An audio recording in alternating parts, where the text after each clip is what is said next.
is that on the 26th of September last year, I gave my inaugural lecture in the University of Benin. I will refer to it here later. And one of the items I raised academically is how, just as our host pointed out, African history and past was grossly distorted as far as records were concerned, and impressions that were given on the basis of which the slave trade and slavery took place for centuries. And anytime I'm teaching my students, I tell them, because my area of focus is blacks in the diaspora, that is diaspora history and dynamics. I tell them that when we talk of centuries, from about the 16th, then you add the 17th, you add the 18th, that is for every century you are talking of 100 years. We are saying for 300 years plus, Africans were being bought from here as slaves and being taken to different parts of the world. And that is why the new world today, as we have it, the areas of the Caribbean and all, you see many blacks there. They are not originally from there in quotes. They are descendants of people that were taken from Africa. And one of the justifications they gave was that Africans were in quotes almost subhumans. When later on, by the 19th century, they were trying to write about African history, they were now saying that there was nothing worthy of study about Africans. That what was available, according to one of the British historians, Trevor Rupert, was that what is called history in Africa is nothing but the gyrations of barbarous tribes in picturesque but irrelevant corners of the globe. And that is that Africa was seen almost not to have anything to contribute or to have contributed anything in terms of civilization or development. But African historians, nationalists, Ade Ajayi and many others have since debunked that. And just like our host mentioned just now, we have one of the last or longest surviving dynasties, that is monarchy, as far as Africa and indeed the world is concerned, and it's even waxing stronger. Let's give a clap to Great Benin Kingdom. So I'm going to talk to this paper. Because as a professor, I went on, I was taking all the grammar, because if I don't talk like that, you will not know I'm a professor. But those compares, when they started now, show that they also are fully in charge of words as well. But we will try to situate first by way of an introduction what this thing is all about. Then I will highlight, because I've said the main focus is the issue of the family. And that is, what was it like in terms of the family institution as far as Africa was concerned? And of course, what are now the challenges that the family is facing?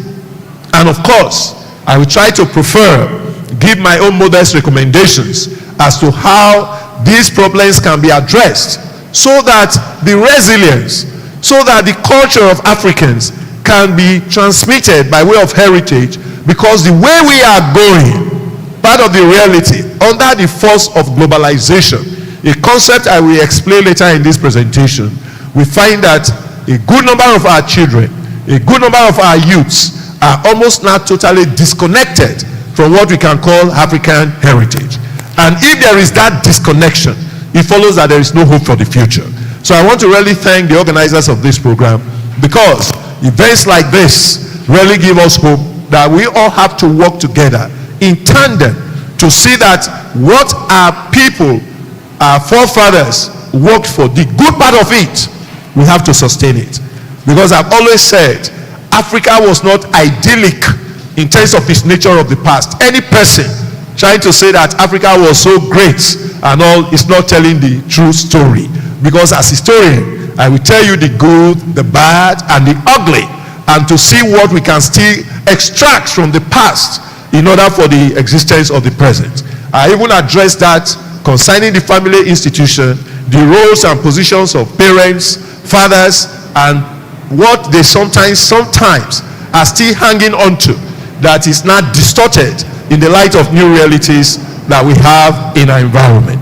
So, I've said here, by way of an introduction, and I'm conscious of time, is that these are very challenging times in all facets of human existence, especially in our continent of Africa, including our country Nigeria. Whereas we ordinarily look forward to a better tomorrow, the present situation seems to be one where people are beginning to talk of the good old days with great anxiety about what the future holds. Despite some of the positive steps that were made in the development of Africa after independence from European colonial rule, most of Africa seems to be in turmoil. And worse still is the fact that she seems to be retrogressing and not joining in the major revolutions that are changing other parts of the world. The previously dominant negative Eurocentric view of Africa that tended to portray the continent as devoid of civilization before the coming of the Europeans, a view that nationalist historians from Africa dedicatedly and scholarly debunked, seems to be rearing its head again. Of crisis, and that is because what we are seeing is that as far as African institutions, communities and countries, they seems to be deeply immersed in the doldrums of crisis and underdevelopment. Unfortunately, these same perceptions seems to be showing in the family life, especially as it applies to our cultural values. Our family institution, we must say, is under threat.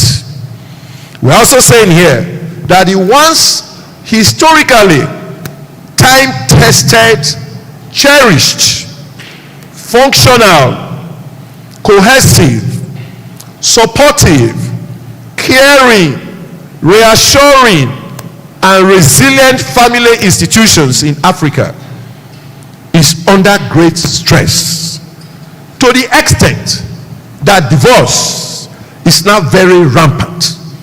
You now find young couples, after all the glamorous parties and all, just within a month or two, crisis will start. For what we are going to state here, why? And between a short time, maybe because pregnancy occurred even before the marriage, a child will be born. But the next thing you are hearing is that there is separation, that divorce has already occurred. And one of the things I said I'm going to first put on the table before I go on is that I told you just now that I'm a professor. My wife is a professor. But come September 13 this year, we are going to have been married for 40 years. Okay? And we have been to the United States, all of that. And my wife somehow is even more educated than myself because she has more degrees than myself. She got some degrees in education even before coming to law. But we have managed. So what is it that is now happening? That all of a sudden, as you will see later, there is so much intolerance, lack of patience, aggressiveness, and not facing the family institution. And so for our children, don't study that, because our parents, our grandparents, the heritage we are trying to really foster now, they really manage their marriages and families very well. Very few of the older generation came from broken families, but today it's almost a common thing all around us. In addition, is what we call domestic violence, which sometimes gets fatal, which is on the rise. And so you are hearing people being beaten, wives being killed, husbands even being killed as well. And the question is, what is leading to this? How was it that in those days, possibly, it will be that if a family also decides to even fight, they can give public entertainment by way of their wrestling skills, but later they will manage the situation. But as now, the modern times is that you are hearing of women taking acid, people being shot, and as I have said, resulting in casualties. And then white children are becoming uncontrollable, very disrespectful, violent, and almost empty culturally. Talking about these issues that we'll be looking at later, being disrespectful, basic ethics, whereby I was taught long ago as a little child that when I see an elder, I must greet the elder, somebody senior to me. And if I see an old woman, and I know I practiced it in my life, I'm not theoretical, carrying load and all of that, I will offer to carry it as it were. Today, even for all the professors you hear are being called, students, little ones that pass me by, they hardly ever greet until they discover that you are teaching them in a particular course. And what I have decided now, when you carry your bag of books and others, you carry food and all, you are going up, climbing the stairs, old man with the hair showing, they will not pass, they will not greet. But that is not the African child that we know. What has gone wrong? Because as you will see later, the issue of home training and all, cultural upbringing is now lacking. And so they are disrespectful and they are violent in terms of their ethics, values, and norms of traditional African society. How can it really be? How many times was it ever recorded in our old customs and societies that you will just wake up, one little disagreement, you will carry axe, you will carry cutlass, you carry acid, you carry guns, you start killing fellow human beings because of, oh, he was looking at my girlfriend. You now kill somebody for that. He was talking to me anyhow. His shoulder touched my shoulder and things of that nature. People that are supposed to be maybe at the university level, for example, whose parents are brought in there to come and be doctors, because as the dean of students, Professor Wanze, the then vice chancellor, one of the reasons he decided to fight cultism, just like the governor is doing now, was at the University of Benin. He said when he became vice chancellor, almost the very first week, they were writing examinations. A medical student who had a paper to write, because he did not pass, left. But behold, he came to write that paper, the last paper. As he was coming out of the examination hall, his brain was shattered. The boy was wasted and killed by cultists. And that is somebody's child, the child of this society. How did we really get to miss it? Why can't we value lives again? It's not in our culture, it's not in our heritage, it's not in our tradition. And one of the contradictions about modernization is that we are taking the bad side rather than taking the good side. Why is it that we are not becoming people that are discovering new things just as they are doing in the West? When we say that all of a sudden we want to dress like them, we want to be like them, but we are taking the negative instead of the positive. And so these are issues that we believe we have to look at. As I have tried to say here, because I'm conscious of this time, is that I address the fact that those of us here in the continent and our people out there in the diaspora, we have to cooperate, because there's a new development, a new reality about the fact that, as it were, some of our children that are being born out there, they may never know about this continent again. And so how, what image of this continent do they have? You can't blame them, because even in Benin now, for you to move from Benin to Esan, to go to Esako, you'll be saying prayers and fasting for days before you enter the road, because you are not sure what is ahead. And so how will a child who all he or she is seeing on television or reading online is issues of deaths and killings and suffering and all, leave New York, leave Washington DC, leave London, or anyway say is coming to Africa? For what? What is he or she coming to look for? So there is the need for us as a people to collectively work together to see how all this will be dealt with. We will try in this presentation to examine the nature of challenges that are facing the people of our society, especially as it relates to the family. We'll be using Nigeria as our major focal point of presentation, because as we all know, to a large extent, Nigeria has not been able to live up to expectations. After all, while Nigeria has been tagged the giant of Africa, thank you, she has yet to develop, to realize its potential. It is important to state ab initio that I do not recognize and celebrate, I do recognize and celebrate some very tangible and laudable developmental strides that have been taken in Nigerian nation building and indeed Africa since independence. So I'm not one of those that is always just singing about the negative. We must also know where we are coming from, because I teach European imperialism and nationalism and post-independence development in Africa. I teach it as a course. I know the great strides that have been taken. This was a country where not too long ago, how many people were even having school set, what we call school set, TC2? How many places had universities of that nature? How many people had even houses and things of that nature? But what we have today is that we have made progress in certain direction. But what we are trying to say here is that, but we intend to draw attention to, in this presentation, some of those negative practices and beliefs, especially by leaders at different levels, and even the general society, that have tended to erode our values, ethics, and norms, that are militating against the positive development in Nigerian society, especially as such, have also greatly worked against the functionality of the family. The times are really tough and perilous for the people of Nigeria, including the family institution. It is within the family that the fabric of our society that incorporates fathers, mothers, and children are situated.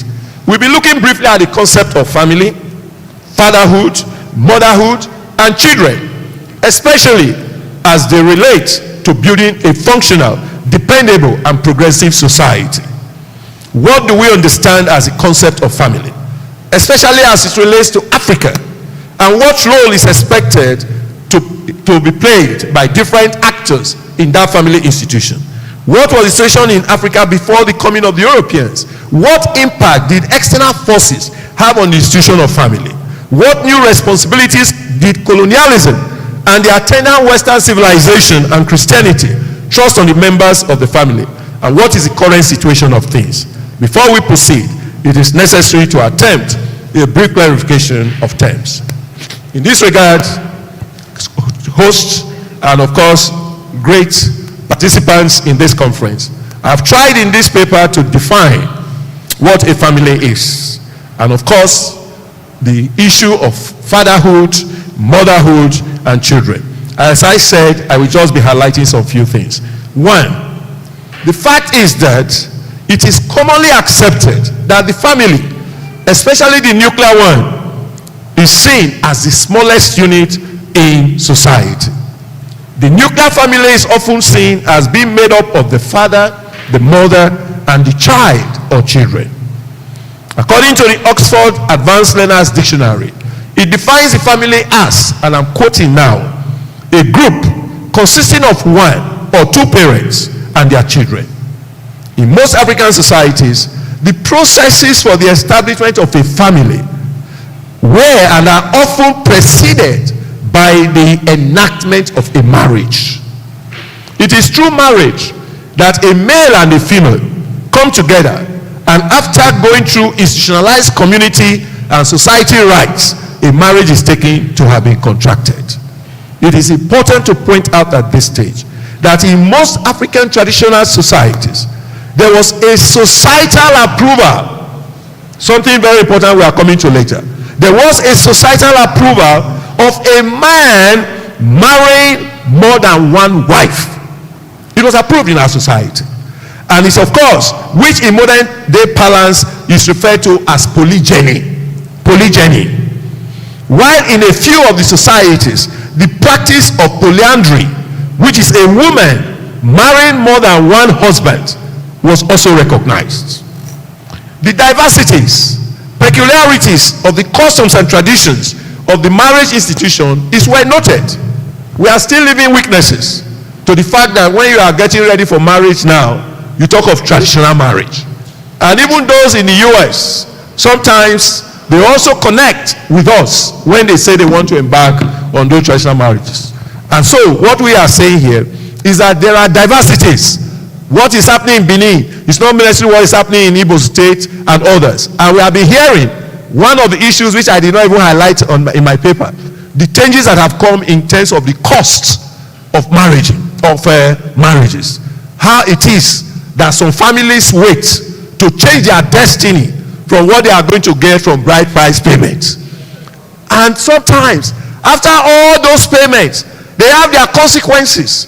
You have seen potential husbands running away, and they say they can no longer continue. And some that marry, they know they are paid heavily, and you now come and you want to assert certain things. Quarrel will always follow. And so we are saying that let us take note first. When we are talking of Africa, issues of marriage, family, it's not a single one. There are differences that do exist in that regard. But then basically, the marriages were expected to produce the families, which now incorporated the father, the mother, and child or children. It is interesting to note that especially in the Western world, and even in Africa now, this is one of the challenges we are facing. The idea of single parenthood, especially single motherhood, is now becoming a new development. If parenthood, a father cannot say, I just want to have a child. It's the mother. It's the woman that can say, I want to have a child. I don't want to marry. I don't need a husband. And sometimes not one child, not two, not three. You rarely see them. And so what is normally missing is that we see that there are roles, functions that fathers in the traditional system were supposed to perform, which even in the Christian tradition now, or Western tradition, parents in terms of fathers have roles to play, mothers have roles to play. And so part of the dysfunctional society we are having is where these roles are now being taken up by one. And worse still, although not yet clear here in Africa or in Nigeria, is when I was mentioning a man marrying a woman.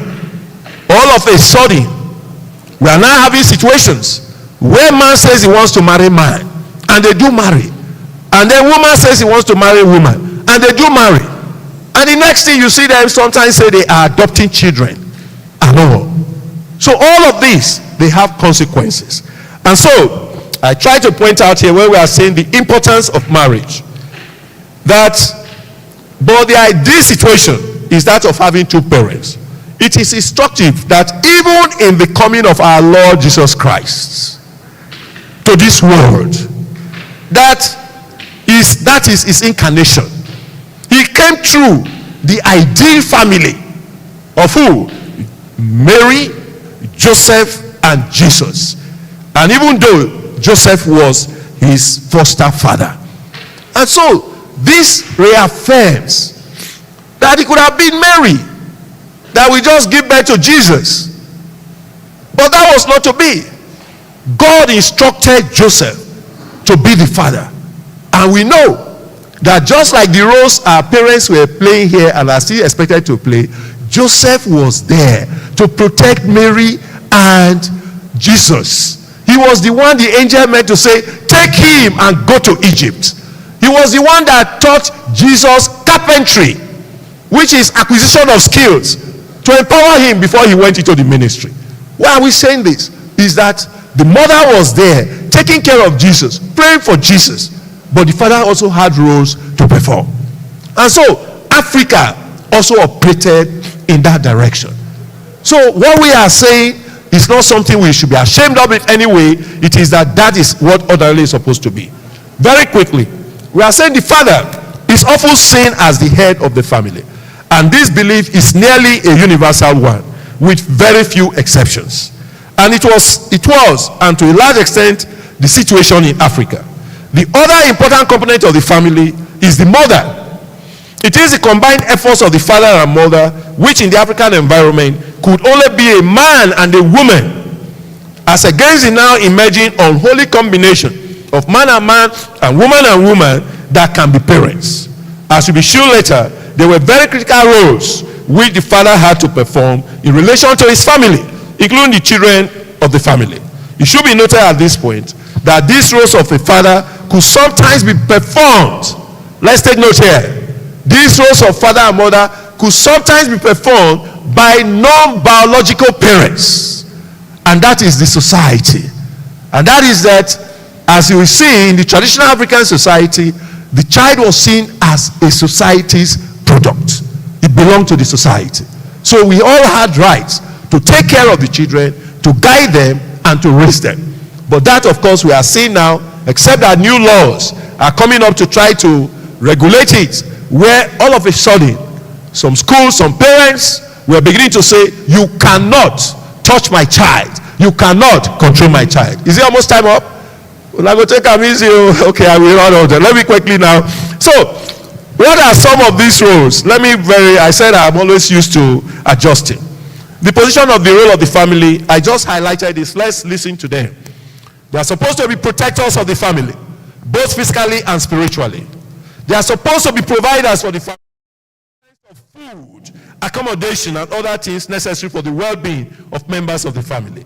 They were the disciplinarians of the family, admonishing and punishing especially the children, although sometimes the mothers were not spared from such punishment, even involving beating. Very bad guys. They were the teachers of the children, especially it affected the boys, and very critically they were the agents of teaching the norms and values of the society. And they also taught the boys survival skills, such as occupational skills, which explains why most children follow the trade or occupation of their fathers. In Benin today, you have artists and all, carvers and all, you check their pedigree, you discover that their parents and all, that was what they were doing before. It was one thing that was happening at that time. Then, of course, the fathers were the chief managers of the resources of the family, resources with a view to ensuring the continuity and insustainability. They were peacemakers and mediators in resolving conflicts within the family. They were also expected to organize marriages for their children. I went on to try to explain here that even with the coming of Christianity and Western civilization, these roles have not been jettisoned. They are still there. But new things have now happened. And that is that we now find that the fathers are the ones who are expected to sponsor and finance their children's education, including getting them admission, paying their school fees, buying their books, and of course feeding them. As Christian fathers as well, they were expected to raise their children to become good Christians and people that respect and of course grow in the Christian faith. They are also expected to ensure that children behaved and are disciplined and morally upright. And then, of course, helping as much as possible to get the children employment after completion of their pursuits. All of these include some of the roles that the fathers were to perform. What of the mothers? And we have tried to define here that in standard meaning, motherhood is given to be the state of being a mother. Furthermore, it is stated that a person enters motherhood when she becomes a mother. This most commonly happens when a child is born. But it can also happen through adoption or by marrying or becoming a partner to someone with children. Motherhood is gender sensitive. It's only that you find that specific version of the term parenthood. It is, when you are talking of motherhood, is that these are mothers. We are saying motherhood is given to encompass various features, which we have tried to highlight here. But then, what is their function? We said here, the mother played indispensable critical role in the family, taking care of the husband and children, training the children, protecting the home, both physically and spiritually. That is mothers. And of course, and most times, supplementing the resources needed for maintaining the family. African mothers or women were never lazy. They were not those that maybe we just sit at home, you go to the farm, the food will come. No! The African traditional society in occupation was integrated. If the man was farming, the woman will have the time when she will have to come and tender the farms and all in terms of clearing and then harvesting and other things. Most times they were also those that sold excess products. So the women in Africa were resourceful, hardworking, entrepreneurial in their courage during the time in question. And so we are saying the African woman has always been very hardworking, resourceful, and responsible for the judicious management of the resources of the family. And of course, they ensure that the conditions in the other room were always properly handled, and hobbies were happy and satisfied. It can be argued that the mother was and remains an indispensable pillar of any family. Up mothers, 3 bozas to our mothers. Boza, boza, boza to our mothers, as it were. And so we have tried to look at other things in this paper. We try to look at the environment in which parents are now finding it very difficult to operate. The economy is tough. Some parents, no jobs. And so if you have no job, how do you get the resources to perform those responsibilities that we have talked about? That is a major problem that we have looked at here. Of course, there's a major point I raised, chairman and speakers, that deals with globalization. That is the new cultural threats that we are having, where new values are coming, and one of it, of course, has to do with what technology has brought. The phones, the handsets and all. They are causing crisis in family. Because unless we are not conscious of it, we may not know. All of a sudden, although we thank God that yesterday a new narrative came about the poor performance of our children in terms of the last UTME. And that was the issue, that everybody was not thinking that, oh, the children were over browsing, over using the computers. But the point they never know is that in this country today, I dare say, even without carrying out studies, more than 80% of our children don't have access to phones. More than 80%. Even most of the adults that you see there, they don't have access. They don't even have the capacity to process them. As has been said, the villages, they don't. And you are coming to say that it's because of that they did not perform well. Thank God that Professor Ishaka yesterday now said and cried and apologized to Nigerians that it was a technical hitch that made it that so many people failed, whereas they were not supposed to fail. You gave people questions to look at passages. The passages were never given to the students to see. And so, these are some of the things. But we are saying that the truth is that some of our children are overindulging in the usage of phones. Number 2, even parents are overindulging. As I have tried to state in this paper, those good times that parents used to spend together, they are almost non-existent again. And so you find father, mother, child sitting in the room. Everybody is doing his own. Even to watch programs, you put on a particular program, the children are doing their own, as it were. How can you build cohesion? It comes to issues of entertainment. People now, fathers, because of what they are exposed to, they can decide to be going to the club. They don't care whether the mother is there or not. Because of pursuit of jobs, you find that the parents are no longer available to raise their children, to teach them anything. Mothers hardly see their children. They can wake up before 7 and take off. The fathers are not there. And sometimes, I jokingly pointed out here, the housekeepers keep the house, keep the children, and sometimes they even keep the husbands for the mothers, as it were. Part of the crisis of our society today. Because when there is void, there is definitely going to be action that we fill up. So, I have also mentioned here that there are certain things that have come up that have made it that we are now having crisis. Education is supposed to help us, to expose us to what we call better behavior, greater assets, and things of that nature.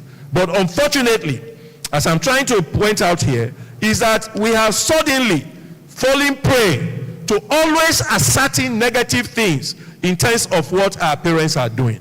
I said the marriage institution in Africa is also under attack by modernity and some of the factors already identified above. In addition, however, there are now emerging tendencies, because these issues that they will discuss, emerging tendencies among couples in present day, modern society, that are bringing greater strain on marriage. Ironically, one of them is education, especially with the exposure to Western education or civilization. It is important to note that to some extent, especially in the context of the practice of polygamy, Eastern civilization is very akin to the African one. And that is, as still go to the north, they are marrying as far as 3 or 5 wives. But here, part of what we are looking at, people that get too fully engaged in Western education, they will now, even to smile at a woman is a problem. The fact is that, from what we are saying here, it is unfortunate that it's thrown up unintended challenges for marriages. and indeed for the family. One of such challenges is the paradoxical, I call it paradoxical consequence of liberation. That is awareness which education brings, as well as equality. That is making couples. What has education done now? Part of it is that it's making couples to be more individualistic. That is, they are married, but everybody is still keeping his line. Maintain your lane. It's leading to assertiveness of their perceived rights. It is my right. You cannot do this to me. You cannot tell me this in marriage. They want to quote constitution to you in marriage situations. Intolerance, arrogance, unapologetic disposition, impatience, extreme possessiveness. Extreme possessiveness. And what we are saying here is that it gets to a point, because you are married, you now believe that the woman cannot say hello to another man. You now believe that the man cannot see a girl and say you are fine. For saying it at all, they may even Natasha you. And so, the point we are raising here is that things that ordinarily did not really mean anything, they are now escalated. And so you are driving a car, and because maybe you did not park well, you want to look at the back of your mirror because you saw a girl behind. Quarrel will start. What are you looking at? Who are you looking at? This is what you have been doing now. And then all of a sudden, searching for phones, trying to listen, you cannot sleep. Hypertension all over the place. Excessive possessiveness that is now a trend in our society. And of course, we are talking of sometimes leading to suicidal and murderous tendencies and uncompromising when it comes to dealing with their partners. This thing is not just women alone. The men are also guilty of this. Unfortunately, the opposite of the above. This is what I'm preaching here today. And that is the virtues of tolerance, humility, patience, compromise, and apologetic disposition. They can help sustain relationships. And that is, if you have hurt your wife, you have hurt your husband, you're able to say, I'm sorry. But all of a sudden, foaming, carrying face, abandoning your food, and all of that. Because once it starts gently, if it's not arrested, it can be escalated. And so, you find that these things we are recommending must be addressed. So, we try to look at the Nigerian government, what they must do in giving us better society and all of it. And I want to thank you, but I must now come to what I will call here, what seems like my admonition to fathers and then to mothers and the conclusion. Number one, I'm just going to list them. Our fathers, they are to be the child's first teacher. Our fathers, they have to be the first child's teacher. The dads, that is fathers, need to live an exemplary life that is imitable by their children. This is what was happening in our traditional society. They are also to work to provide for family.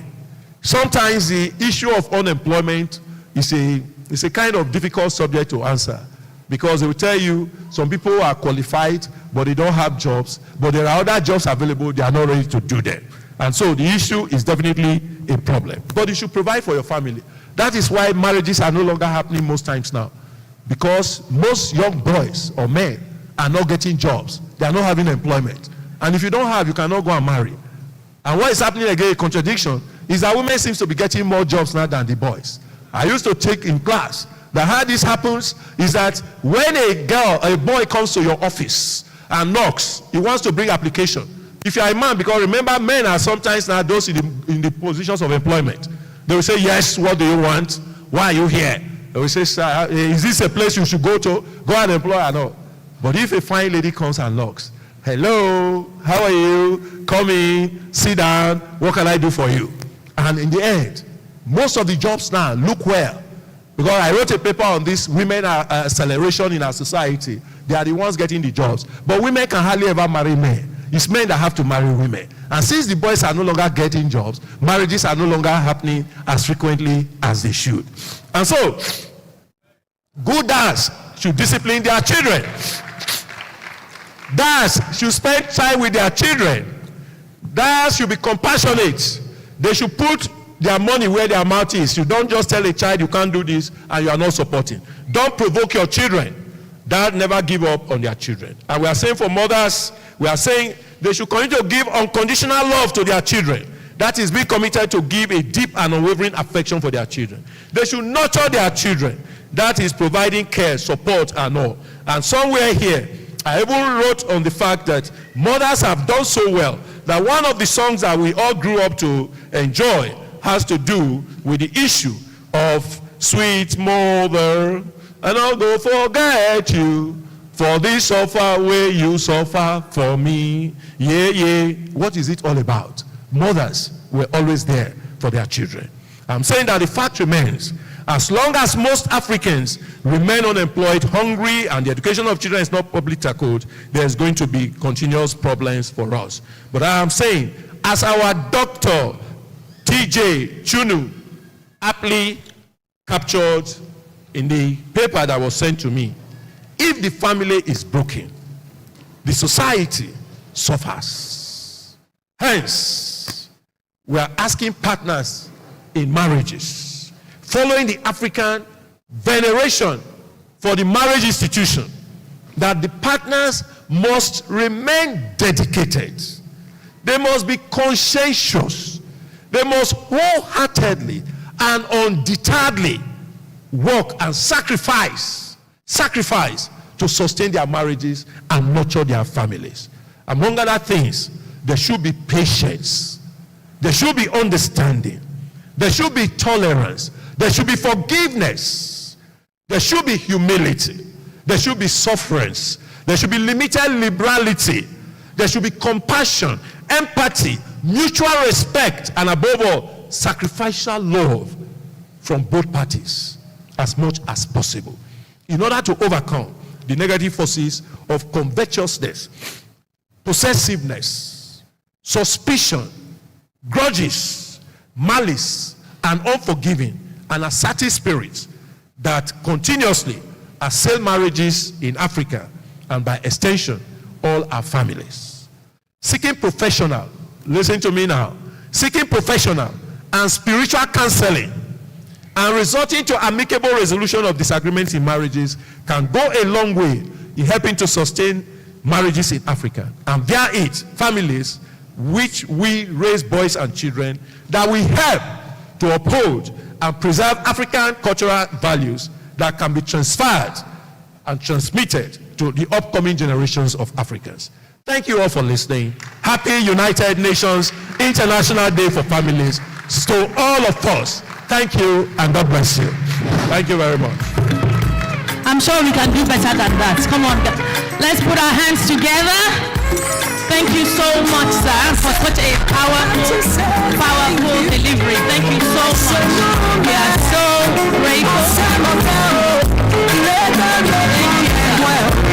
Let's sustain the applause as he comes down the stage, please. Let's sustain the applause. That was fantastic. Thank you so much, sir. Thank you. I've got to say thank you. I said no matter. I'll say my wow. Such a powerful delivery. Wow. There was so much. Please, you can. There was so. Please sit down. Thank you so much. There was so much going on in there. I made some notes. I will definitely be going back to listen to it. And I know that one of the things he said, he talked about why would a child really want to come back from the United States to Nigeria? What are they coming to do? If we're not taking care of our country, we're not doing the preservation that we should be doing of our heritage, there's crime everywhere. He talked about the high divorce rates. Why are we copying the bad things that are happening in the Western world? We should copy just the good ones. So as he was speaking, sir, I was processing. So I hope that we're going to also address it in the panel session and things like that. You know, when he was talking about high divorce rates, we talked, you know, in historic times, I'm glad you talked about polygamy and the different kinds of marriages. So are we now suggesting that perhaps we should now, maybe women like me can marry 5 men? You know, maybe I can just pick up a few husbands here and there, not necessarily the men picking up, you know, maybe that will solve some of the problems. Now only you waka come. Now only me waka come. You don't see my cap. So, and also, in our parents, did they actually not divorce? You know, the parents that were sleeping in different rooms. Was that a secret divorce? Maybe we're just more audacious these days, and that's why we are doing things like that. African women being more resourceful. I know that is definitely a challenge. Definitely. And you talked about our mothers working, and I know that that is very true. But these days, the typical woman is looking for the odogu to marry. In fact, we have joked about it already today. You know, baby girl life. Yes, because I want to do the baby girl life. You know, I'm also grateful that you talked about JAM, because that's such a hot topic right now. And I know whilst our chairman was crying yesterday, we also have 2 children that have sadly committed suicide as a result of what happened. So how do we bring those children back? So all these type of things are really, really things that we must continue talking about. What is the definition of a family? Because even I run a school, an amazing school, Parkview Estate, Le Poche School. And when I'm going through, when we're reviewing the curriculum, we're reviewing what we're teaching the children, I struggle to define a family. I struggle to tell children that a family is father, mother, and children. Because is it really father, mother, and children that are related by blood? Which is what we learned. What is a family these days? Because if 2 daddies are coming to drop the child, is it not their family?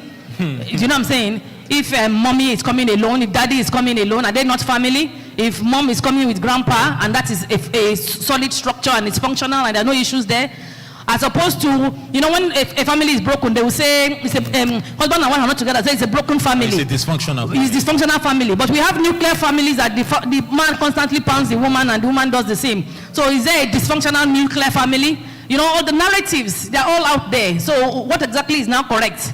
You know, insecurities everywhere. I can go on about you. Thank you so much. Let's put our hands together again. It's just so. And I think this is something that everyone needs to go back and watch again. Yes. And digest. Yes, absolutely. It's out there online.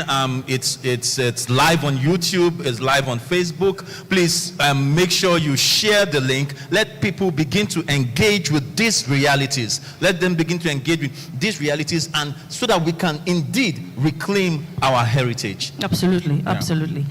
So, thank you. We just want to recognize the schools that are here. Yes. We have some schools, and we also have some guests that have walked in the time. The hall is already filling up, and everybody is now coming into the groove. And we have a number of schools that are here, and I would like to recognize you. Please, when we call your name, please just stand, take a bow, and then sit down. We have with us Ogbe Secondary School. I hope.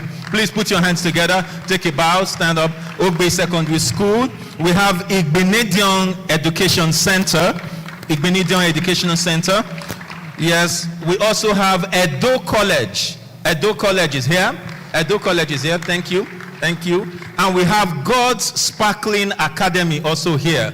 God's Sparkling Academy. Please put your hands together for them. We acknowledge everyone that is here, and I think it's also not out of place, because we have a buzzing online community that is watching online on Facebook and Instagram and YouTube. Please, our online, let's put it together for our online community. Thank you. If you are online, please use your favorite emoji to let them know you are here. Thumbs up, fire, explosive, bomb.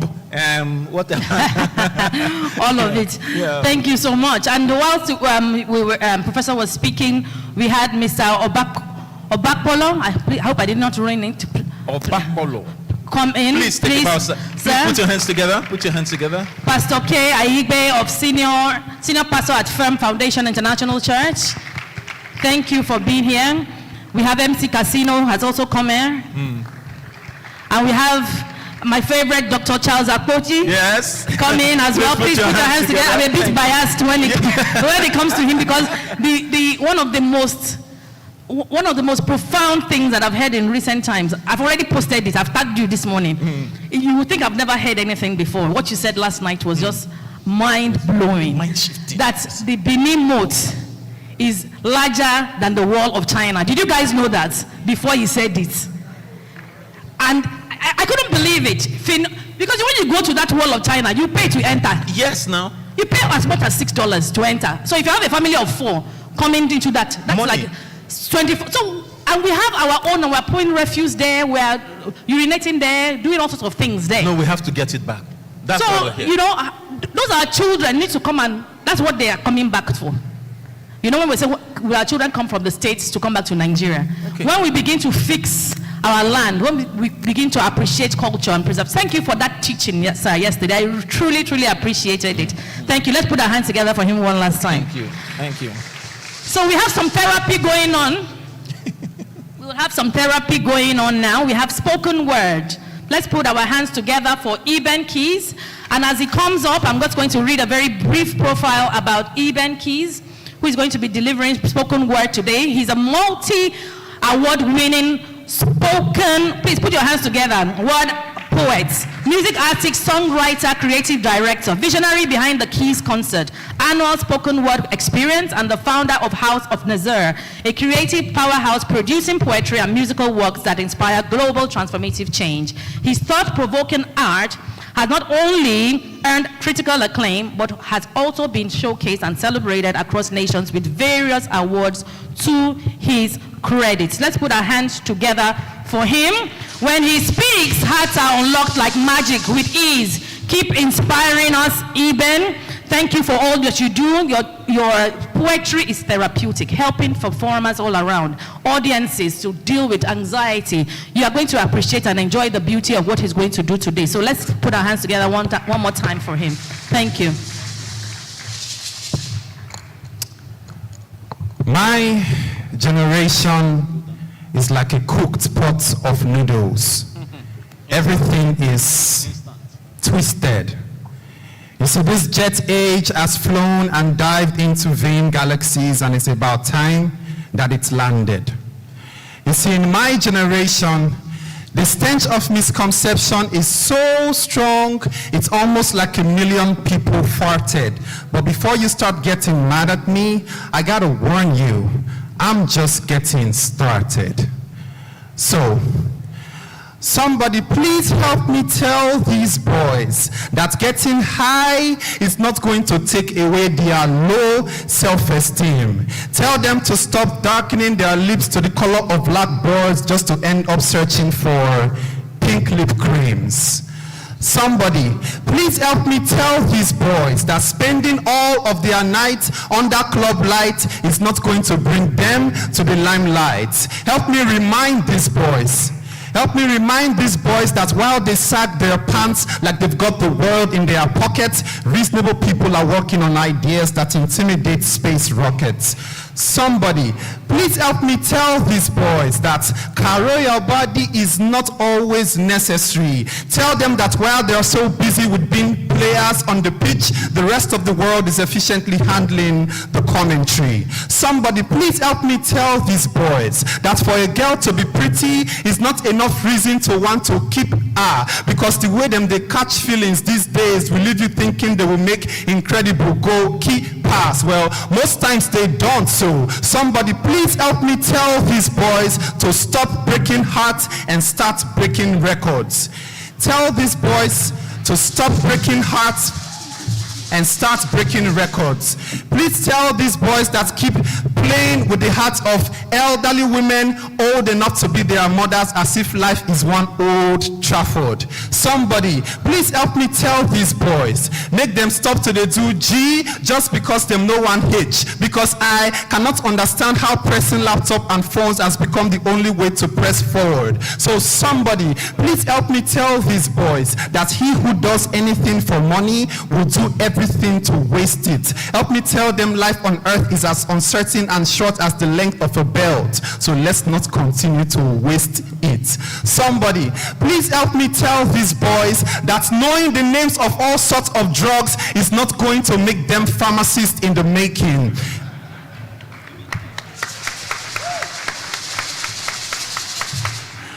Help me tell these boys that claim to be unlocking doors of inspiration that no amount of codeine is gonna punch the code in. Somebody, please help me greet that boy when talk saying as a man. I greet you as a man with the account. As a man with the account, but yet you not fit give account of what you don't take your life, take do. Somebody, please help me tell these boys that it is high time they stop being boys and they start being men. For it takes a man to build a home just like it takes a lion to own a den. But then, I'm not done yet. Not until somebody would tell these girls that tell them that men are not walking, breathing ATMs. Tell them their bodies are not preloaded ATM cards. Somebody, please help me tell these girls to stop being easy targets, all in the name of life is hard. Somebody, please help me tell these girls that they are not calendars that should be having so many dates. Tell them that until they stop seeing guys, tell them that until they stop seeing guys as fish, they will continue to use themselves as bait. For God's sake, somebody please help me tell these girls that if he doesn't want to marry you, then he doesn't deserve you. Because relationships no be mathematics. So therefore, X has no value. Somebody, please help me tell these girls to stop becoming the X before they start figuring out why. Somebody, please help me tell these girls to hold off looking for Johnny for a bit and pay a little more attention to common sense. Because that is exactly what a man will appreciate you for, and not how much you appreciate his bands. Somebody, please help me tell these girls that to be a woo man is not to woo men. Tell those girls that flog themselves around Yahoo boys all because of Apple products to remember the Garden of Eden. Somebody, please help me tell these girls. Tell them that sugar daddies are not sweet. They only have a lot of money to probably buy a lot of sweet. And too much of sugar, my sister, go either purge you or last turn diabetes. Somebody, please help me tell those girls, you know them. Tell those girls that piercing rings all over their faces and bodies is going to leave them attractive to only magnets. Please tell those girls with ugly attitudes and pretty faces that the price is not on the container but on the content. Somebody, please help me tell those girls that flaunting their obvious figures to the public is not going to make them public figures. Please tell those girls that rolling their waist on Friday nights under club lights is not going to make them role models. Somebody, please help me tell those girls, you know them. Tell those girls that the fact that the Bible described them as new creatures does not mean they should go and start acquiring new body parts. Because, oh Bob, that is very risky. It is very risky. Please tell these girls to slow down a bit because life no be rush. Tell them to start becoming women worthy enough for a worthy man to someday take to church. Okay, now I'm done ranting. And just in case somewhere along this piece you felt like my finger was pointing at your direction, then don't get angry with the mirror. Fix the reflection. And in case you didn't listen, I never really had table manners. And speaking of table manners, can somebody please help me tell our families? Please help me tell that our families that a broken home will most times result to a broken child. And a broken child will contribute greatly to a broken society. Please help me tell them that healing the world starts from making baby steps like healing the family. Please help me tell these families. Tell them that Pikin went like to the waka about half naked was probably never fully clothed with proper home training and love. And please tell these families that Pikin when decide to make Anini a mentor started off by stealing meat from the pot. Thank you very much.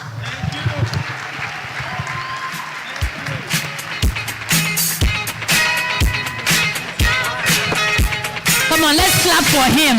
That was awesome. Thank you so much. Thank you, Eben. Thank you so much. That was brilliant. Thank you. But I'm very upset with this Eben, please. Eben. Sorry. What's all that?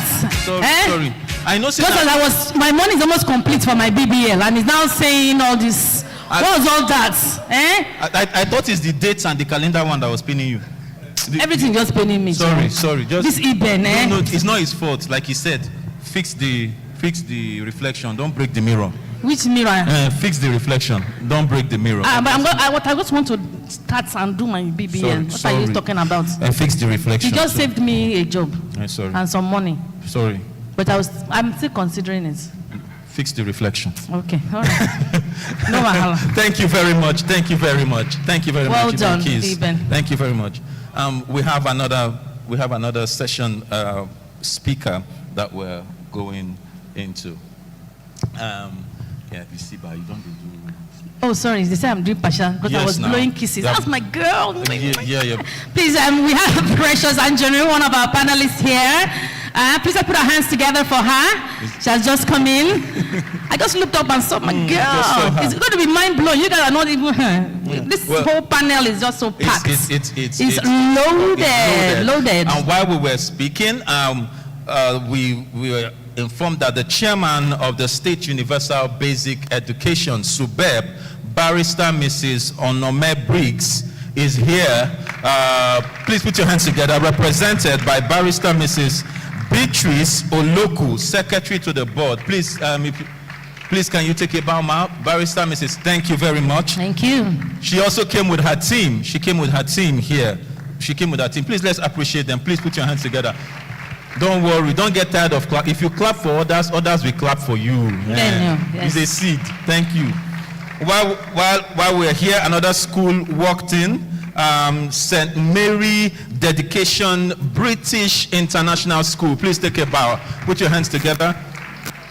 The next generation is ably represented, so we don't have a problem. We are having a generational conversation in this place, and we trust that at the end of this, indeed, we will reclaim the heritage that is rightfully ours for the future, for now and for the future. Yes. So, next on the agenda. Yeah. Audiovisual. Are you ready for the session speaker? I think it's a video we're having next. Is it ready? No? What are you pointing at?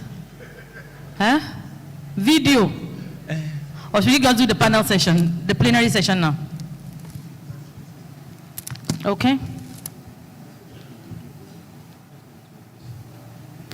She's not coming, she's doing a video. She will do it after that. Okay, so let's get ready for the plenary session. Yeah. And we're just going to introduce the panelists and the panel moderator as well. So on here we have Mr. Akinropo Akinola, my very own uncle. Is he here? Please put your hands together as he comes. Mr. Akinropo is a passionate catalyst. Please sustain the applause for change, who has the mandate to increase the quality of parenting and the methodology of nurturing African children as well as families into greatness while maximizing their full potential. Welcome, sir. Thank you for being here. Thank you. Look at him looking so dapper, so debonair. So next we have here, I don't see him. Where did he go? So let's jump in until he comes back. Next we have MC Casino, Mr. Lawrence. Let me go stop there. Yeah, let me go stop there. Let me not say more than Mr. Lawrence because I commit a crime. They will use you and do content. He's a popular Nigerian comedian, master of ceremonies. Please put your hands together. Don't get tired. Event host, actor, television personality, OAP on Silverbird Benin and Silverbird Rhythm.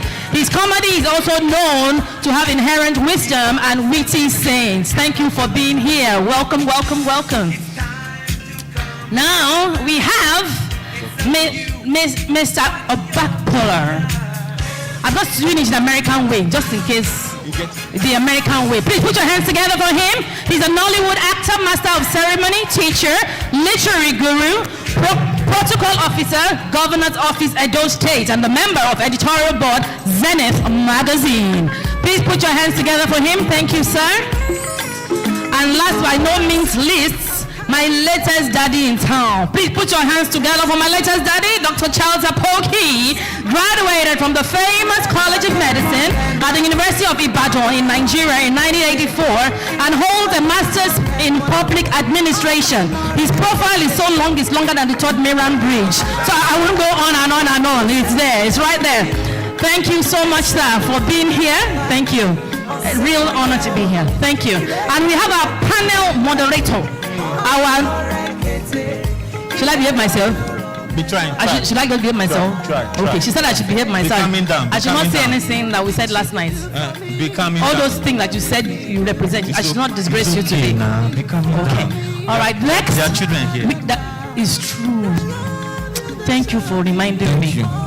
Next, we have our director of studies. There's no more seats. They don't want you to sit. They know you very well. We've already sorted that out. They can't They know why they didn't put a seat. It was intentional. Very, very intentional. Our director, Ms. Chidima Nwobi. Please put your hands together for her. Queen of happiness and human flourishing, as she loves to inspire and educate people on the science of human flourishing, well-being, and resilience. Well-trained and experienced practitioner of positive psychology. Let's put your hands together for all our panelists and our moderator. Thank you so much.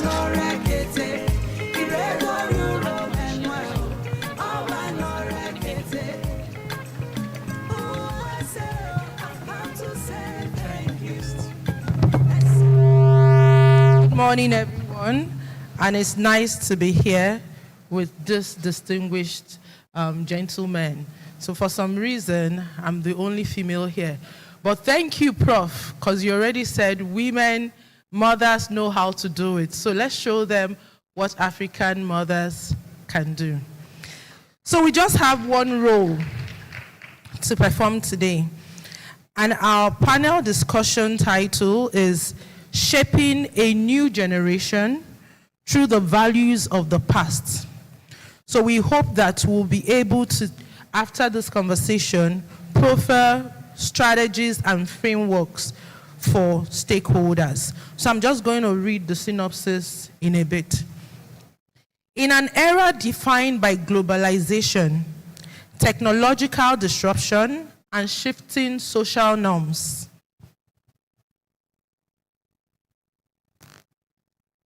African families and societies stand at a crossroad. While modernity offers opportunity, it also presents a risk of cultural erosion and generational disconnect.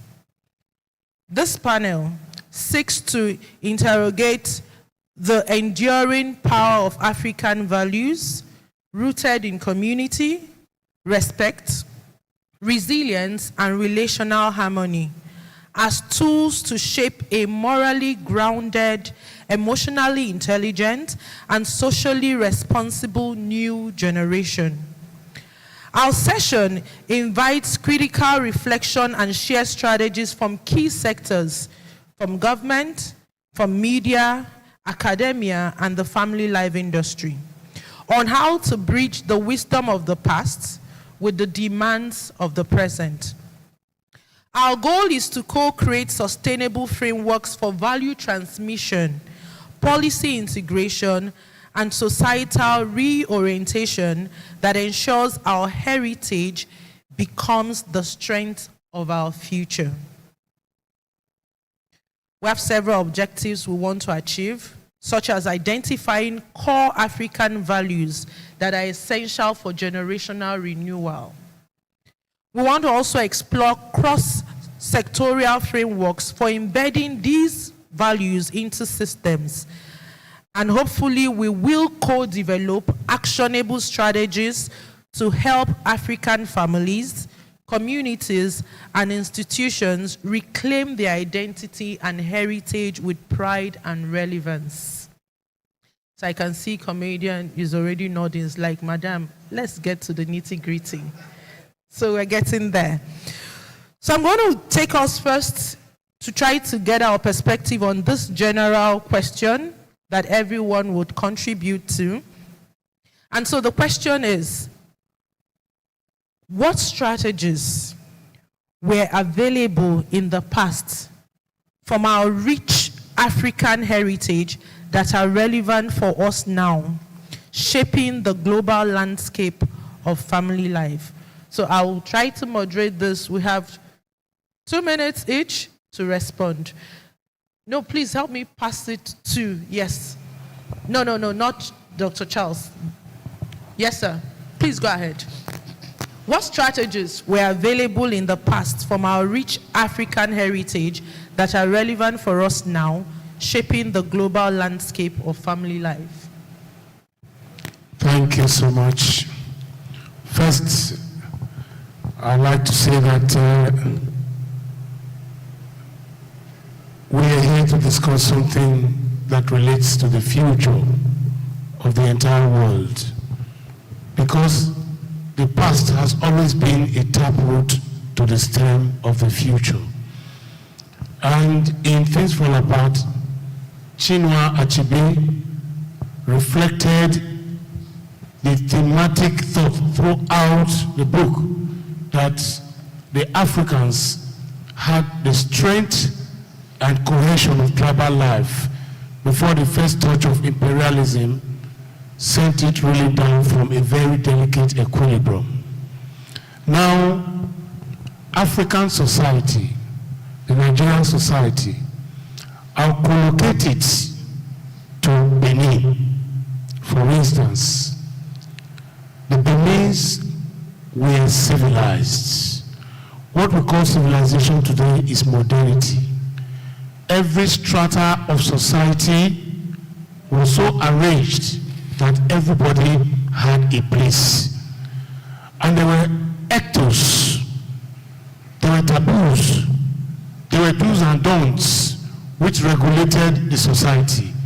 And of course, these effectively managed the society. For instance, to check stealing, anybody caught stealing in those days was paraded in the entire community with some odds and ends around the person, painted in black and almost naked. And any person who was thinking of attempting to steal will never attempt it, because that disgrace was there. And now society, like the professor said, hinged on the family, because the family is the first unit of society. The father played almost all the roles. In fact, the father was almost a doctor. When you are sick, it's daddy. When you need money, it's daddy. You want to train for any trade, daddy. Anything, daddy. Farm, daddy. And then mothers had their roles. But above all that, the community will meet at the point. And these gatherings educated everyone and reminded them continuously of what was expected of every grade of citizens of that particular society or community. Now, let us reflect on some of these. For instance, in Benin, there was nothing like prostitution because there was a prevailing taboo on it. And anybody who tries it, I'm sure, was risking death or disgrace. Because one, the hair of the person committing it will be shaven and made to go around the entire community naked. And the prescribed rites for purification, sanctification, they were so much that nobody tries it. And there was this mutual respect. Age grades respect the other age grades.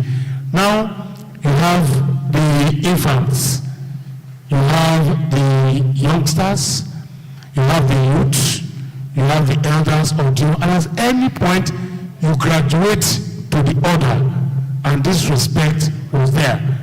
Now there was also the apportioning of various duties to the young people, to the youth, to the elders, and to the elderly. And power was turned by turn. The autocracy started before the monarchy. And so there was this regulatory system. It was a balance that was never faulted. And when we had all that, things were working very efficiently. the Europeans came, they saw an organized society. They saw a very organized society. Roy de Sequeira compared Benin City to a city in Holland. Amsterdam, precisely. Thank you so much. I think I'll stop for now. Thank you, sir. Okay. Yes, please. You want to contribute to that? So we have structures that helps us to regulate society.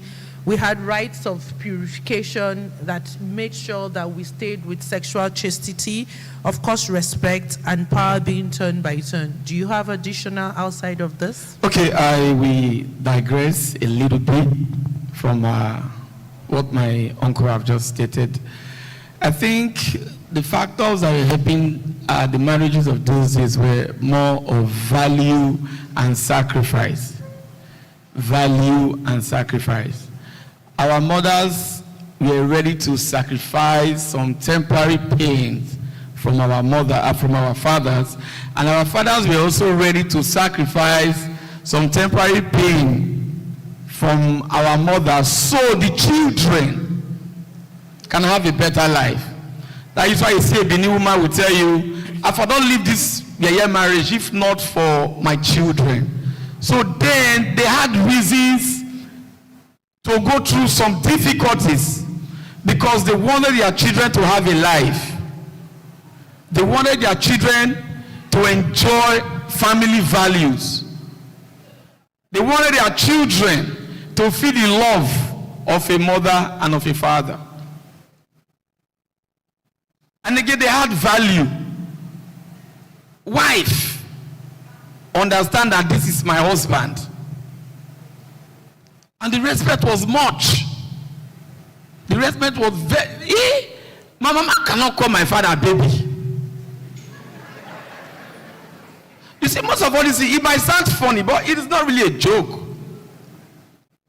They take their husband, those days, sacrifice and value. They see, they so value their husband to the extent, even in the Bible, Sarah used to call her husband my Lord, right? These are not ordinary words. They were strong words, and this actually represented the actual pattern of how marriage should look like. I don't know, the Western culture has infiltrated, and that is why you see those days divorce was very low. Why you won't leave your husband? Those days, if you come up for your husband, you're the shame. That be value. When your children, your mother will start telling their daughters to avoid you. That woman not the husband again. They come up for husband and not go yaso. Those elements, those values that was able to keep those marriages together. And the painful thing is, they will not having money. This woman that was respecting my father now, he not get to. But the marriage was not based on financial gains or what the man was bringing to the table. It was just based on sacrifice and value. And that consciousness that I will never raise my kids in a broken home. Now these are the major reasons why you don't get to hear about divorce then. But right now, my generation, thank God I think I represent this generation. I think I represent the problematic generation. Cruise. Marriage is not cruise. Those days, if you are getting married, your father will tell you, as you leave this house, you can't come back to this house again. Except for very serious, unforgivable offenses. But now you are getting married, the father-in-law, they threaten the son-in-law. So show you see where you are getting married from. Should not be poor girl. If you misbehave 2 seconds, I will send her home here. She was not born to suffer. Now marriage don't turn threats. So people will continue, and those days our mothers were going into marriage. Again, no value to build. They were not going to collect. Now marriage is not a money-making venture from some ladies. Let me also state it here. While you are looking for a successful man, These men are also looking for a successful woman. Those days, marriage was not about how many cars you were driving, because if it was car, my mother wouldn't have gotten married to my father. That guy was a typist. So MC Casino, you're saying that one of the strategies that worked in the past we should hold on to is building a value-based marriage. And sacrifice. Okay, thank you for that. So we're going to come another round. So, I'm keeping you intentionally. So let me just repeat that question in case we, got disconnected from it. So we're still looking at strategies that were available from the past. Sometimes when we're having discussions about Africa, it's kind of, sometimes it could be tilted to all of the negative things, the things that are not working, the things that are bad, and it's looking like we didn't have stuff. Even when Prof was presenting, he said that our history that was documented was misquoted because there were things working. So we want to bring that, start from that positive light. What are 1, 2, 3 things that you think were strategies that worked in the past that we should still retain now because it's relevant for shaping a global landscape for family life? Thank you, our principal. So I'm going to talk about 2 strategies that worked in time past. And I still want many of us to hold on to those strategies now if we don't have them yet, or we are not so sure that they are strategies. So one of them, let me start with the etymology of the word Omo in Yoruba, child in English. So Omo is a combination of 2 words, O then Mo. Mo means mold. So a child becomes Omo when a parent has already molded the child. So for every child that was born into a family, it was expected of every parent then that this child, before he or she became a child, it is agreed or was agreed from heaven that the parents are ready to mold the child. And that is why it is Omo. That one now led me to the second strategy. The second strategy then is or was, Yoruba will say, Ile la wo kato somo loruko. You look into the house before you name the child. What does that mean? So the moment a child is named in that family, it was expected that the child must behave according to the name that was given to him or her. That takes us to the point that the etymology of Omo must be upheld. For instance, Akinropo, Akinola. Let me start from Akinola, my name, right? My great-grandfathers were warriors. They were warriors. As a matter of fact, my grandfather waged war, was a mercenary from Oyo Kingdom in 17th century. So it was one of the problems that Ibadan had, that they went to go and bring, they sourced him, one of the warriors in Oyo Kingdom, and they brought him to Ibadan, and he settled there. And that was why that name Akin came in. So it was expected that every child that was born in our family, we have that, a link name, Akin. We must have it regardless of every other name. So you know that you are born into the family and you are born to wage war. Now we don't Akin wage means war. warrior? Yes, please. Now we don't wage physical war. We wage intellectual war, right? So now, when we look at how children were even born at all, it was war. You know how many millions of cells, sperm cells, that are raised to fertilize the egg. So when parents begin to have that consciousness that when we are bringing a child to this world, the name I'm going to name that child must be a name that I must follow through as the child is growing up. So when the child is growing up, you follow through. And when a child is giving birth in a family, everybody is happy. We throw parties. I don't know where the discord happens when we begin to now curse the child. So those are the two strategies.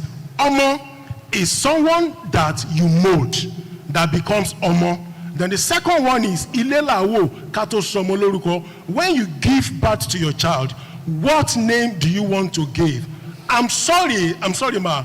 I don't have any problem with some people naming their children funny names. Sharon, Jaron, I don't have any problem with them.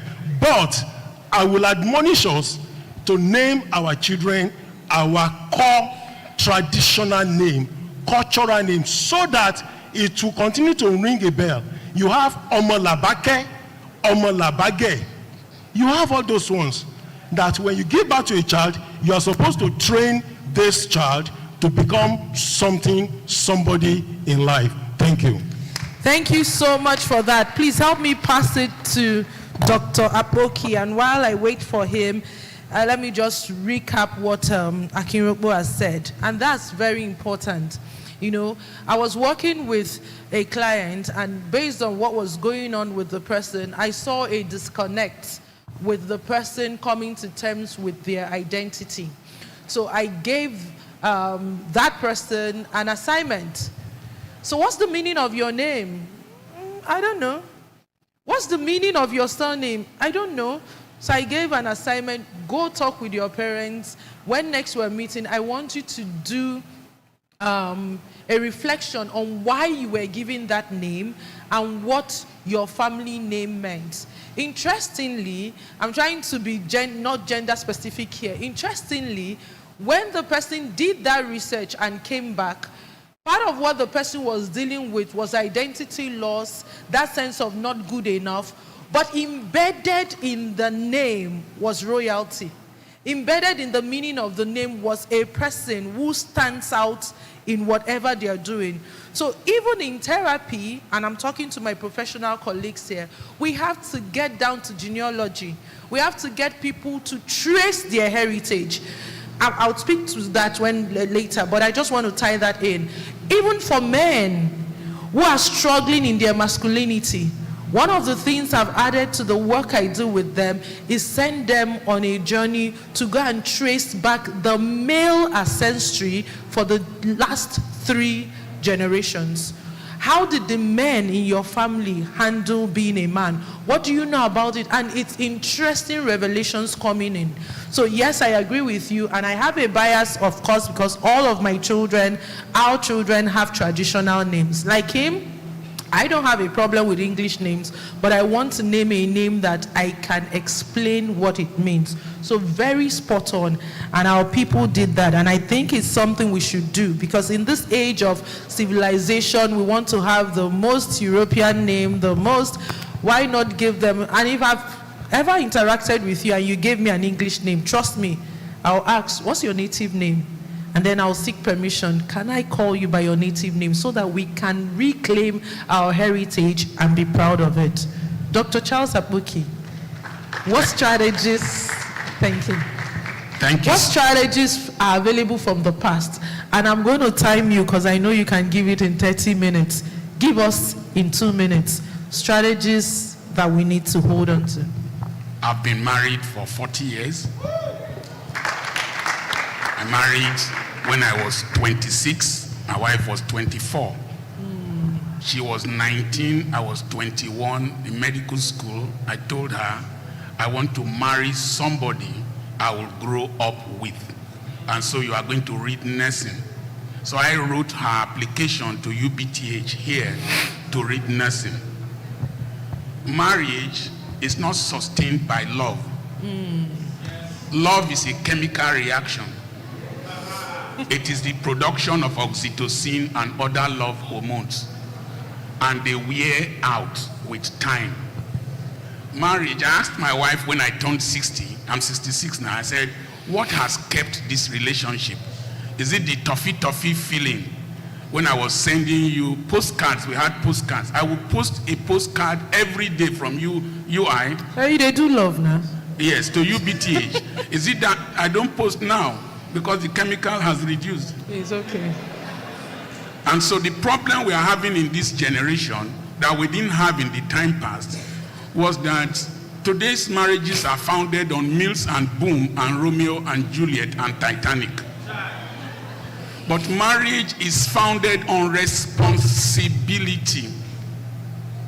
Responsibility, the physique of the person may change, the looks of the person may change, but the roles and the rights and privileges remain the same. In Africa, we did what was called gene pool selection. I call it GPS.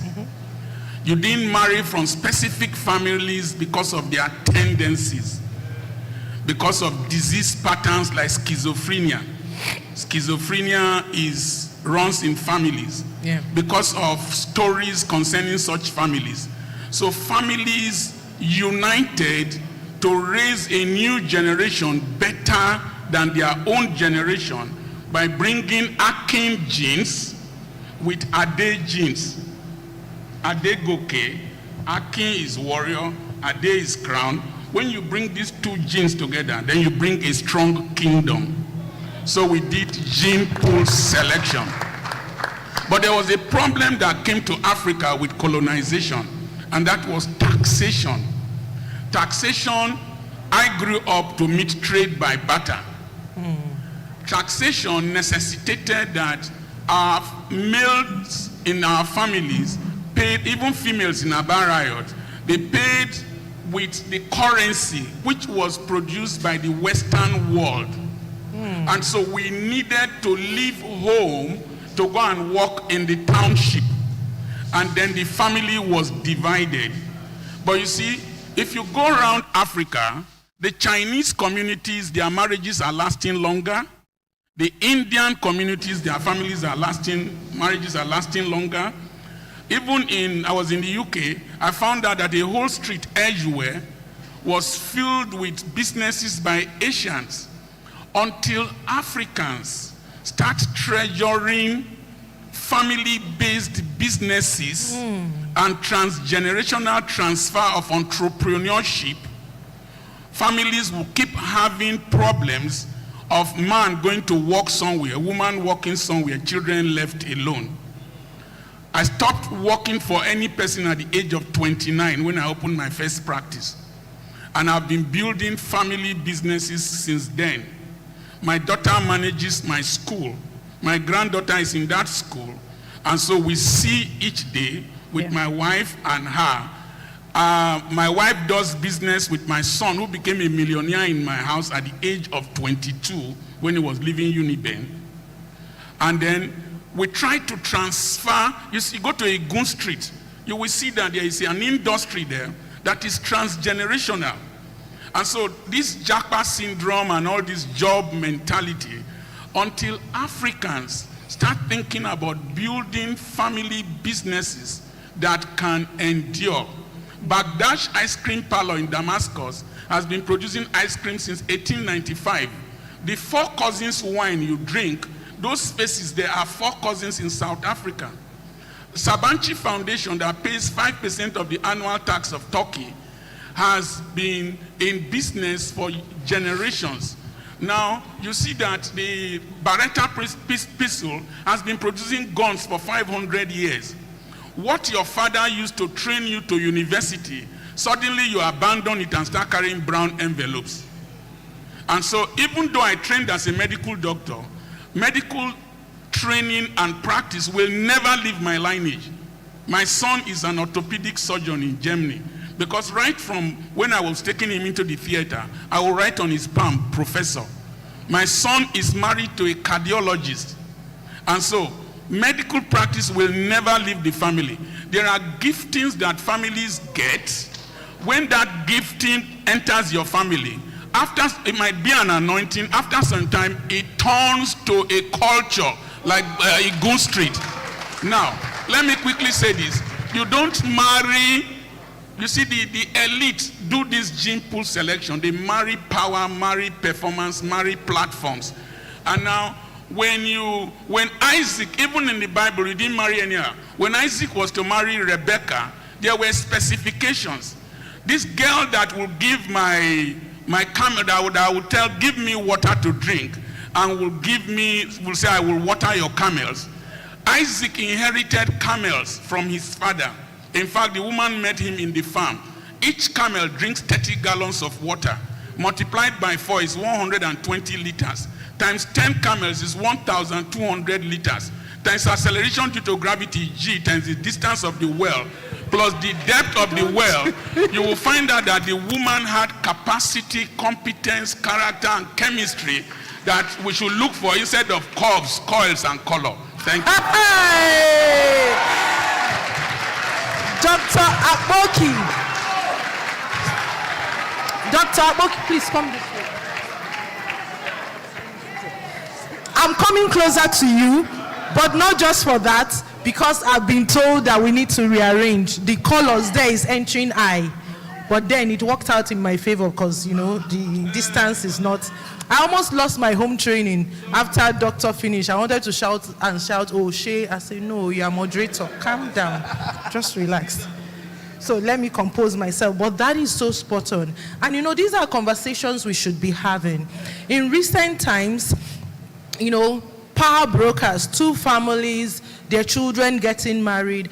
And the way we put out the narrative is almost looking like intentional selection of where to place your children is a bad thing. We should go beyond just saying that. Rather, probably we are calling out to say, oh, please, if there are gaps that should be filled. Because right from time, gene pool selection has been done. I mean, I'm from Anambra State. My husband is from another town in Anambra State. But I know that when we're getting married, Eje is somebody from his place coming to my hometown unknown to us to talk to people in the community about my family. And then it's a random person because you won't know who they are sending to. So they check out, do they have mental health issues?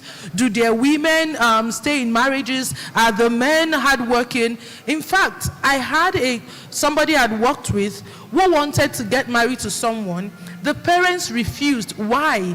Because in the young man's lineage, they were known to be thieves. His grandfather was a thief.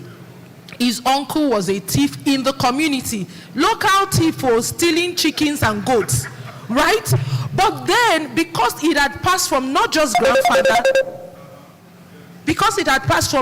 grandfather, another uncle, and then one of them got married, one of the women in that family got married into another family, and her son also started showing stealing tendencies.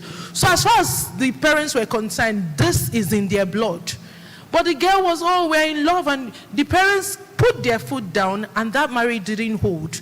Maybe some of us in Western world say, leave them, they are in love. But that is the intentionality of preserving your family heritage. Doctor, thank you for bringing that up. And I'm going to be vulnerable here. Just recently, 3 days ago, my husband and I were having a conversation with another parent who was throwing up his own challenge of he has a business which he grew from his dad. So he was going with his dad, then from him he started, and then his children now, one is studying engineering, the other is in medical school and all of that. And he was saying, so are we going to just hand over this legacy to other people? Like he doesn't want to push it because New Age is saying, oh, leave your child, let him do what he wants to do. But with what doctor said to us, you know, it was so spot on. Because one of the challenges we're having in modern days is, like Prof said, people not spending time together. I've not built global business like you, but I know that even in the one I do with my husband, the fact that we sit together to discuss strategies, we go for meetings together, I'm already seeing how it is building a close knit. So maybe I'll come to you later. Where do we draw this balance of wanting to build family-owned businesses and also not stifling our children to put them there. I think one of the things you said was starting early, but we'll come back to that. So that's something we need to chew on. Family-based businesses will bring the cohesion and the integration that we are all crying about. Thank you everyone for your take on that question. I will just go specifically to expertise questions. So let me start with Mr. Moses, sir. As an oral historian, saddled with the responsibility of researching and documenting findings, can you please share with us ways you and other oral historians are preserving our culture and values such that they are not lost, but are passed down from generations to generations even after us? So what can we do? We talk about documentation. Yeah. Don't forget, I started with the distortion of the African community with what they refer to as modernity.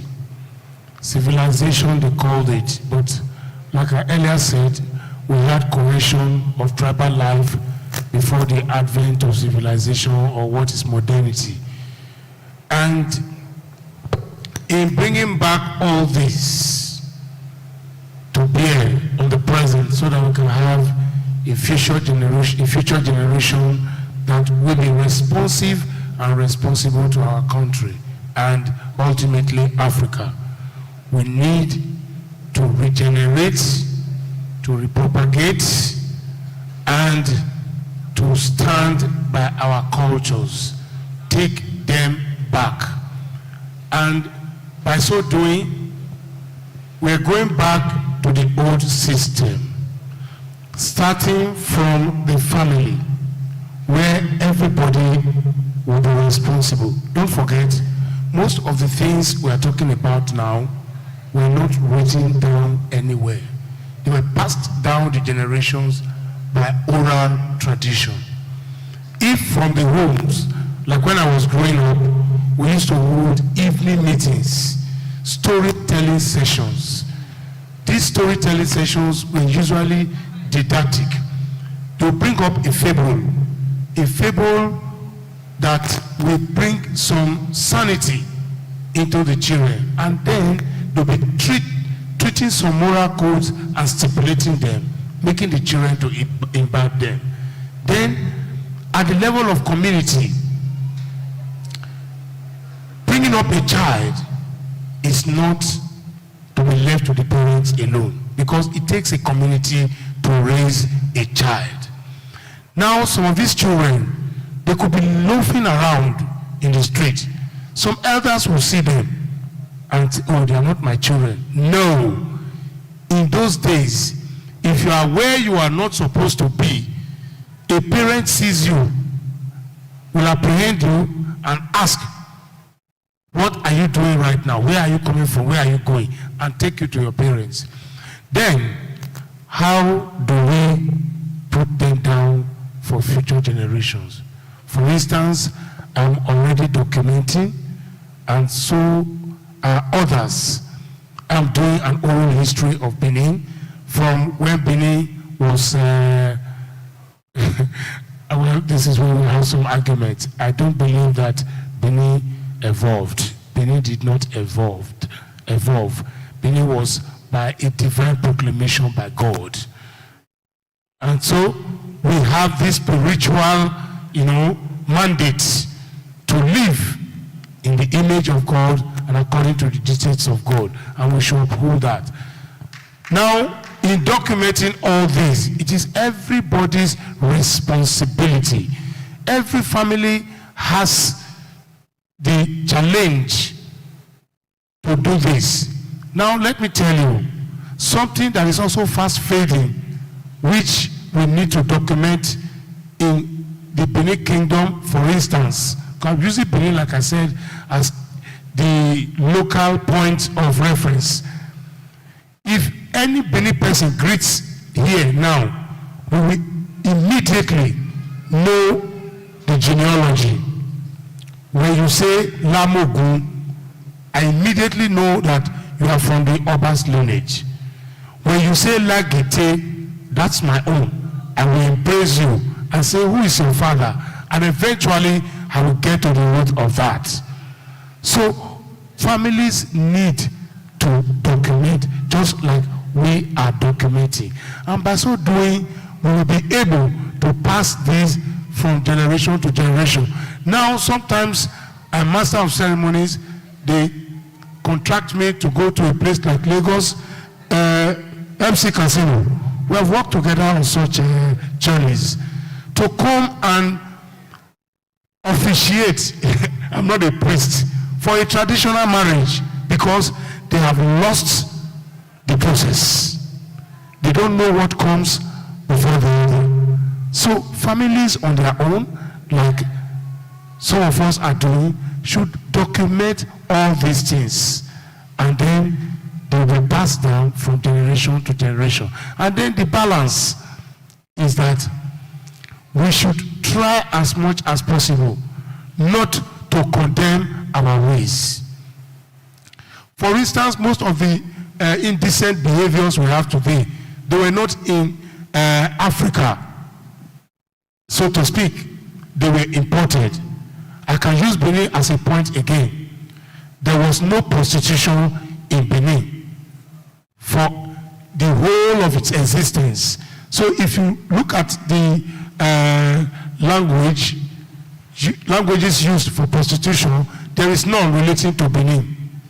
Benin Kingdom has no prostitution in their dictionary or vocabulary. We have Iberaja, that relates to another tribe close to Benin. We have Osuka, that's Osuka. We have Ashewo, that's Yoruba, and some others. So by the time we begin to document all these things, and we know, like Bob Marley said, if you know where you are coming from, then you will know where you are going. Like I said before, the past is always a taproot to the stem of the future.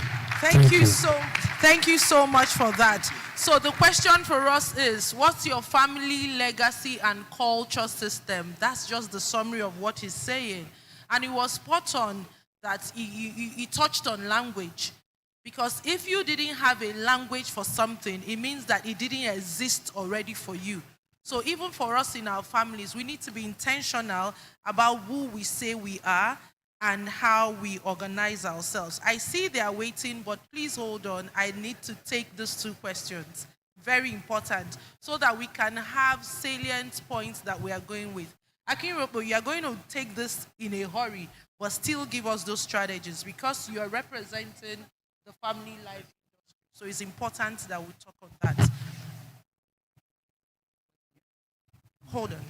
In today's fast evolving world, where digital influence and cultural fluidity, and shifting values challenge traditional roles, Akinropo, can you share with us foundational steps, salient points, 1, 2, 3, or an adaptable framework that you recommend to an African father? There are African fathers watching and here, and they want to realign their family with these enduring cultural values. What are some foundational steps that you can say, this African father, do this, do this, do this? Please share that with us in 2 minutes. Okay, thank you once again, Principal.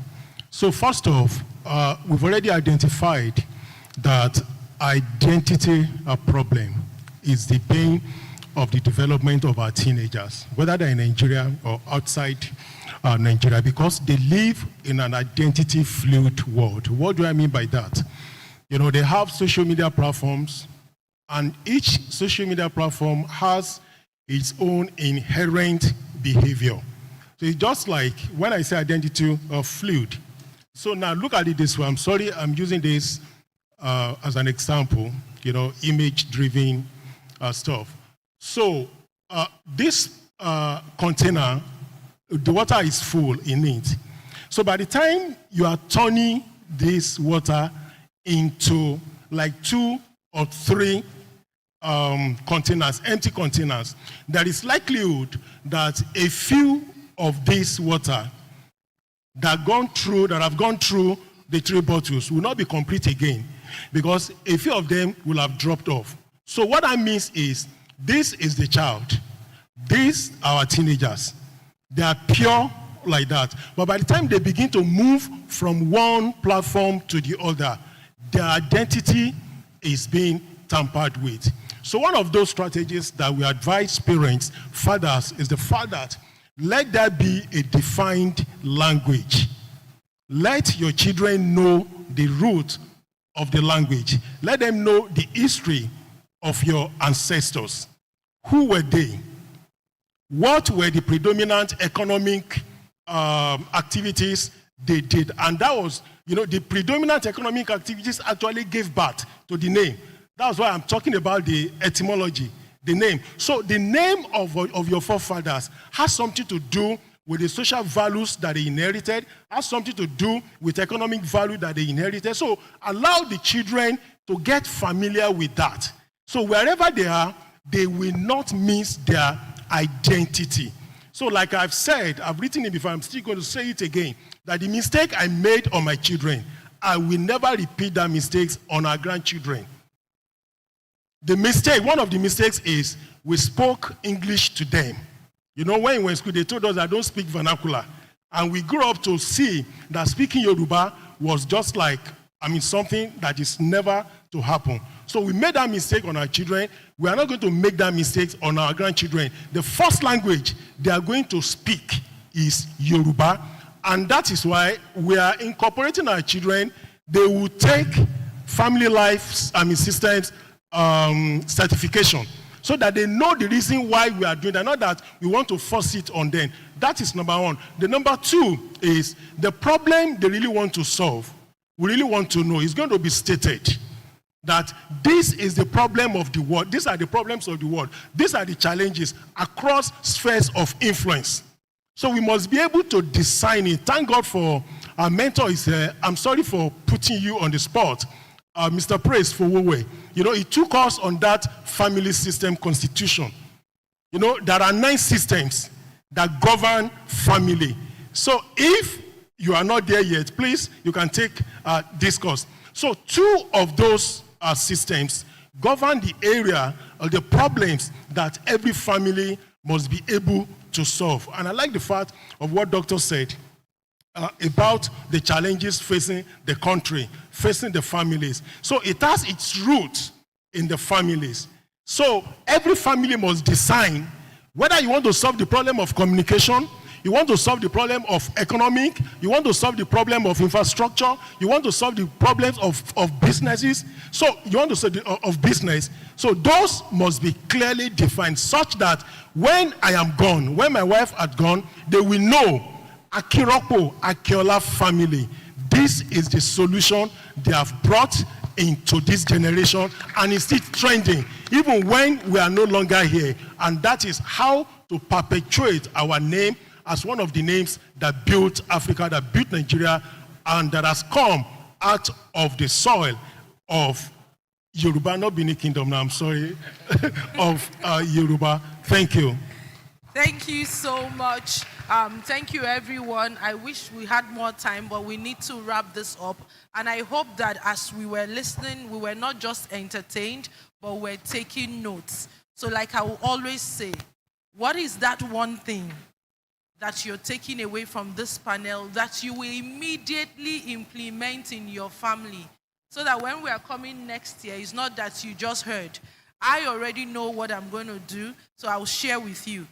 I'm also guilty like Akinropo, where our children were speaking English and all that. And my mother kept telling me. So at a point in time, I had to get them an Igbo dictionary so that they would learn to speak Igbo. Then when she would come around, she would say, Chiefo, that means your morning has come. But in the recent times, I've not been that intentional. We even had to make some rules around it. Some days, purely Igbo language, and there were some sanctions. But honestly, in the last couple of years, we've not been doing that. So that's my takeaway. We're going to go back and reinstate speaking Igbo intentional, because you can't take away the place of language with heritage. So that's my takeaway. What's yours? And please ensure that you implement.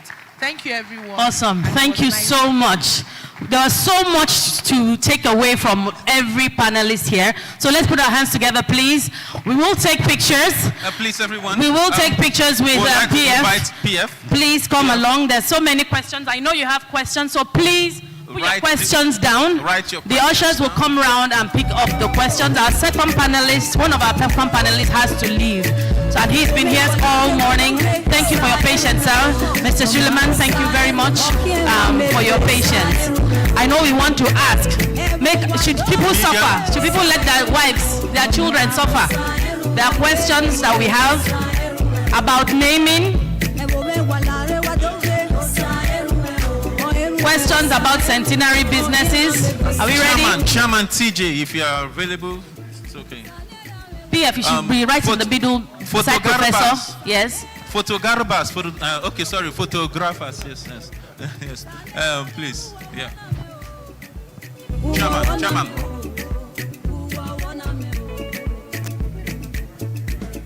Gary. Somebody say kuli.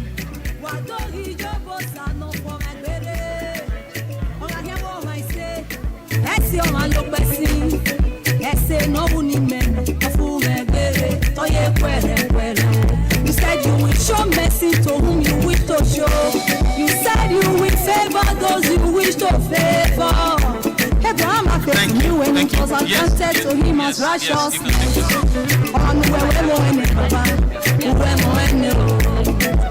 So our tea break will be on our seats, please, because we have so much to go through, and our panelist, like I said, he's been here patiently, and we do appreciate all of that. Thank you so much, sir.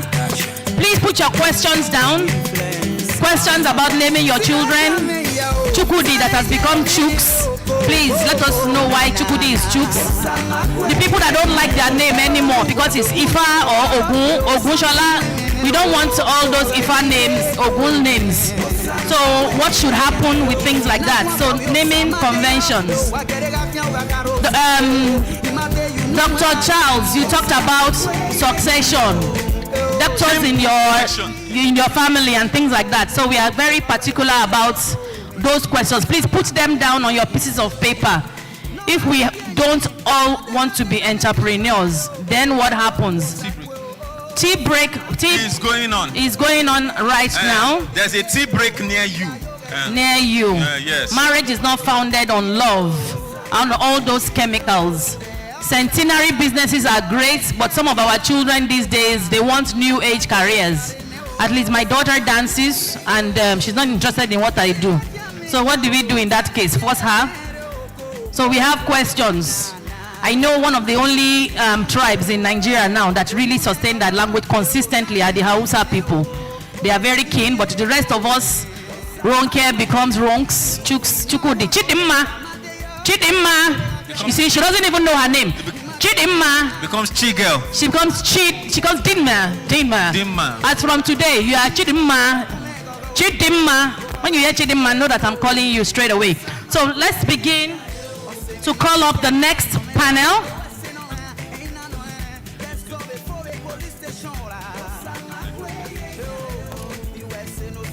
So we know that tea break is going on, and we are going swiftly into the next panel. But I want everyone to do something. You guys have been sitting down for a bit, so I need you to, Dimma. Okay, no. Is it Chigel or Dim? Chidimma. No, Dimma. Chidimma. She mentioned. I insist. You insist. She mentioned that any point you have, one thing you've taken away from this place, write it down. So what we're going to do, everyone, if you have your cell phone, you are going to stand up, take a selfie of yourself, take a selfie, whichever background you choose, and then put that note, that one thing you heard from this session, put that in your selfie as your description, and then post it and tag everybody. So can we do that in 1 minute? Everybody rise to your feet and take a selfie. Pull out your phone and take a selfie. Yeah, if you have a phone, if you have a phone. If your phone is not Pemipada, if it's not a Pemipada phone, just take a selfie. Just look for a good angle. You know, I never really figured that selfie thing out. It's one of my weaknesses. No matter the phone you give me, whether the phone is a fruit like Apple or is or is Android, I never get it well. Please, where's that person that does it for Porsche? As in that girl, her angle is 99. Because no matter how I bend the phone, it's usually not fine. My selfie. You're taking a selfie. Yes, take your selfie and then just hashtag it. Post it, hashtag AFLDC. Yes, please come and help me. Come and help me. So we have students here as well. You can stand up. Let's do a quick stretch.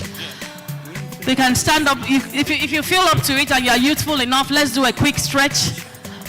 DJ, give us something nice so that we can just walk, just get our blood flowing before the second panel. All right. I heard they like this song in Benin, and it relates to what we are doing.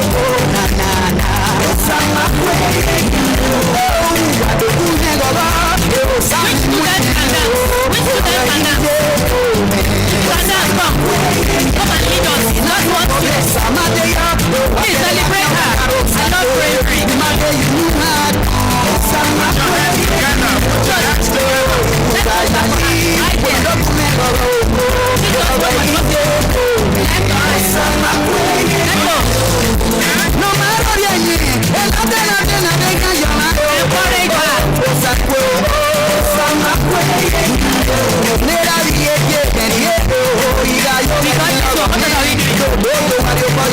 Thank you.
Break it down.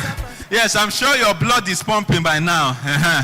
Yes, I'm sure your blood is pumping. But we have to speed up into the next panel. So everyone, please settle down. That was a good break. Excellent Yes. break. So let's settle down, please, as we bring up our panelists. Yes. And I will keep saying thank you for your patience. Yes. I know your schedules are busy. So please, guys, let's settle down quickly.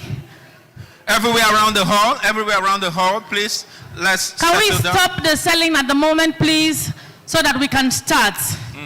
Can the ushers please settle everyone down? Thank you. Thank you. All right. All right, our first panelist is Mr. Suleiman Alade. He is the current Director General of the Edo State Broadcasting Service, a seasoned international journalist and a media professional with over 2 decades of experience in broadcast journalism across both radio and television. He has made significant contributions to the prestigious international news channel, including Al Jazeera, SABC, and GB, is that Great Britain, News UK, and Arise News. Please put your hands together for him. Please sustain the applause. Until he gets here. Thank you so much, sir. Thank you.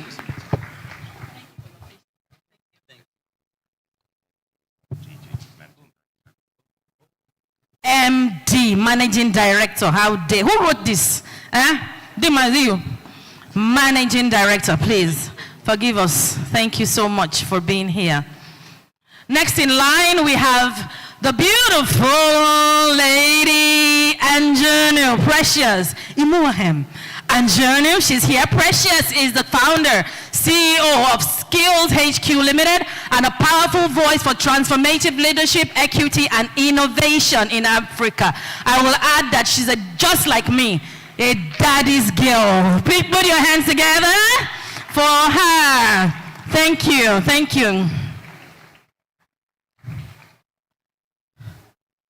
And then we have the husband of our director. Of Chidimma. Okay. The husband of Chidimma, Mr. Theophilus Chinedu Nwobi, fondly called the King of Happiness, a seasoned entrepreneur, philanthropist, and family life consultant, founder of Start Your Marriage Right Academy, with his wife, providing cutting-edge marriage coach certification and premarital marriage solutions to help modern couples build strong foundations for flourishing marriages. Please put your hands together for him, the Odogu of Family Systems Engineering. And then we have our moderator. Is it you again? Chidma.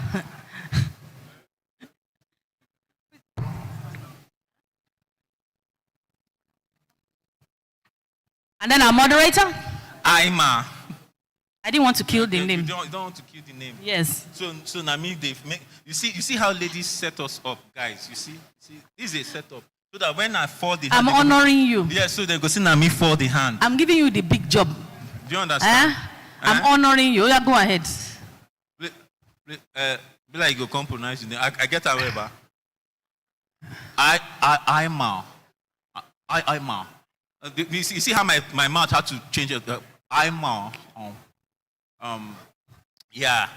Please put your hands together as she comes up. No, you guys just had tea break now. That hand is like that clap is standing on one leg. Thank you. Aima Egbelakin is a U.S. board-certified social worker, a licensed outpatient therapist, and a cultural educator. She works with a varied population and is particularly passionate about helping immigrants and biracial couples and families in the diaspora to achieve and sustain cultural balance. Please, let's put our hands together for her again. And let me let you know that she flew in all the way from the States. I believe it's Iowa. She flew in all the way from Iowa for this program.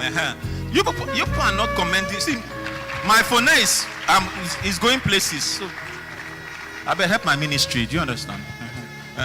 All right. Thank you very much. Thank you.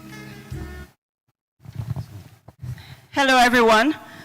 Thank you for having me, and thank you for having us. It's been an amazing program so far, and let me just use this opportunity to say it's good to be home. My name is Aima Nohi Egbelaki, and yes, I'm from Edo State, so this is my roots and my heritage. The topic that we're speaking on here today is titled Africa to the World. And more specifically, it speaks about instructing the world through African solutions. To my panelists, thank you so much for being here. And you know that we're going to have a wonderful ride. I'm going to start by reading the synopsis here. Africa stands as a continent that's rich in wisdom, resilience, and innovation, which are qualities that are often overlooked in global discourses. As the world grapples with crises in mental health, fractured families, ecological degradation, and leadership instability, the time has come for Africa to move from being seen merely as a receiver of aid to a source of instruction and insight. This panel explores how indigenous African frameworks, we're talking about frameworks that are rooted in collectivism, spiritual balance, and interdependence, can offer enduring solutions to global challenges. My panelists are from diverse spheres, and they will share how African philosophies, family systems, and conflict resolution methods and communal living practices are not only relevant, but also quite essential in designing systems for a more humane, balanced, and inclusive world. We have 3 major objectives as a panel. The very first one is to unpack the unique contributions that the African heritage can make to global well-being, innovation, and policy.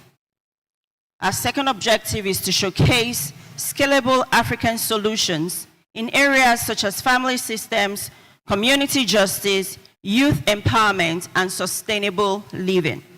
And lastly, our objective is to inspire a mindset shift among Africans to embrace their role as global contributors and knowledge holders. Thank you for joining us today, and I will jump to my first question. First question is for you, Mr. Sulaiman Alade. Did I say that right? Okay. Your microphone? Okay, I'll give you mine. I'll share mine with you.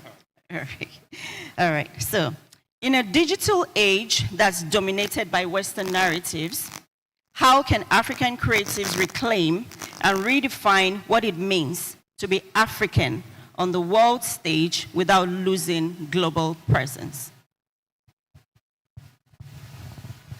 Well, thank you very much. And first, let me say thank you to the organizers of this event. Let me jump in quickly here, and it has to do with basically having the content creators going back to school. Yes. If you're not educated, you'll be selling a bad content to the world. We've listened to Professor Eddie Eragbe. We've also listened to Professor Akpokia. And it tells us just one thing: reorientation, re-education, resensitization. We need to go back. Everything is a re-thing, because the seller who isn't equipped will be selling the wrong information. I'll give you an example. Praise for always in the United States, yourself from Iowa. And the bad thing is that, for instance, pizza is pizza, but moi moi is now bean cake. How? Akamu is now pap.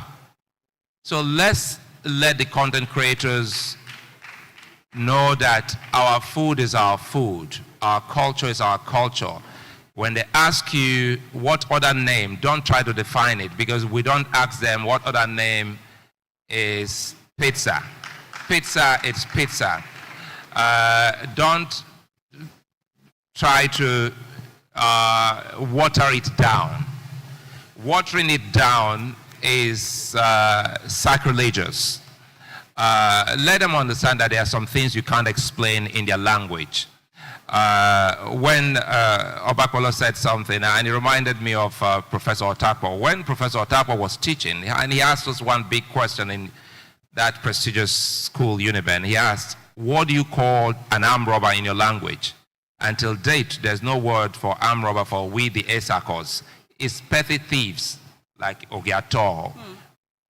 So, for every word you do not have in your mother tongue, it never existed. And that's the truth. Wow. So, when he spoke, when he said that this is what it was, that there are no words for, prostitutes or prostitution, it comes back to having our content creators, that's the question, being schooled so that there must be a deliberate attempt to sell in Africa. And I'll end it here. When I was young, I was looking for spiders. And do you know what? I wanted spiders. I wanted to be bitten by spiders because I thought I would become Spider-Man. And I'm serious. It got to my head, I'll pick up spiders, I put them on my, and they walk, and I never got bitten because it is the attempt to rewrite the American history that there's always one superhero. And they use my profession, the media, to sell the narrative. There's always one Superman that will get into Baghdad and free up someone. There's only one man that will get somewhere and will defeat everybody. It never exists. Wow. But today we believed in that. That's right. So we keep telling our people, go back, meet the people, the custodians of that culture and tradition. Let them put something in your head, and you can run with it. All right. Thank you. Thank you so much.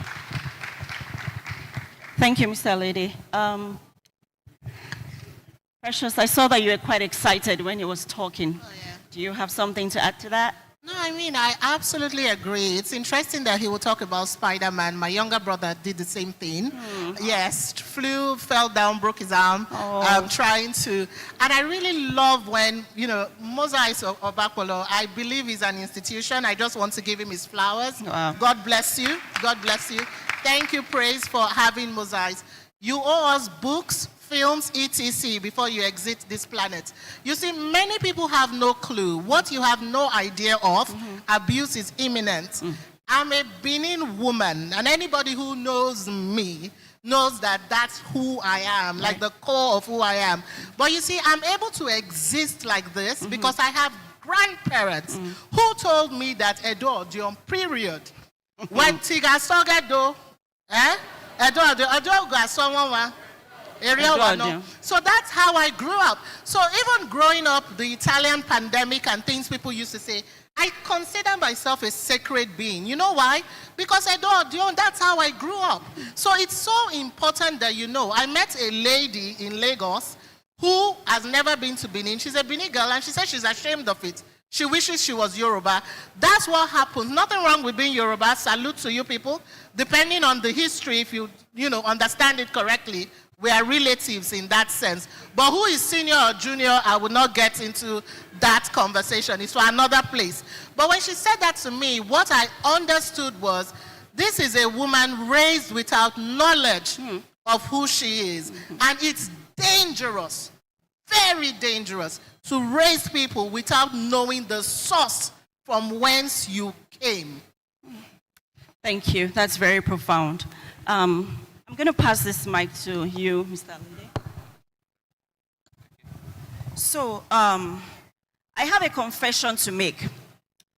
This is my first family life conference that I'm appearing in live. And one of the major motivators for me was because it was holding in my hometown. And I particularly was drawn to the topic as well, like this is my heritage. So for those of you who do not know, Iowa, where I live in the US, is very, very white. It's 96% white people.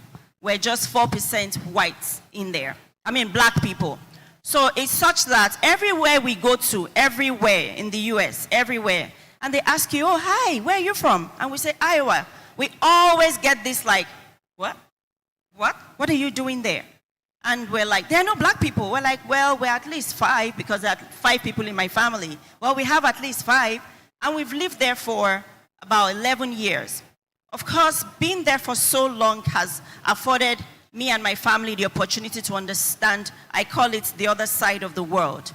And it is so, so different. And to speak to what Mr. Alede just said, it's the same thing. I was quite the disruptor in my grad school because everything they said, after the professors said whatever it is they wanted to say, I was the one who always shut my hands up. And they're always like, oh, I'm like, yeah, can we throw a cultural spin to this? And that's one thing that I see that's missing. And it's interesting because all of our family friends who are white, they know Inyo, they know Fufu, they know Eba, they know Chin Chin, they know Dodo. We don't try to color coat or sugar coat it. And it's the same, just because I feel like we might end up having like a recurring theme here today. The names. He just talked about content creators. What are we selling? What are we showcasing to people out there? I am that parent who, whenever I send my kids to school, all of my children have ethnic names. My husband is Yoruba, so they all have Yoruba first names. Long ones that are like sentences, not like the short ones, no short forms at all. And then I will go to school on the first day and say to each of my children's names, there is a meaning and a story. And then I'll end it by representing us Africans to say, if you meet any African with an ethnic name, it's the same thing. There is a meaning and a story to our names. So again, we're not saying, don't give your children whatever names you desire. But again, there's something, that waits probably in future for them when we inculcate things or culture into our children. I'm going to speak a little bit more on that.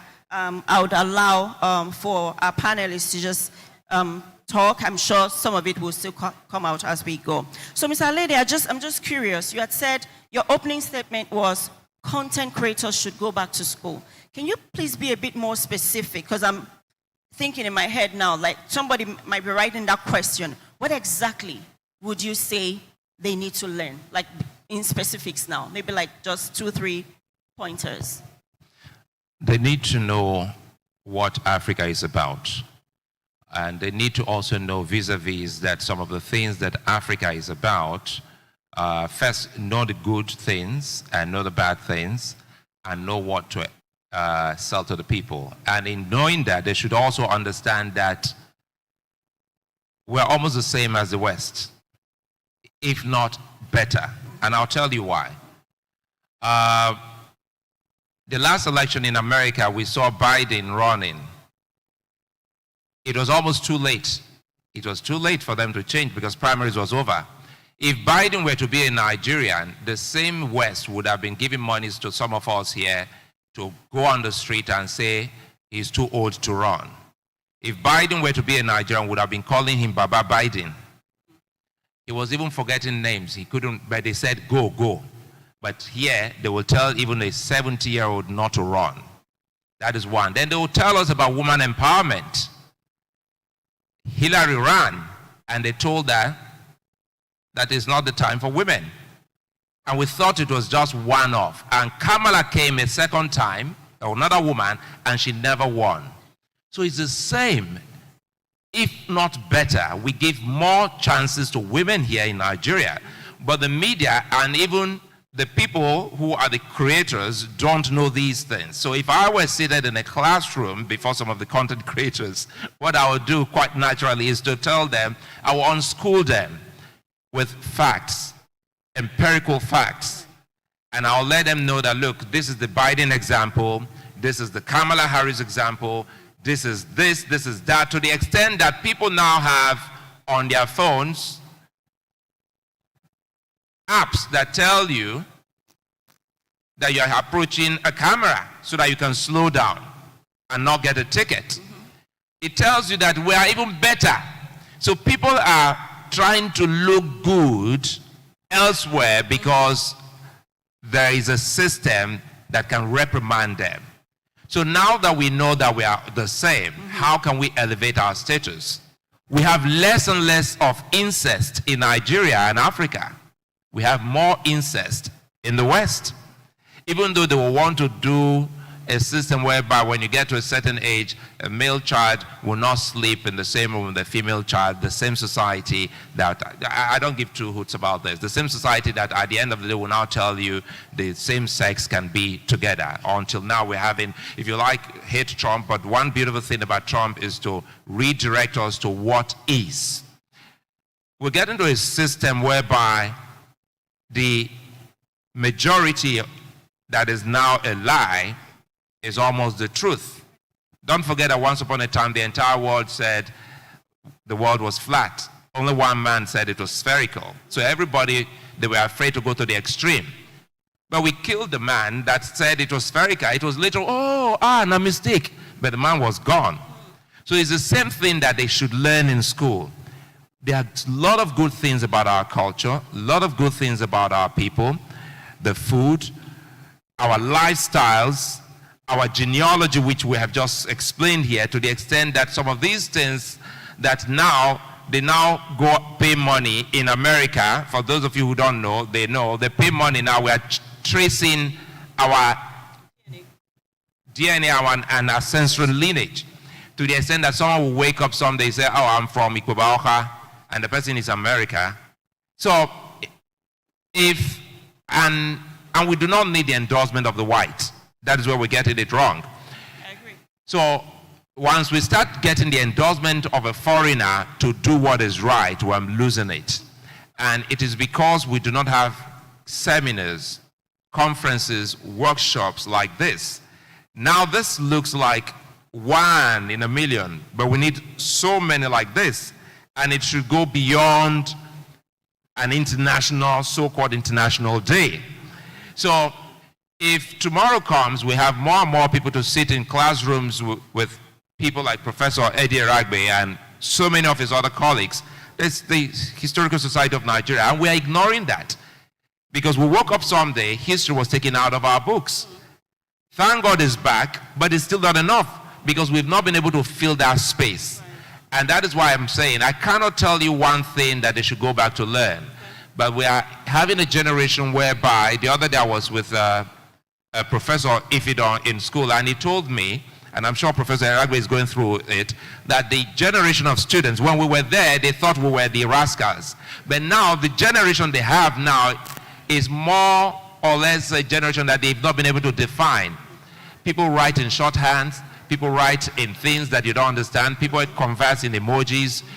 So our own people must be different, so that when we go on TikTok, whatever we're selling, I have some Benin people I'm following on TikTok. One of them, hate her or love her, I won't say her name because people will think that she's crazy because of the, in quote, the vulgarity in her. But she's actually trending and making sense. But we need to aggregate, that's the word I'm looking for, our points and say, look, this is it. Because the West deliberately will not let you know that once upon a time they were killing twins. Does anyone know that the West, they were killing twins? They didn't tell us who stopped the killing of twins. But they came here and they said, Mary Slessor stopped the killing of twins. They will tell you that someone discovered the mouth of the Niger. But people were living by the mouth of the bank of the Niger, and they were using the water. So now that we know, we're in a better state. I'll end with this. We know the West. They don't know us. Right. So we know the West. We know ourselves. We know us. So why don't we elevate the conversation and sell us? Wow. Wow. Thank you. We know the West. They don't know us. And that is the truth. And the question he asked is very profound. Why don't we elevate ourselves? When we look at, just happenings around the world generally, especially again the media, what it portrays about us is mostly, negative things and all that. But when we know who we are, why don't we try to project the good? Content creators, this hall today is filled with content creators. You've heard it all. Go back to school, learn the basics, and stop chasing the likes. It's not just about the likes.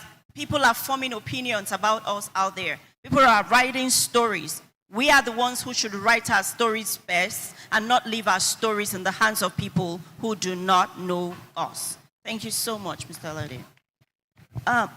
My next question will be to you, Mr. Nwobi. You are a family life practitioner.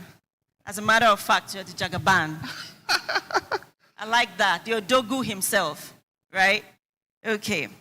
So, in a world where global perceptions of masculinity are shifting towards vulnerability and the overt display of emotions for acceptance, how can we preserve and modernize the African wisdom around masculinity, family, and parenting without losing the core values of identity, discipline, and belonging that have traditionally safeguarded the family unit. Thank you for that. Right even before the coming of Europeans, we have built successful family life that is devoid of divorce and separation, and parents were measured by the growth and development of their family and sons, and they actually protected their families at all costs. And so for the African father, how do we let this value be shown out there? African parents and fathers are not weaklings. They defend their family, even laying down their lives if there is war, pestilence, and all those things. They were absolutely responsible to ensure there is no external or internal threat for their families. And so today we have the challenge where fathers are giving up so easily. We have more baby fathers than fathers who want to stay with women and ensure that their children are productive. And so we want to show the world as African fathers, we are not afraid to fail, and we are not afraid to say it is tough, but we have built resilience to overcome these challenges and still be there for our children. Right. Secondly, the African father is that one that is productive. He may not be rich, he may not have everything, but he will be there for his children, doing his best. Today we see the idea of asking women, what are you bringing to the table? This is not African. African says, I'm in charge of the table. I go, I work out my ass there, I come back and ensure that my family get the best of what I can provide. So this question is, what is she bringing to the table? How much is she earning? It is a Western thing. You want the money of the woman. You want what the woman will do for you, cook for you, wash for you, bring money for you, and you sit there. It's not African. So Africa wants to support the women, because those days the women have farms, they go and trade, but the man don't base the sustenance of the family based on the value and the monetary terms the woman is bringing. That is Africa. And so we must be bold enough to do that. Then African man shares his history with his family. I remember growing up, I knew my cousins, I knew their names, I knew the schools they attended. So African fathers are connected. My father shared the story when he was very young, when he came into after the war. There were apprentices those times, and one apprentice was found drinking beer during the day. In fact, the fathers, those who were fathers in the community that time in Zaria, brought the young boy up and gave him 24 lashes. So it was not just you parent a person or a child because it's biological. As long as you are a parent, you are a parent to every child around you. And so the children feared and revered whatever parent that is around them, not biologically theirs. And so this idea for us begin to think as individuals, it doesn't matter, and nobody should ask my son or my daughter what he or she does. It is my challenge, it is my responsibility. No, it's a collective responsibility. So we need to tell the world it takes a village to raise a child. And it is safer for every one of us, because a corrupt family can corrupt your own family. A corrupt family can disintegrate and bring menace to your own family, because our children will mingle together either within the community or different places. So we must show that strength. And lastly, African fathers transfer wealth to their children. Recently, I was in the village and they showed us a land our grandfather left. And they shared it among their sons, therefore among my uncles. And a lady told me that the one they shared for us, that's my own father, they are pricing it for 40 million. I was like, my father never bought this land. It came from his grandfather. And now I'm inheriting that. So African fathers don't look out for children that they will be beneficiaries to them in old age. they build resources. They have palm kernels, they have farms, they have tubers of yam in various places. And so we can take it to the world and say our fathers are strong, much better than what we are trying to copy. Then lastly, for those who are here, the family systems engineering have a tool that helps fathers to build, not just be a modern father, but building the traditional core values that make us strong as Africa, that we can tell the world we are better off raising functional families. Thank you. Thank you. Thank you so much. That the definition is quite clear. Who is an African father? What exactly do they embody as fathers? They protect, they provide, they sacrifice, they cover, they take care of. And especially that part that says, what do you bring to the table? They don't concern themselves about what you bring to the table because they are in charge of the table. And it talks about, and my question is centered on that, your phrase, it takes a village to raise children. And I agree with that.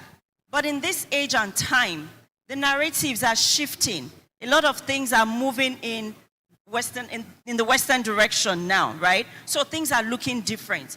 So what do we say about people? Yes, we want to build a community, right? To be able to raise our children. But what if you don't agree with, your values do not align with the values of the other person? Should we still allow such people to raise our children? Like our neighbors, for instance. When I was growing up, I used to go to school in Mushin area in Lagos. But I had to pass through a slum. It was close to Fela's shrine. But it was such that I just remember, and that just came to me now as you were talking about the community. Every day I would pass by there, we had to walk. It was, walk down to school. But there were times that I would miss school. If I missed school, say on Tuesday, by Wednesday, there was one of the miscreants, one of the people there in that slum, who they smoked marijuana for a living. There were prostitutes who lined that street. But they would call me, come here, come here. You, come here. You go school yesterday, where you go? Where you there? They didn't go to school. Some of them had, the women had kids who were living with them because we would see them on our way from school, from maybe the jobs that they did, they had kids. But those people, even as a child, as I was 13, I was in junior JSS school.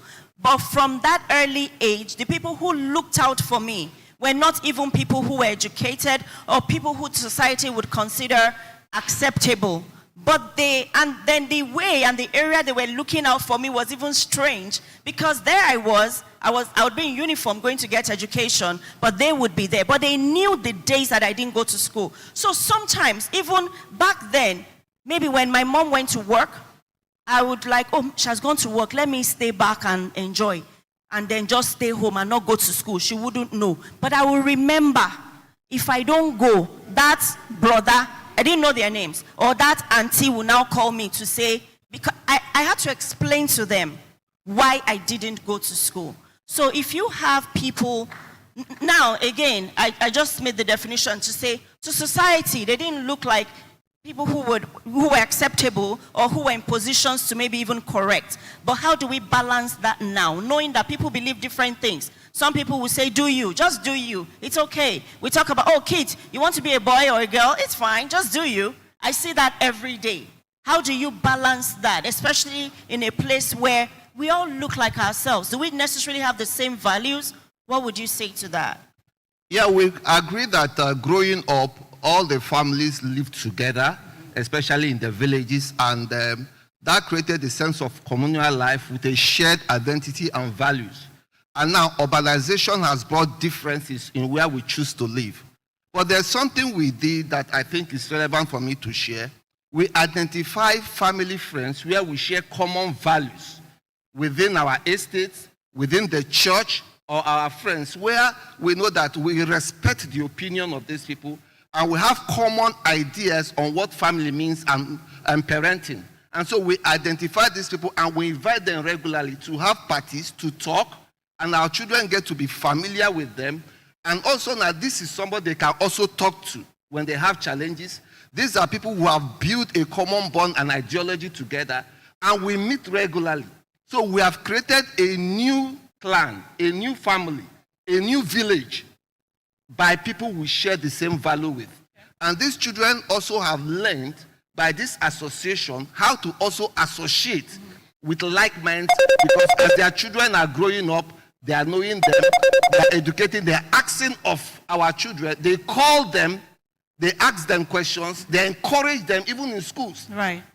And our children will just say, this uncle called in, this auntie called them. These are not biological siblings to me, but we have formed this closeness in the way we share values. And so, stop looking for only people who are biologically connected to you. Right. Your friends are there. Choose your friends. Your families are there. Choose a new family if those values you hold on are not expressed by your biological family. We are a family of Africa. And in diaspora, I've seen such happen. They cluster around, they share identity, they share language, they hold each other's strength. And so you can create a new family out of anywhere you are, whether in Africa, in Europe, or in Asia. As long as value has connected you people, you will still solve the problem of our father's culture of integratedness. Thank you. Thank you so much. So what I hear is intentionality. Be intentional. He said something. He said, choose your friends. Choose them. That's be intentional about them. Everybody is not or do not necessarily qualify to be your friends. Choose them, because your friends would end up becoming part of your children's community. To our last question, my last question is for you, Precious. As a curriculum developer, how can we ensure our rich culture, solid value, and family that our rich culture, solid values, and family systems are embedded into the curriculums that are being developed by our educationists today? Thank you so much for that question. I think one of the things that we need to do is think about what it means to be even in school, respectfully to the professors, etc. But I just want to say something about my education. My mind was manufactured by my father. I'll say it again. My mind was manufactured by my father. Not in any school. The curriculum that built me was manufactured by my father. I was 16 when I questioned religion. My Catholic father, unafraid of who his God is, will drop me in a Pentecostal church and come and pick me. He will see me on the streets of Benin evangelizing. His Catholic friends will go and tell him, and they say, oh, that's Imua. You know, anything she does, she's passionate. Better there than with the boys. And now that I'm 40 and we have conversations, because, you know, I've gone full circle, I ask him, what gave you that confidence to allow me? Because you see, we are very almost manipulative as parents. You know, you want to indoctrinate a child. And that's why sometimes they rebel, because we're sovereign beings. Let's, you know, get that one clear. And then by the time you've done all, they followed your curriculum, they've done all the rigid things, one day they're fed up with you, and then they come out as an adult that this is who they are. And then you start to feel like a lie. But you see, in allowing me think, because that's the thing we don't do enough of in Africa, any curriculum that we would have that is worth its salt must allow for critical thinking. We don't think enough. I hear the conversations around the West and who we were. Even the questions of who we were, it's so distorted. And that's why I started with speaking to Mosiah and saying that he owes us books, that we are not even clear. You know, even in systems, I'm going to quickly talk about patriarchy because a lot of it has come out. You guys invited me, hi. So I don't know whose wise decision it was to put me on the panel, so I will go there. If you examine, again, I'm a Bini girl, descendant of the Idia extraction.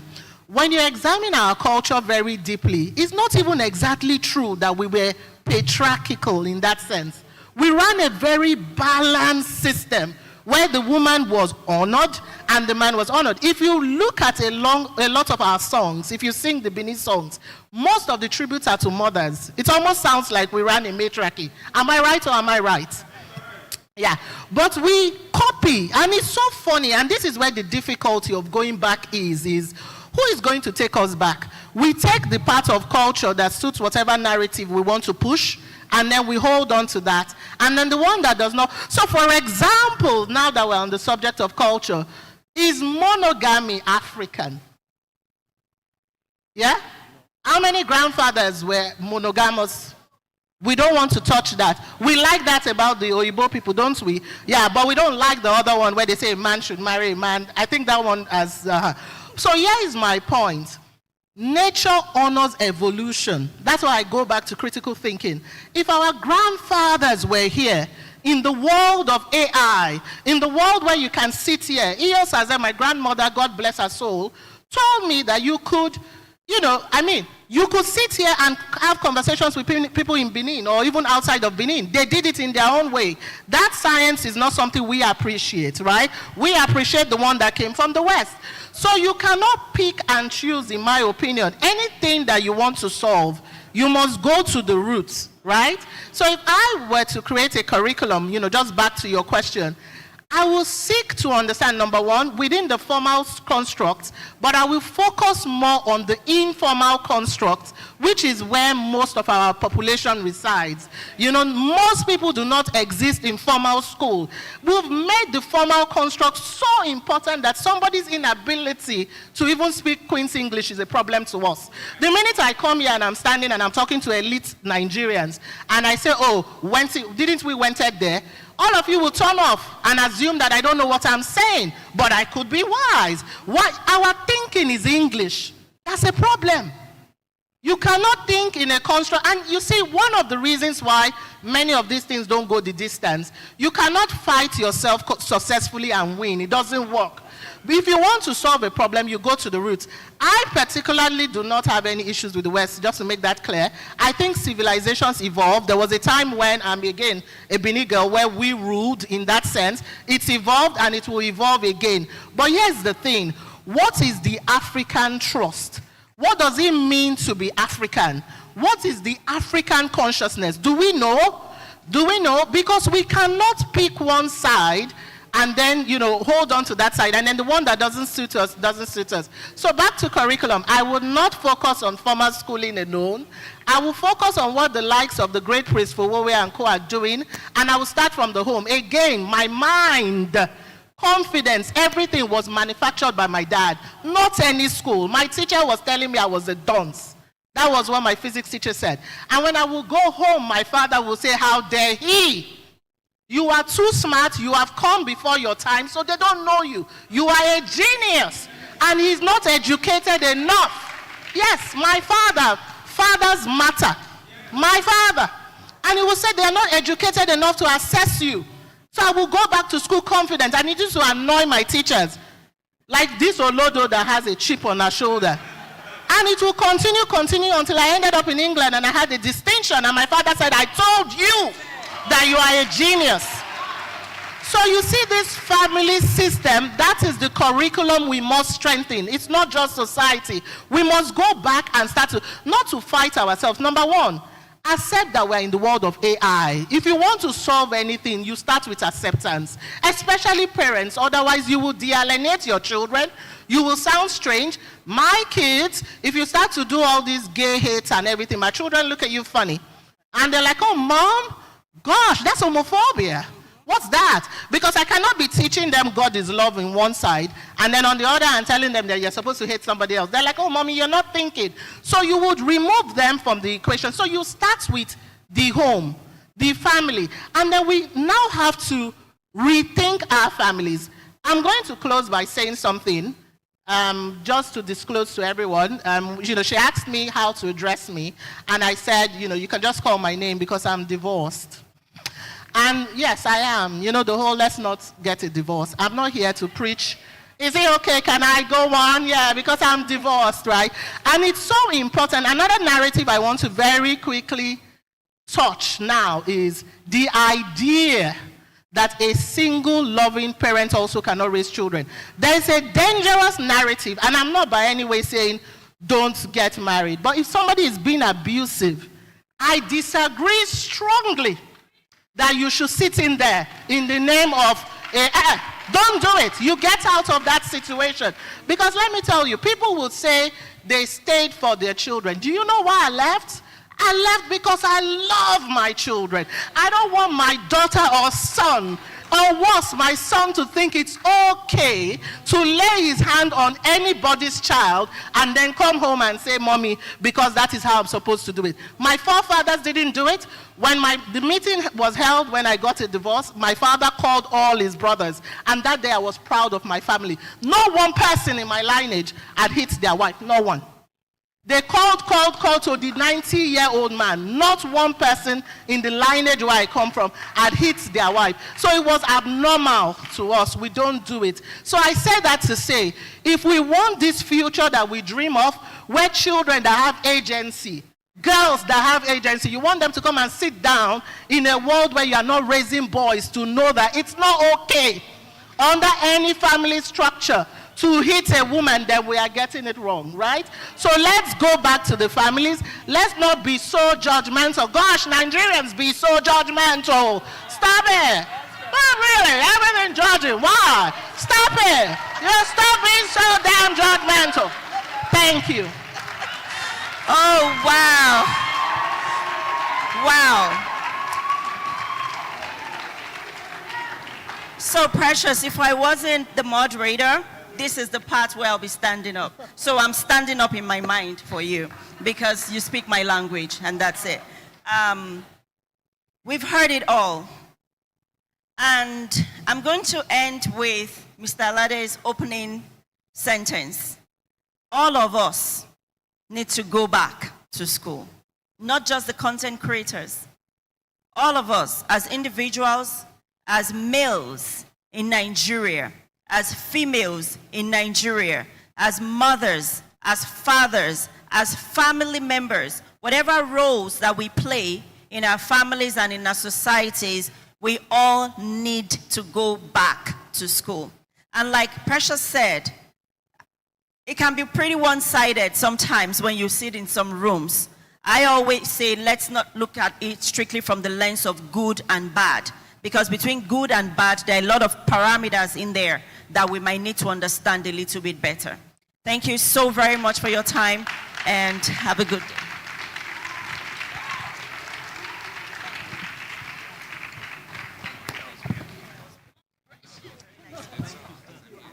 Awesome. Thank you, well done. Thank you so much. Before we take can we stand up and celebrate these powerhouses? I don't know about you, but I had so much today. So much. I took so many notes today. I don't even know where to start. Is it when Mr. Suleiman talked about pizza? Pizza is what? Pizza is what? Around the world. Burger is what? Around the world. Come on. So why is that? Akara. Oh my. In fact, that killed me. That just finished me. I'm telling you. And he off me. I may be the MC, the host, whatever, but I am also a disruptor. When somebody has done a good job, I celebrate them. I wouldn't have been able to sit when they were talking. I just couldn't. I just could not. Please put your hands together for them. How do we even begin to teach these contents? Content creators that don't know content. Where do we start from? I wish we could be here for 3 days. Yes. Please put your hands together.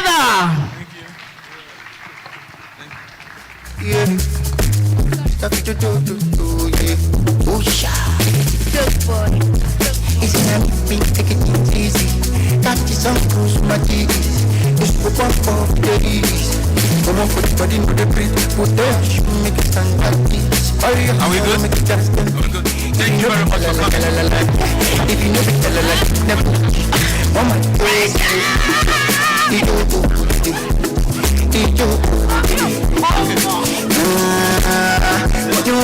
Gosh, that was in fact.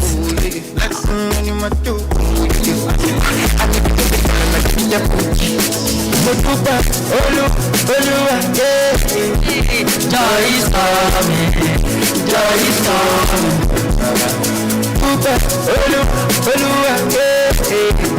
Joy is coming. Only a little more.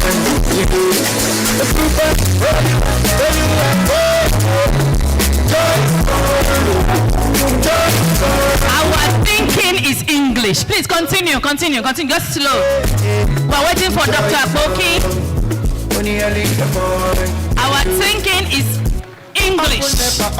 If you want to solve a problem, go to the roots. Media team, those quotes need to go out. What do we do about those schools that are not teaching content? What do we do? Italian pandemic. What is the Italian pandemic? Italian pandemic. It's dangerous not to know your roots. So we have a video that we need to watch from the Olori Atiwasha. Do we have the video ready? Do we have the video ready? Let's settle down and watch the video. Yes.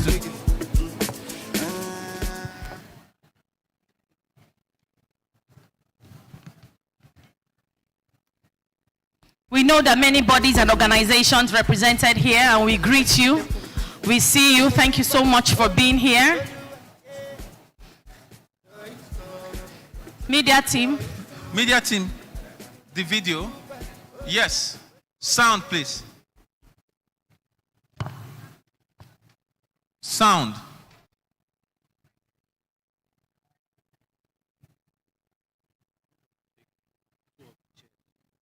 Okay, please, let's hold on.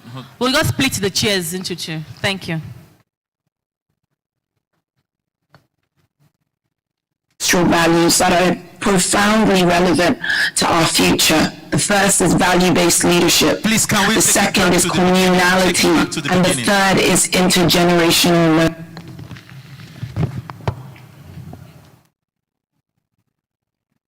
Good day, everyone, and I'm so sorry I couldn't be with you in person today, but this topic is so dear to my heart that I eagerly welcomed the opportunity to share this video about positive family values. I've always believed that tradition and progress are not at war. They're not even opposites. To thrive, we need both the enduring wisdom of our ancestral values and the leaps birthed by innovation. Today, I want to focus on 3 ancestral values that are profoundly relevant to our future. The first is value-based leadership.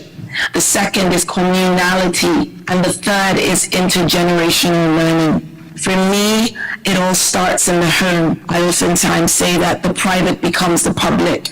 And it starts with value-based leadership in the home. When we study our history, we see that the true heroes understood that leadership means stewardship, not ownership. These legendary monarchs, unnamed elders, fathers and mothers, focused on their responsibility to others, and in doing so, they preserved what is precious while achieving necessary growth.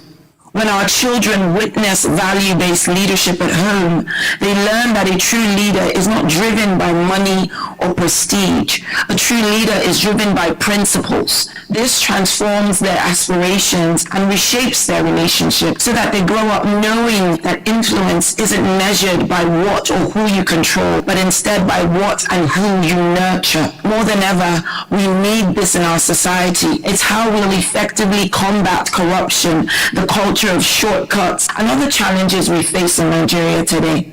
This fundamental value flows into the second ancestral value, communality.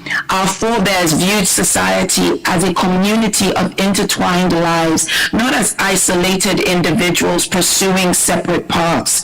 They understood deeply that together we form an interwoven fabric far stronger than any single thread alone.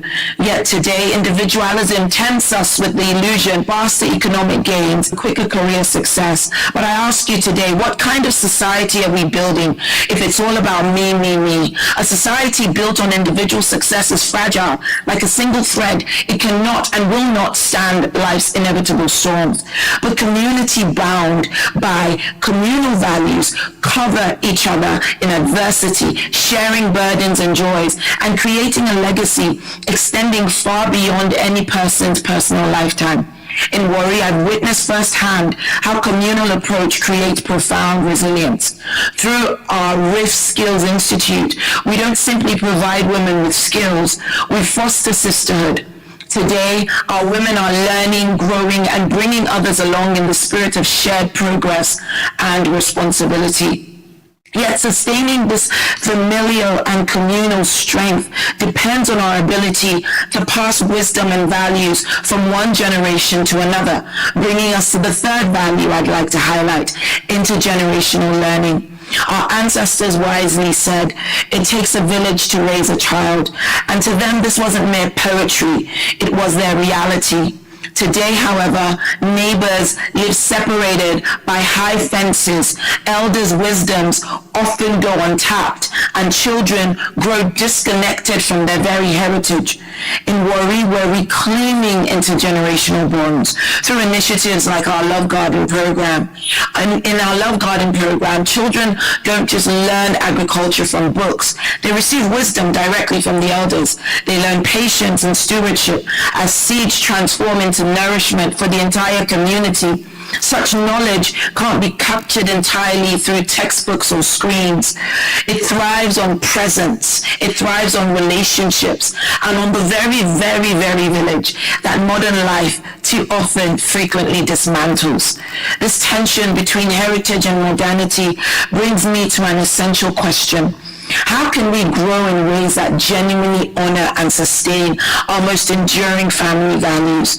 The short answer is that it requires intentional decisions about what we teach our children and how we build our communities and how we model the fact that our true strength is found in serving others.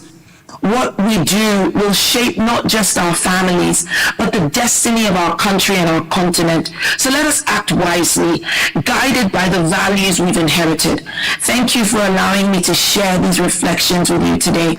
May the wisdom of our past guide us as we build families that will create a positive impact for generations yet unborn. God bless you all. God bless the Warri Kingdom, and God bless Nigeria. Thank you for listening to me. Please put your hands together for the Olori Atuwashede III, the Queen Consort. Please put your hands together. Such great words. She is the convener of Elevate Africa. Thank you, thank you, thank you. Wow, what a loaded conference. Very loaded. What a loaded conference. I mean. Wow. If this was for 3 days, we die here. Dr. Charles, I'm sure that we are waiting for this fireside chat. We are seriously waiting. We have questions, so many questions that have come in. And we recognize that there are students that have been with us here since morning. Well Please, done. all of you, can you just take up, stand up and take a bow? Let's appreciate the students, the schools that have been here with us since morning. And like I told you in the morning, it may not make sense here. They may have told you to come. But trust me, this is a seed that is going to germinate. In a few years, you will thank God that you were here. Put your hands together for yourselves. Pat your neighbor on the back. Say, well done, you try. You try. Greet the other school. Network, collaborate. This is how it begins. Your friends don't only belong to the ones in your schools. Yeah? Make sure you know their names. I hope you're not snapping at this age, because all of you are looking rather young. Okay. So now, we're going to have our fireside chat, and I'm also going to throw in the questions as instructed, so that we can answer all of them. Because I even know that, let me not say it. So let's put our hands together for Dr. Charles Apoki. Put your hands together. Let's sustain the applause as he comes. Hashtag my wise man. newly inherited daddy. Hashtag Baba Wise Man. Well done, sir. Thank you. Thank you so much. Thank you so much, sir. Thank you so much. Thank you so much, sir. And then obviously, I'm going to also invite our Oga at the top. Praise for Oella. Let's clap. Let's put our hands together. This amazing thing that we're having here is because of this Oga. All this talk. Well done. Well done. Awesome. And you know what we are getting is 3 for the price of 2. Ben. So we have the intellectual, we have the doctor, and then just to make it complete, please let's welcome Prof. Prof. correct me. Let's welcome, yes, for the fireside chat. Prof, please put your hands together. Yeah. Put your hands together. Keep clapping knee.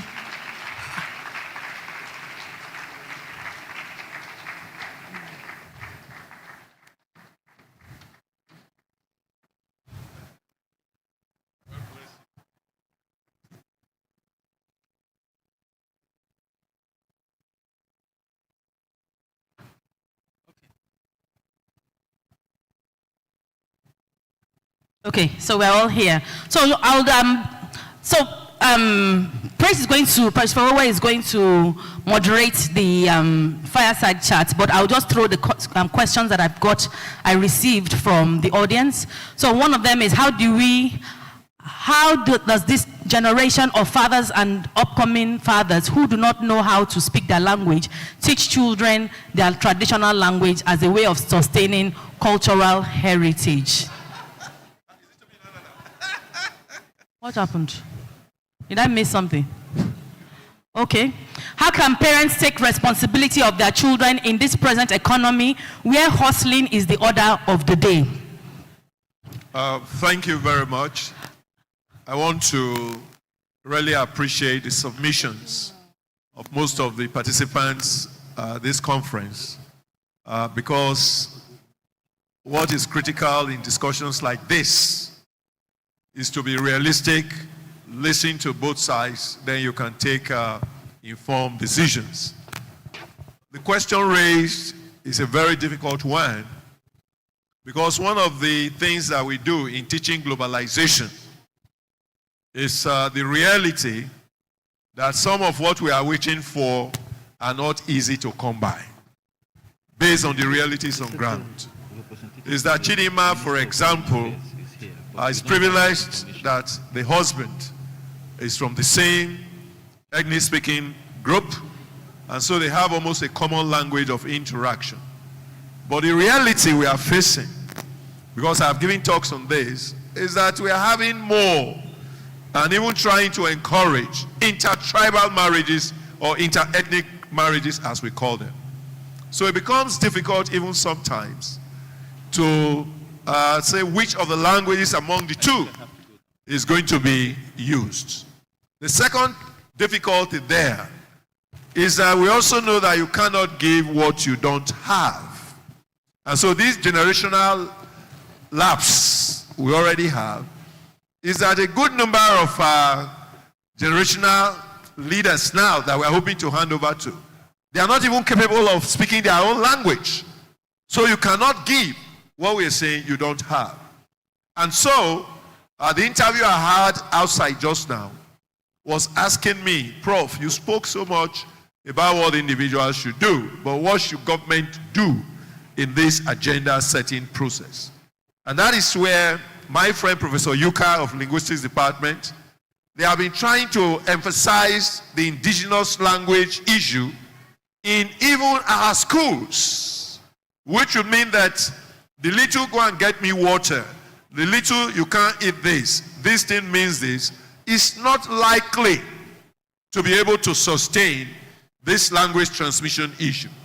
But here it is that educationally, while we are teaching our students English and or French, depending on the part of Africa you are operating from, there should be a deliberateness on the part of the schools to see how Edo, as they have been trying to do, Yoruba and others are taught in schools, not just for qualification, but even at the primary early levels, so that our children will be more exposed. And then a point was raised here earlier on, which is true, we're all victims of it, which has to do with the fact that speaking what we call vernacular language in schools then, you were subjected to punishment and many other things. And so there should now be, even if we like, we can call it 1 day for indigenous language in the schools, which would mean that, yes, English is there, but today, the main one for communication is this particular indigenous one. So in the final analysis, it is that if the parents are capable, they should try. We have been seeing it, that is, of course, streaming sometimes now on some of these sites where they are saying, I'm teaching my child These are the little things to learn about the language. You see it running on social media. But it is that there should be a deliberateness on the part of parents, if they are capable, to use the language before their children, encourage their children to imbibe it, as it were. But we're also saying that there should be deliberate government policy, because from formation, also now the schools must come into play where these indigenous languages are emphasized. Thank you very much. I think I'll just throw in the question so I can just leave you to it. So somebody has talked about conversations have gone around communal living as an African culture. My question is, how do we explain the trauma embedded that comes along with communal living, which has lingered for a long time? I'm a single mom, and I'm not interested in entrepreneurship. So how do I continue the legacy? Somebody else is still talking about entrepreneurship, not wanting to run a business, a civil servant, and the children are not interested in what they are doing. So how can they continue? Africans don't collaborate. Because it's too... okay, you want me to keep throwing the questions? We don't lose track. Okay. So I'll take this, on the entrepreneurship, I'll ask Dr. Charles, because he spoke about that. So if someone is not interested in entrepreneurship, and maybe the children are not interested, maybe they want to look for jobs, what do you say to that? Whether you like it or not, you are an entrepreneur. You invest your time and your energy to produce surplus labor, according to Karl Marx. When you work 8 hours a day, the first 4 hours pay your salary. The remaining 4 hours is the profit for the entrepreneur. So you must start seeing yourself as an investment. I trained as a medical doctor. I resolved, Prof, don't get angry with me. I resolved I wasn't going to be a professor. I said I would practice medicine till the age of 40. And at 40, I sold the practice and went into other things. Now, entrepreneurship today is not opening store. It's not doing business. Alone. My brain, to get me to give some lectures, is 1 million naira. And you buy a first-class ticket for me. I went to open a library in Ghana. I spoke for 30 minutes. It's 1 million. And then they paid for my PA, the flight, paid for the hotel, carried us like royalty. So your brain is the greatest business in this generation. I spent in dollars. Okay, I went to the UK. I spent in dollars from the money I made from YouTube. And I can use 300 naira airtime and produce an enduring legacy. Some of the things we will hand over to our grandchildren are not businesses like land and all that. It's username that we'll hand over to our grandchildren. Wow. And so today, the greatest skill you have is an intellectual skill. For me, it is not anatomy, biology. I hate cutoff mark. I detest cutoff mark. My own value is not only study, it's skills that will come from your brain. You can design a dress as an art teacher. In fact, I was talking to a photographer here. Do you know Sumi Smart Cole? With this camera, you can become a billionaire by just taking pictures, putting them on Instagram. People will pay for them. So my wealth today is not necessarily the schools I opened, the farms I opened, the books I wrote. It is my intellectual content. There are rare minerals. I also go for rare knowledge that I can use to gwegwenize people. Fantastic. Fantastic. Okay, so can we take one more question so that I can get into my fireside? We had some dignitaries just come in and we just want to recognize them briefly. We have here the Honorable Commissioner for the Ministry of Women Affairs and Social Development, Chief B.C. Iraomi, represented by Odobo Osato. Please put your hands together. Put your hands together. Thank you very much for gracing us with your presence. We also have present the Permanent Secretary, Ministry of Education, Mrs. Edith Ebonoyi, represented by Mrs. Itoha Eyayi. Thank you very much. Please put your hands together. So your final question. A final question. Excuse me, I just told the moderator that one of the things I do a lot, being in the university for quite some time, is having to talk to students who are scared of the challenges the society really poses for them. And I want to thank the doc for what he has emphasized, is that being aware of who you are and what you want is very critical in the way you develop yourself. And that is to say, there are things that are being commercialized now that are bringing money, like himself getting $1 million and all. The idea rugby, a lecturer, orator, all of that.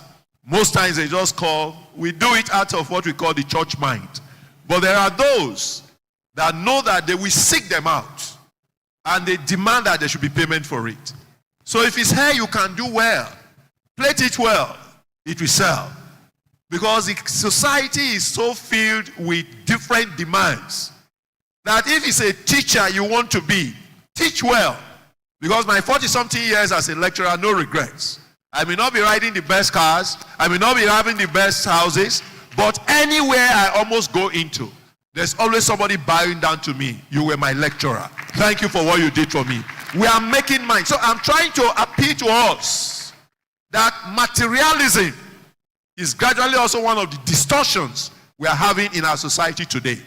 It is great, but always let us remember that there are basic things that we need for survival, things that we must do for our children in terms of responsibility, things we must do for ourselves.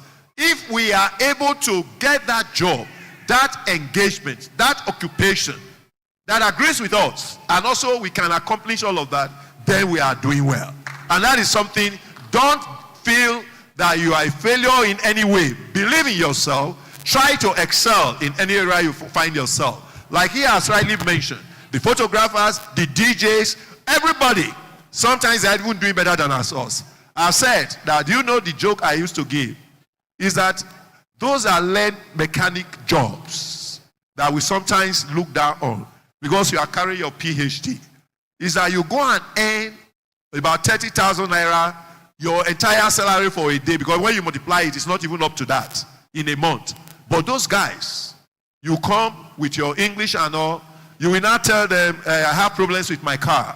They say, you say, oh God, make you look and well. You will come down to pidgin English. Is then he will start telling you that I've looked at it. The problem here is that, oh God, we go get to change this thing. You have no way of knowing whether it should be changed or not.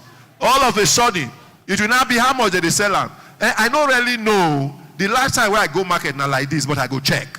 They will even carry you to the market. In the market, they will already be in agreement with the seller. And all of a sudden, your entire 1 month salary will send it and give to the man. The next thing is that the mechanic is the one building the house. You are still a tenant where you are living. Always let us appreciate people for what they do in their different engagements. Thank you very much. Prof, do you have a YouTube page? YouTube account? Okay, so who is in Benin City who is going to help Prof set up his YouTube? Can I see your hands up? Okay, someone is volunteering. I think we need more than one person more than one. for the kind of content he has. Because, let me tell you, Professor Lumumba is in Kenya. Yeah. Professor Lumumba, I mean, there's a group of people called the Alpha House. The knowledge Professor Lumumba shares as an historian is not different from what you're sharing. The difference is the platform. For example, I've never heard of you until we're planning to run this conference.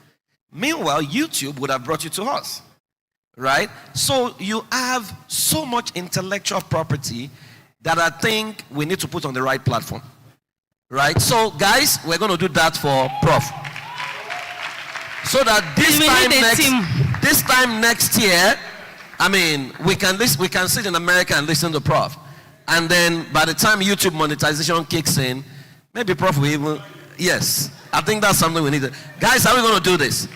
Yeah, so we're going to do that. Thank you. Please let me say something. My geography teacher in Form 3, Mr. Bamuza of blessed memory, said, valuable as knowledge is, the power to acquire it independently is more valuable. So I want to appeal to our children and the young people here. Try to get independent capacity to get knowledge. I lecture in Bible schools. I've never been to a Bible school. So most of the things that have brought me to this stage are not the things I studied in medical school. They are the things I learned independently. Number two, you are a citizen of Nigeria, but you can be a netizen. And there is a process of actualizing being a netizen. I call it netizen. There is a boy called Tenge, with head like egg. But he's a multi-millionaire. He is from Uganda. He is a Muslim. Today, he's a brand ambassador to a housing company in Dubai. There is one guy called Rango, the grandson. Mr. Lover. Mr. Love, he will just be walking with his bare chest in the streets of Uganda. Today, he's in the Philippines. The Bible says we are God's workmanship, created in masterpieces, works of art, created in Christ Jesus to do good works prepared for us in advance. Dr. Apoki is different from Prof. Prof is different from this. The problem with African culture and Western education is that they want to mold all of us into one form. And commonality reduces value, exceptionality increases price. I was doing videos and somebody told me, "Doctor, you don't dress well, you have content." I got angry and entered a wheelbarrow and did my own video. Then I did another video from the back of a truck. One day I didn't have a dress to wear. I wore my wife's blouse and said, "This is my wife's blouse. You cannot do me anything. If you don't like me, bust you." Don't be afraid of being original. Don't be afraid of being authentic. Don't be afraid of creating the following V's. Number one, value. Number two, be a voice. Number three, be vocal. God bless you. Awesome. The last question you asked for. Don't ask any question again. Let me do my session. So, and it's important. It's okay. It's important. Okay, so what is it? So someone is feeling excluded. She actually wrote it to Precious. She said, "Okay, she lost her husband," and she's saying it's always about those that are married. So how do we include those of us? How do we build again? Precious, come and answer that question. Okay, doctor wants to, but Precious, please come. Please, can we give her the mic? Let's hear her thoughts on it.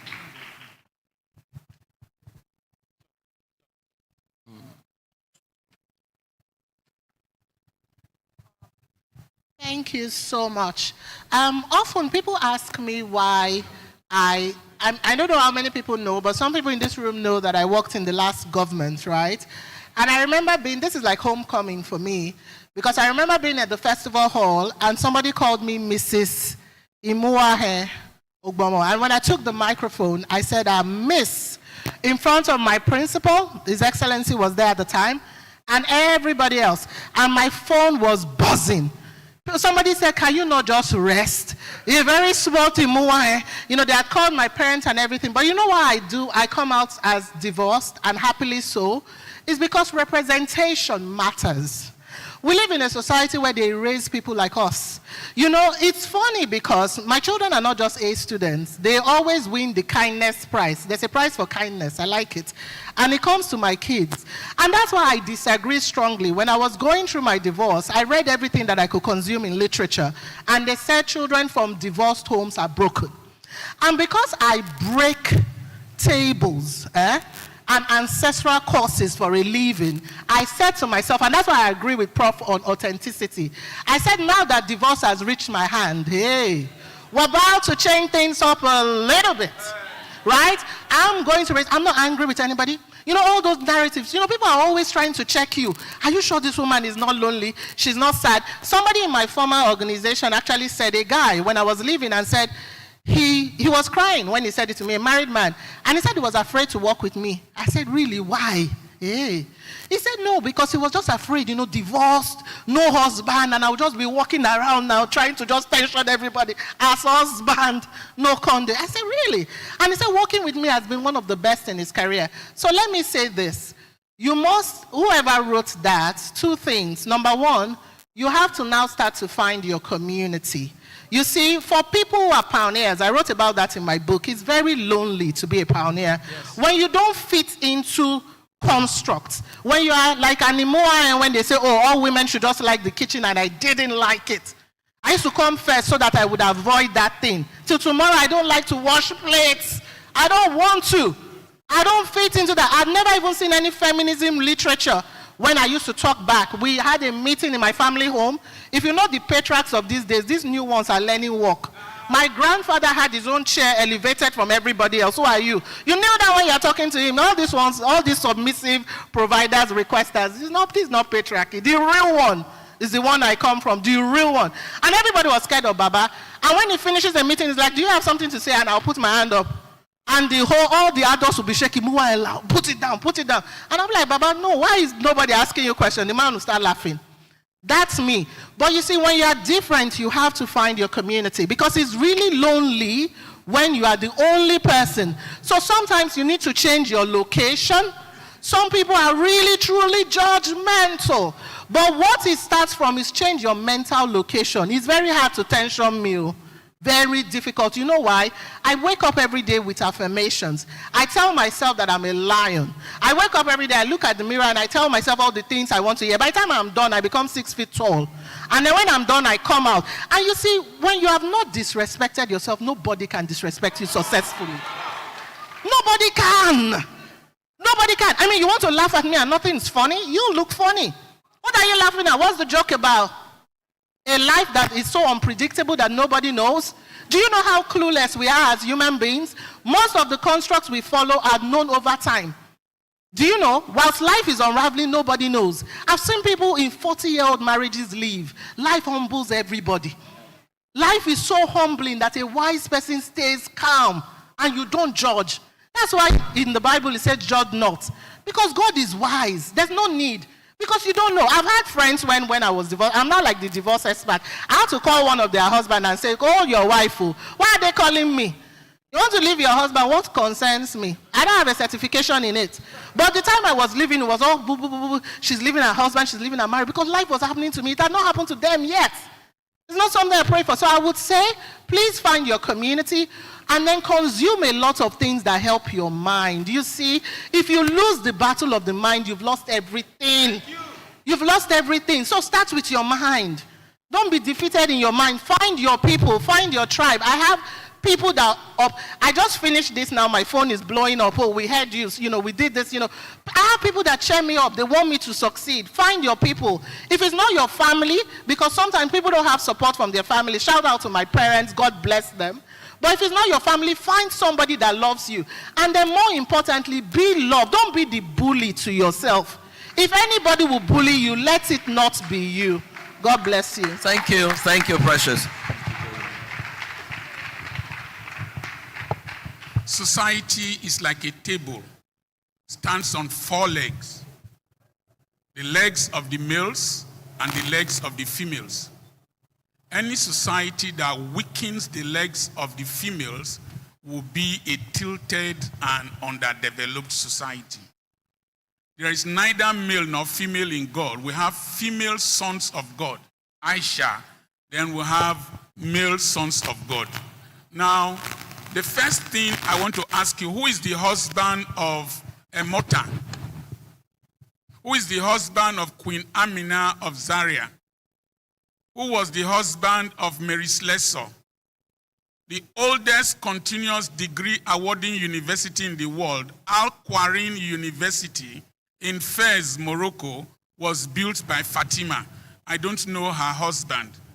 Queen Unzagi of Rwanda defeated the Portuguese at war, and they had 40 years of peaceful reign because she was a warrior. She spoke Portuguese. She went to speak to the Portuguese leader of Angola at that time, and the man refused to give him a seat. He told a man to kneel down and sat on a man. When the elder brother heard, he committed suicide. But she defeated the Portuguese. What am I trying to say? First, see yourself as a human being before a wife. You are an expression, a continuous expression of God. Marriage is not an achievement. It is the outcome of marriage that is the success of marriage. And so, I don't believe that the appellation Mrs. is a degree that we should use to rub people's faces. If marriage worked for you, fine. If it does not work for you, work yourself and walk yourself to success. And Ruth was a widow, but she was able to reconstruct her life. That one marriage failed does not mean that somebody else will not love you. Yeah. African men hate strong women. And because they want to be domineering, any woman that is strong is irritating. And I have remained married for 40 years.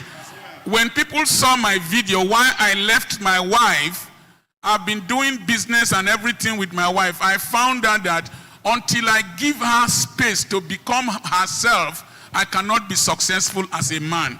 So I left all our investments for her to be managing so that I can recreate myself. She could discover herself and I discover myself. Today we are richer than what we were doing when we were going crawl like nursery school children. As a woman, be yourself, develop yourself, function in marriage. If you can't function there, function outside. Thank you very much, sir. Please, Ronke Posh is at the back. Ronke, can you raise your hand?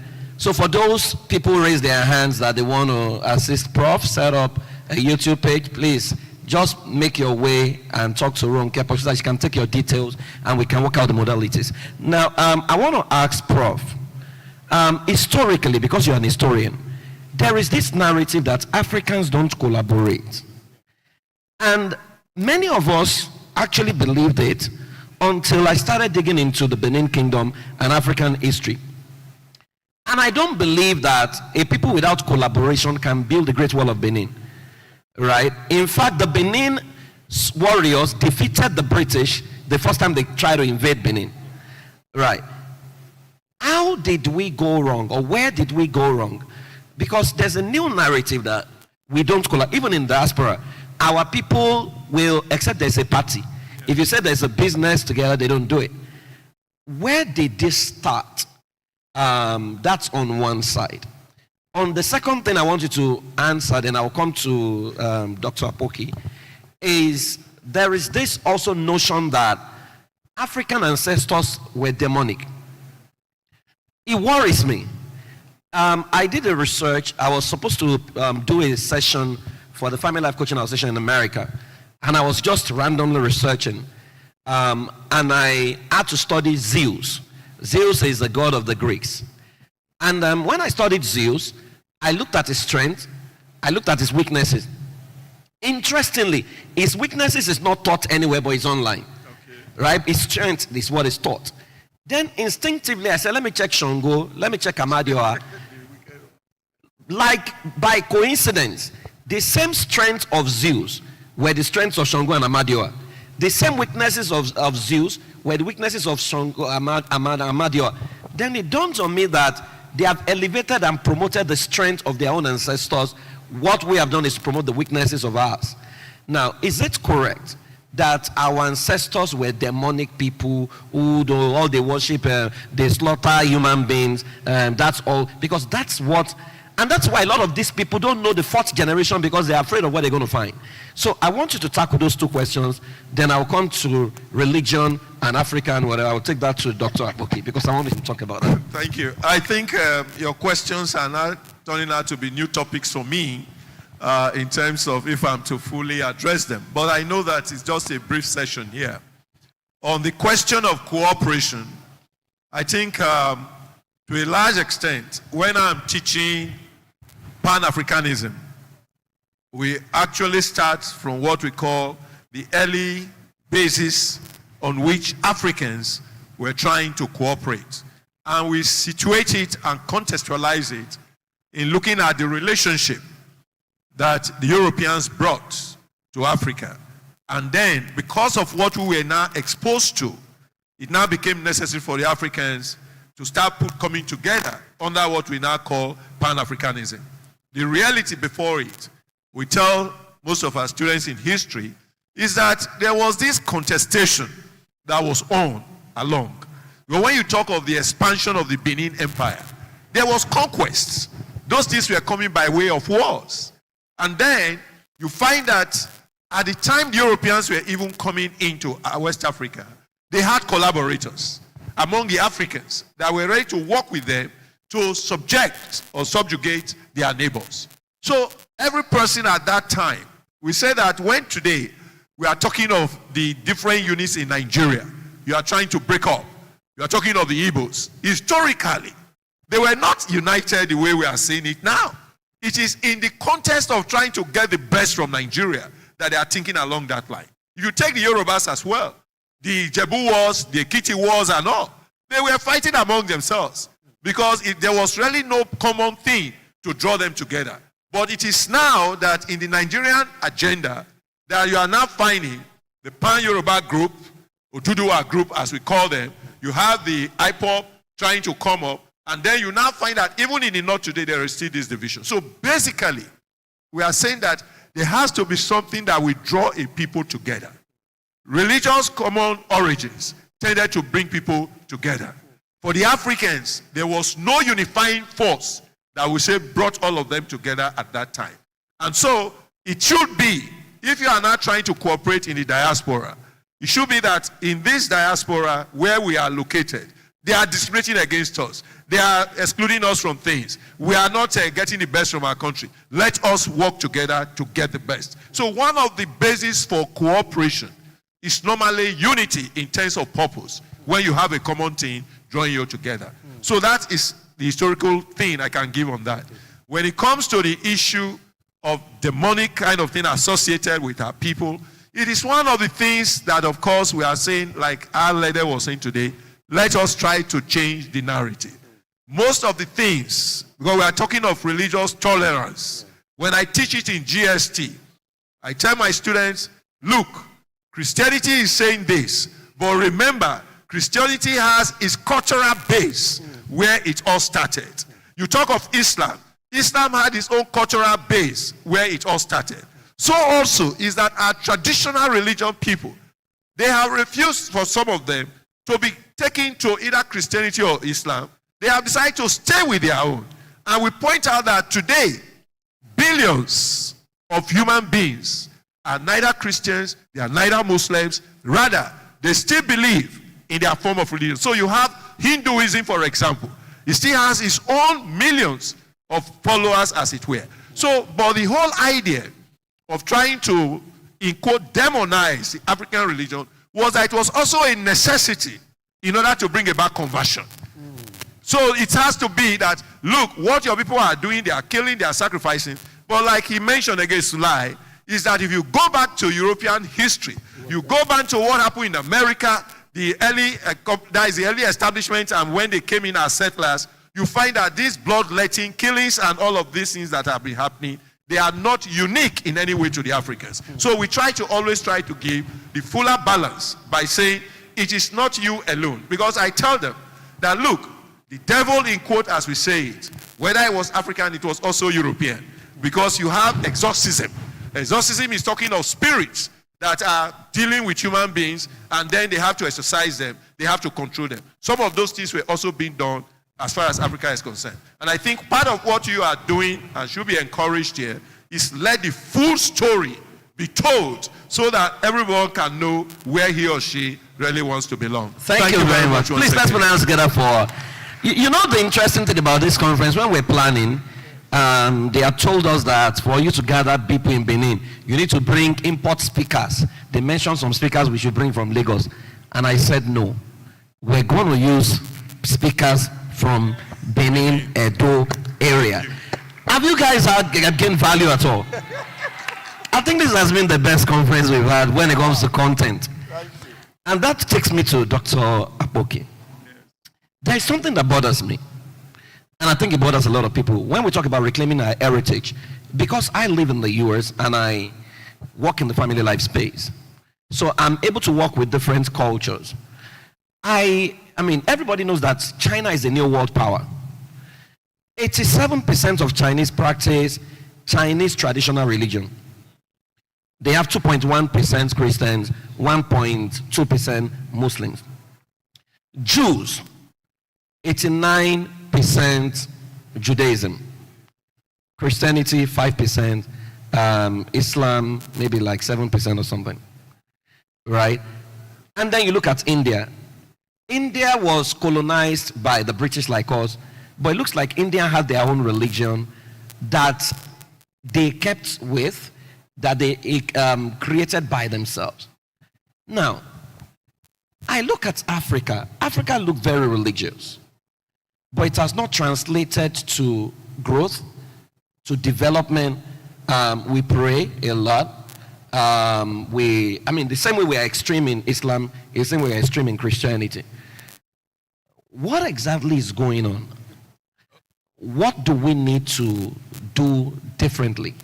Because, we believe that families need to grow Africa. But then there's the religion.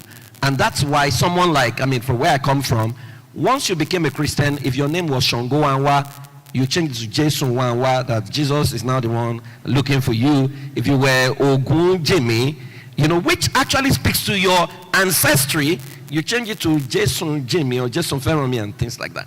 How does this affect our authenticity as a people? And why is it that our religion has not translated to national development or continental development? Okay. For me, generally, I say religion is an assassin of the intellect. If somebody just said that Joshua met an angel and he said, you are standing on holy ground, therefore you don't wear shoes, it's a fallacy of hasty generalization and over extrapolation. Let me take Christianity for example. Christianity has the sociology and then the spirituality. The spirituality is in the New Testament. The sociology is in the Old Testament. Abraham bought land and it was deeded to him. That place is called Hebron today.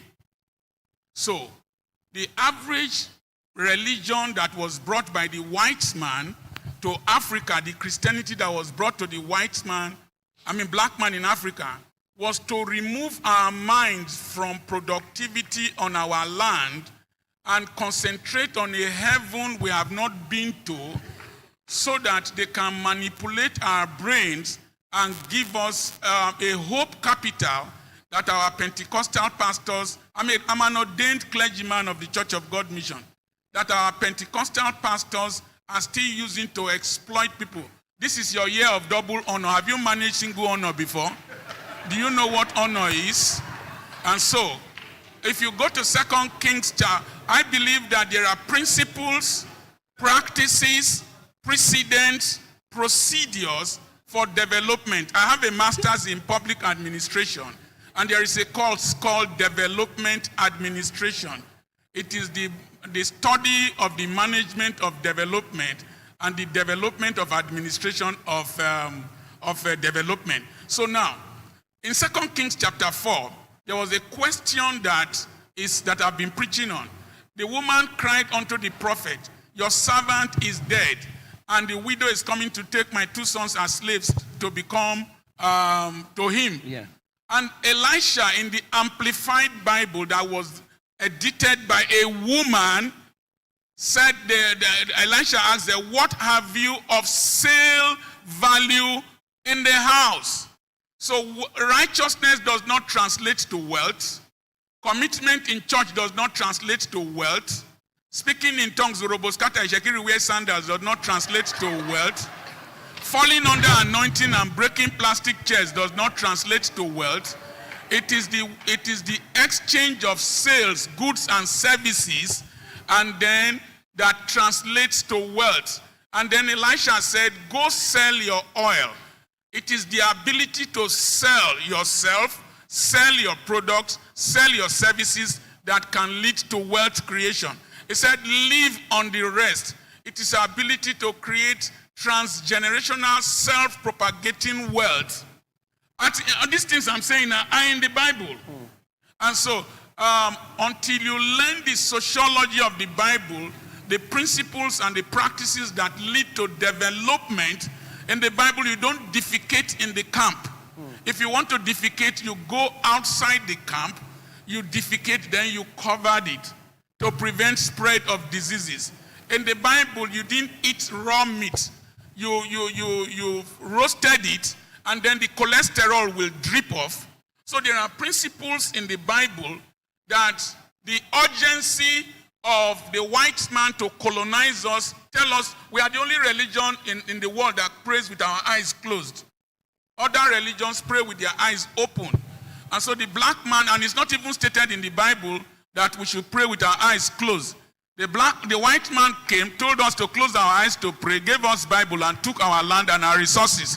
It is time for African Christians to interrogate the Bible and interrogate what we inherited from church and see what is suitable for us and our system, and to practice it in such a way that leads to development. Are you following what I'm saying? Sir. So let me quickly come back to Africans not being communal. The Igbo race is the 6th richest tribe in the world, and it starts from the communal system of Omo Odibo. Yeah. Somebody with Koscharis, Innocent Motors, and Koscharis, Innocent Motors, and one other company. They were mentored by Koscharis' elder brother, Pius Maduka. And these three are billionaires. And if you go to Igbo land, where I did youth service, where I grew up, you will see buildings. They are so tall that you can shake your hands in the 4th-story building on the 4th floor. It is because the Igbos have seen the principle of communalism. They come every August, the women. They come December. They contribute money to build their town halls and do whatever. If you go to Abiriba, it is like Little London. And you see that Africans don't collaborate. It's something they are selling to us continuously. In Igbo land, there is a day to harvest the palm fruits. No person owns the palm tree. And so the whole people will harvest the palm fruits and then sell it. The Urobo people had Urobo Progress Union, the oldest sociocultural group in Africa apart from the ANC. We came together when we found out that we were not educated, and the highest paid Urobo man in the local government was a messenger. We formed the UPU nearly 80-something years back, and we built Urobo College. We sent Ejaife to university. He came back, became principal of Urobo College. We can unite if the forces that divide us do not come in between us. And so most times we allow the democracy they want us to practice is democracy of division. It is the kind of individualism that they have brought to us. Now, in the history of the Europeans, they transferred hemophilia from the United Kingdom to Russia. All the people that fought in the First World War and the Second World War are cousins and nephews from the same royal stock because they were marrying themselves. If they could cause the world war, then they too are not united. Are you following what I'm saying? Like as Prof rightly said, you intentionally create a common front that you want to pursue, and then you get it. It is to the advantage of the Western world that we cannot refine our petroleum products. It is to the advantage of the Western world that we fight each other so that their arms industry can progress. And until Africans realize that we are a species that is being threatened and that there are no real differences between us, there is Apoki. This name Apoki is answered in Busoga in Uganda. So until we find out that there is a commonality between us, and then we start driving towards achieving development, it has to be pain. We have to realize the pain and the insult we receive as black people. When I want to enter a country and they tell, you see the passports of the nations that should not join the queue. Everything about those people is related to their economy. Before now, Irish people were considered as second-class citizens. The Japanese, because of their slanting eyes, even the Chinese in my lifetime, on the time of Mao Zedong, were recognized, were looked at as inferior people. But they had to get angry. When somebody tells you that your mouth is smelling, don't fight the person, buy toothpaste and toothbrush. And that's what Africans should do. Wow. You know, I could engage Doc and Prof, but Doc has to catch a flight. Well, after now, you guys should not go. We did a research over the last few years, and there's a research report that is going to be presented. After that, we are going to do a ceremony of our certified family life professionals, the new ones that have passed the exit interview. They are going to be decorated, and we would have Prof do the honor of decorating. It's the first time a Prof will be decorating you guys. So we're going to, Prof, I know Prof, but Prof, we're going to hold you till we finish, right? You know, we're going to round up very soon. You know, the good thing about this is, it's actually the first time that the bulk of our speakers will sit from the beginning to the end. And trust me, full disclosure, we invited government here, and I'm glad that the representative of the Honorable Commissioner for Women Affairs is here. And I'm glad that you are sitting, because what we are used to is that they come and give their 2-minute speech and they're on their way. And I'm like, is it that they don't want to learn? What is chasing them up and down? Right? Because they are our servants. They actually should sit down and learn. Right? So thank you very much. My final take will be, we've been talking about how to reclaim our heritage. What will be your final word to every African? Some of them are watching online from Mozambique, Lesotho, Botswana, South Africa. They are listening to us right now. What will be your final word to them when it comes to reclaiming our heritage? I'll start with Prof, then I'll take Dr. Apoki. Thank you. I think from the interactions that we've had today, my final submission will be that we have to be realistic enough to know that the world is dynamic. And that is that while we are looking out for getting back our heritage, we also should know that there are certain things that are no longer tenable in the new dispensation we are. And that is to say that in my lecture, for example, while I was talking about the threats to the marriage institution, the violence that is there, the disrespect that is there, these are simply because sometimes we want to hold on to old notions and expectations as to what should be. But we should be realistic enough to know that roles and other things are such that now we should also be adjusting. And that is to say that culture is dynamic. One of the things that we teach students in GST 122, Nigerian Peoples and Culture, and that is that there are always changes that come and you have to adapt as it were. We are saying that we should not, as a people, give up on things that are ours because we have been told that they are wrong. We should be able to have a discerning mind to know whether this thing is good or it is bad. And to that extent, therefore, it is not a prescriptive session that we'll be having that this and this is what it must be, but is that we should be eclectic enough to say this is fine, I will go with this is good for me at this time, I will go with it. And when it is not consistent with what you want to do and the right things in the society, you should be able to destine them as it were. So it is that we could not hold ourselves as slaves to those things that used to be. Because definitely as we teach, there were certain things we were not doing right, which we had to drop. And it is also happening in modern day society. As they were pointing out today, you see that the American society, for example, some of the rights, some of the ways they were going. President Donald Trump, for example, is saying, no, this is not right. And the country is again trying to redefine itself. So what we are saying, let us not get so fixated that, oh, because this is what our ancestors were doing, like the question I was asked about polygamy today. I've said it in my paper, that we should know that a good percentage or some people in Nigeria today, in Africa, are still polygamous. Yes. They are still marrying more wives in the north and all. Islam permits it.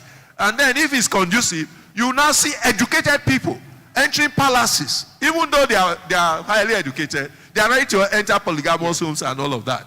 But so it is that you have to decide whether that is where you want to go into or not. It is not to say that, oh, Nigerians are preaching again, let's go back to polygamy. If you do that, your wife will quote certain sections of the law to you. My wife, I want to reaffirm, Professor of Law, that I remain committed to our marriage. It has been a good one, and we are enjoying it. Thank you Awesome, awesome. Okay, we'll take Dr. Apoki, but before we take him, for all of you who have attended this conference and you've sat down since morning, please, can you put your hands together for yourself? Thank you very much for showing up, and thank you. It means that we're all stakeholders in this family life thing. Doctor.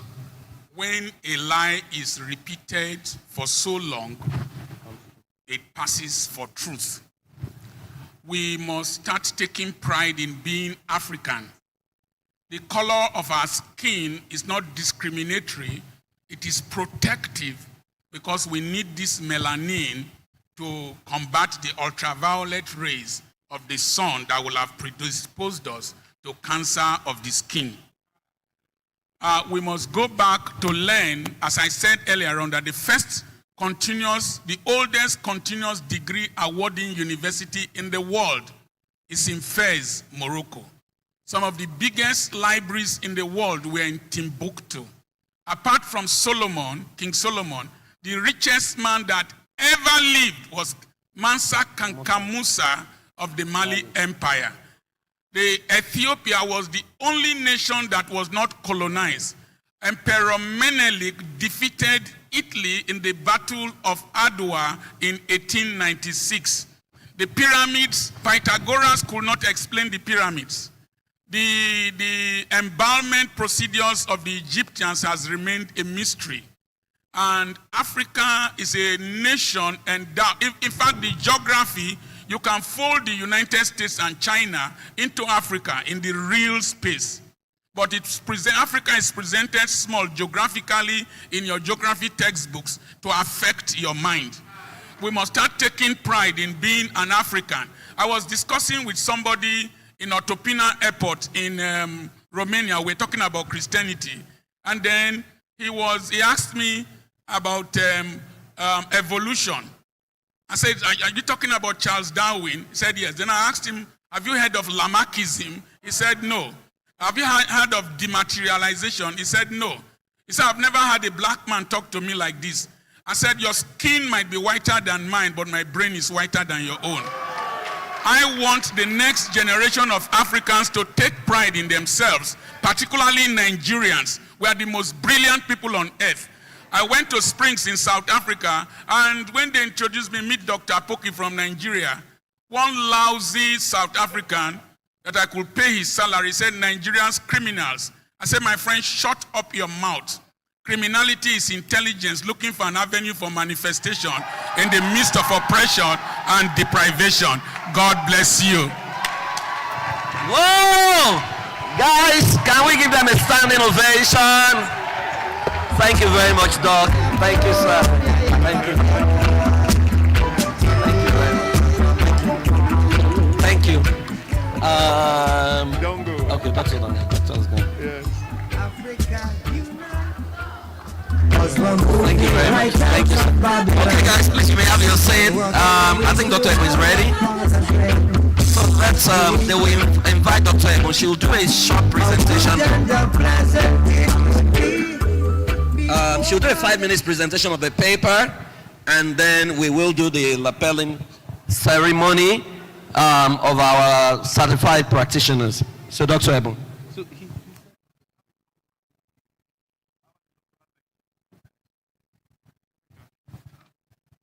Thank you very much. Good afternoon, everyone. Good afternoon, everyone. Thank you.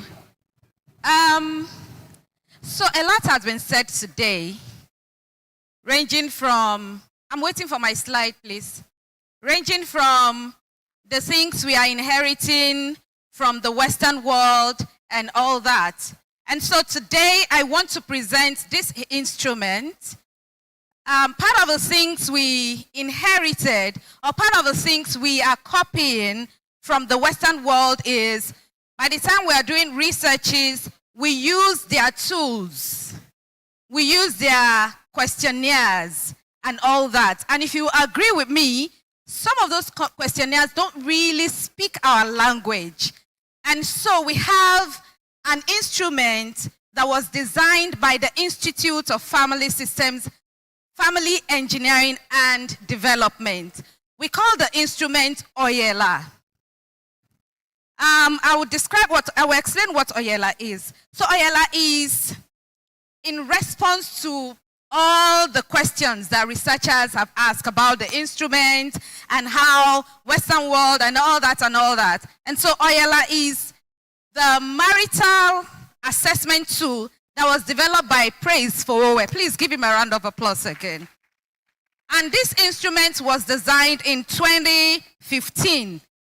Oella is an acronym rooted in Yoruba linguistic and philosophical tradition that represents a cultural grounded instrument that is designed to assess marital health from the Africa-centered perspective. So Oella is an indigenous tool, and this research was carried out recently.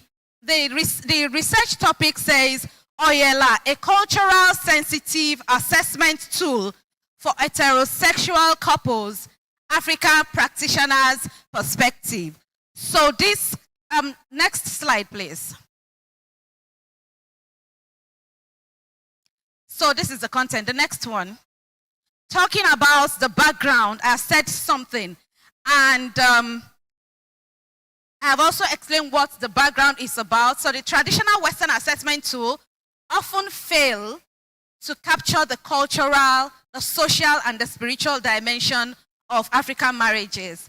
And these are the tools we use, the marital assessment tools. If you work in the marriage space, we use the dyadic adjustment scale tool. We use the marital satisfaction. We use the Gottman sound relationship. And all those tools don't cover some of the needs of the Africans in total. And so we've just been playing around it. And so for Africa, this tool, Oella, slide 2, please.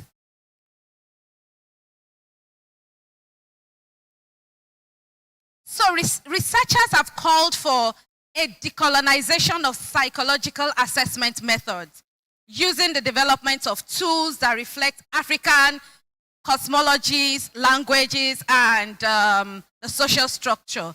And in response to this, the Oella marital assessment tool was developed by Praise for Oella. I've also explained that, which is the focus in this study based on family life practitioners' perspective of the effectiveness of the tool. Next slide.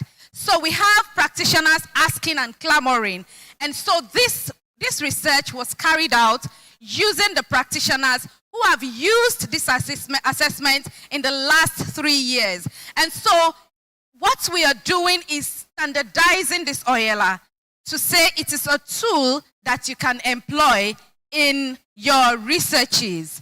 And to carry out this research work, 4 research questions were raised. How do practitioners perceive the sustainability of Oella in capturing African marital dynamics? Then in what ways does Oella incorporate spiritual, communal values in its conduct? Then what improvements do practitioners suggest for regional and contextual adaptation? The last research question says, how effective is Oella in fostering relational growth and addressing marital issues? The next slide, please.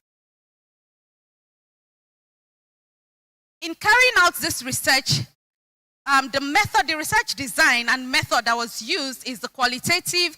For those of you that understand research, you will understand what I'm saying. It's a qualitative research design and the exploratory study, which involves employing semi-structured interview.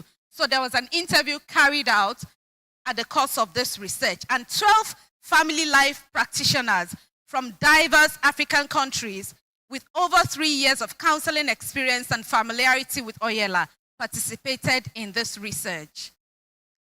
And the research method that was used is a purposive sampling technique to ensure insight from experienced experts.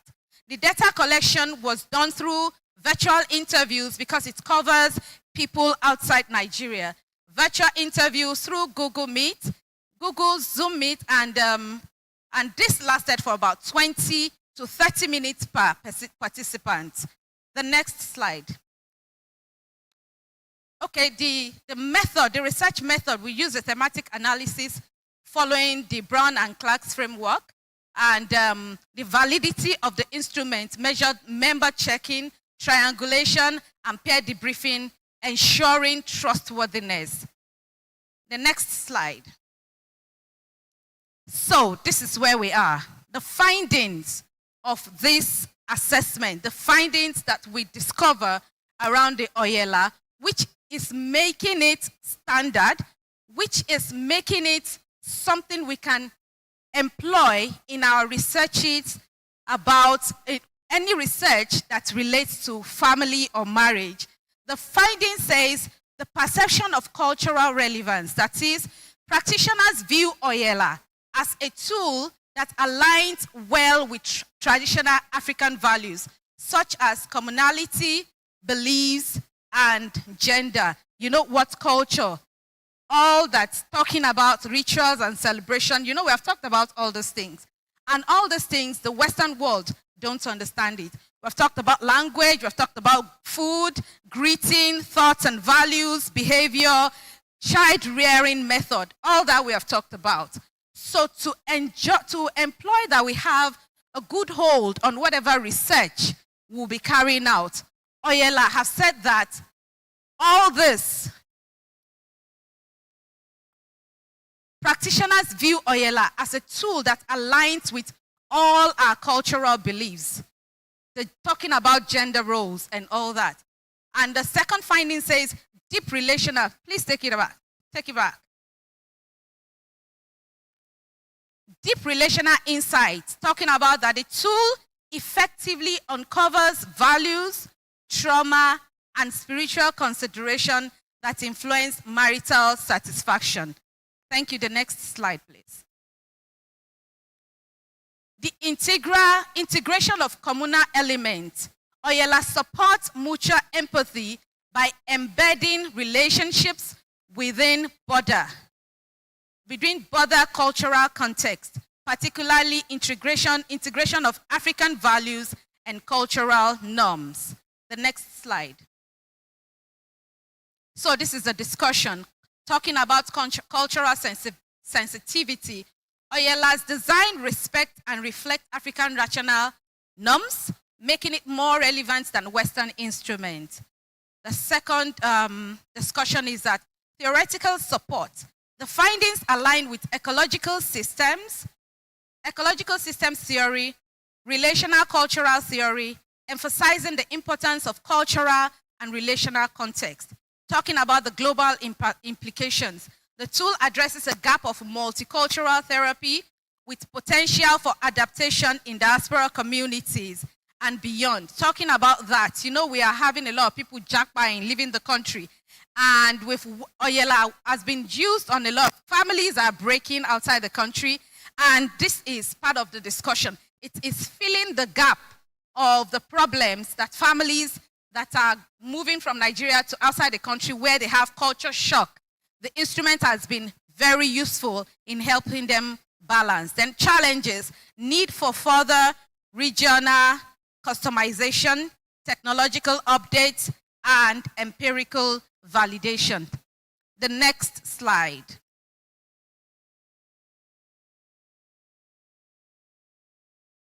Okay, that's all. It's just the references. So at this point, I would like to say that with all that we have discussed here today, there's a need for more family life practitioners. There's a need for more of us to be educated and we're able to talk the way all those people are talking. We have a model. We should follow the indigenous model and method. And this is what the Institute of Family Engineering and Development is about. Oella, in conclusion, Oella is a culturally grounded, effective tool that captures the depth and complexity of African marriages. It fosters empathy, respect, and relational growth within traditional frameworks. And it is recommended that continual refining content to be included, talking about religious and cultural practice, and support technological integration for broader accessibility. Yeah, we're going to do that. And one of the recommendations is also that we should ask more Africans to take part and learn about the Oella. And this call right now is to ask how many of us desire to help families. We have talked about how families are breaking our tradition and all that. We can't be following the design of the Western world to run our life in Africa. And in doing this, we want to give, is it a discount now, for the Institute of Family Engineering and Development. This is where, if you see people wearing these clothes, it's because we have all taken that course.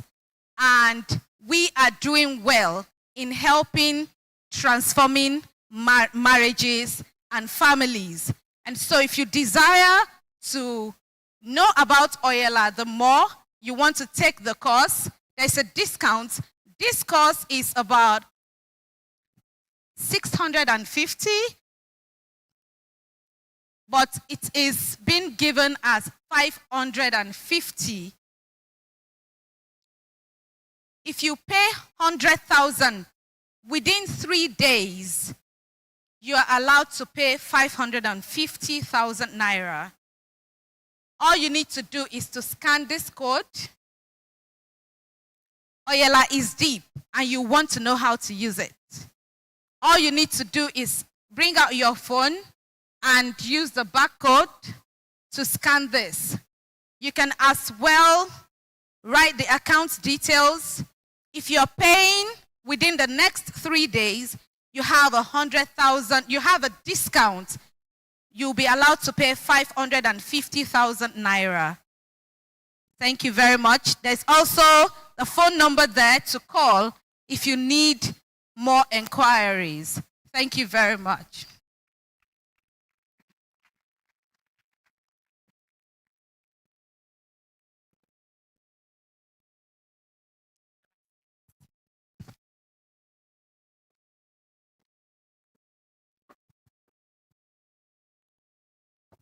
Thank you very much, Dr. Ebu. Please put your hands together for her again. It's like the energy level is going down. No, don't worry, don't worry, don't worry. I trust, I fed. Don't worry. We will raise the energy level on your way out. We are coming to the final part of the program, which is the lapelling of. Sorry, let me help my. I can help myself. Yes, I know. I didn't treat me well. All right, so we're going straight into the lapelling ceremony, and I'm inviting the Director of Studies. All right, thank you, everyone. I'm sure we've learned a thing or two, and you all agree with me that for Africa to reclaim her place, we need to be more strategic. Gone are the days where it's all talk. We want to put action. And these ones have demonstrated that it's not only passion. They want to also be equipped with tested and proven professional tools. And they have gone through our rigorous training. They have completed their required 300 hours field work and satisfied other conditions. And today, we will be awarding them certifications as certified practitioners of family systems engineering. Put your hands together for them. Clap for them. It's not easy to do a 12 weeks rigorous training and then go out to the field and practice, come back, show up for defense, and scale through. So, Junwa, please come to help me with it. And I want to invite Precious. Precious, please do us the honors of lapelling these great minds. So I'm going to start with those who have completed the Family Systems Engineering certification, and we have 12 people who have done that. and are today becoming certified practitioners. So as I call your name, so if you know you're going to be lapelled today, please move towards the front so that we're not going to take time. Or rather, please come out here. Let's make it faster. If you're going to be lapelled, please come out. Defense and you're going to be lapelled, defense, you know. So you come out. If you come out and you know pass, I go send you back. Oh. So you know that you passed. When you did defense, your defense panel congratulated to the left side of the hall, please. Please come to this side so that we can make it faster. If your picture no dey there. No, last. But she has to. Okay, hold on. Let me put it on this one. Okay. Thank you. In no particular order, I'm calling Adunola Adenola. Adola Adenola. Quickly. Thank you.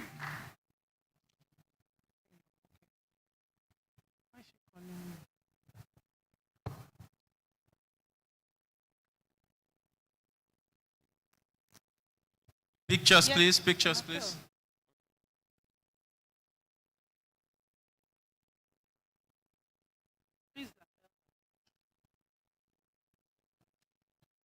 She needs to wait. Let her feel like.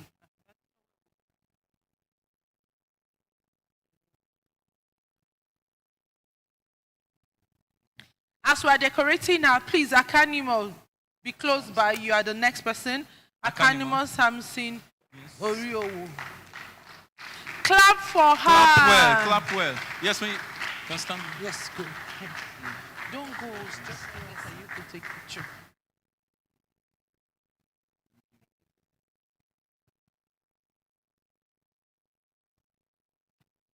Congratulations.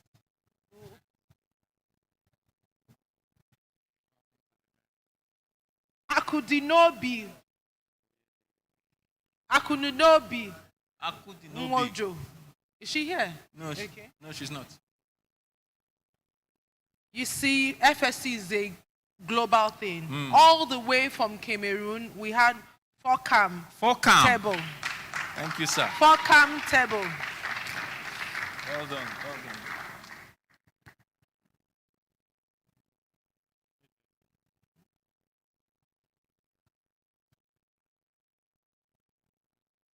Well done.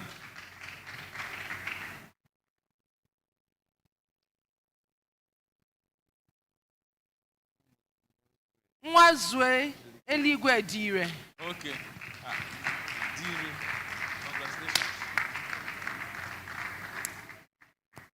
Congratulations.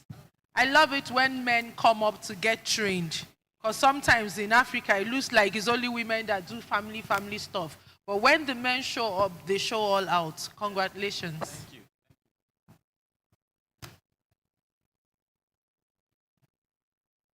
Olanipeku Ayodele.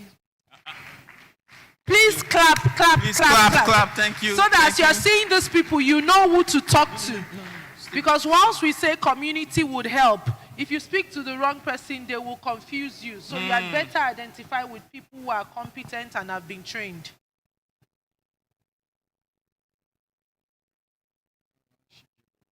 Oluwashijubumi Odunsi.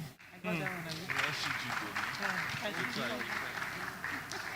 Congratulations.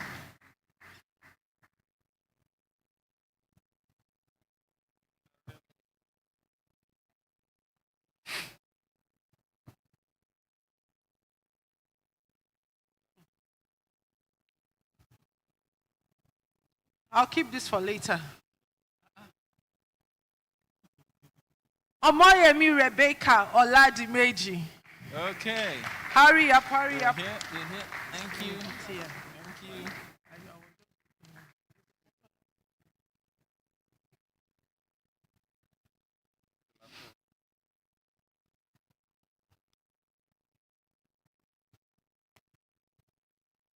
Yeah, congratulations. Acha.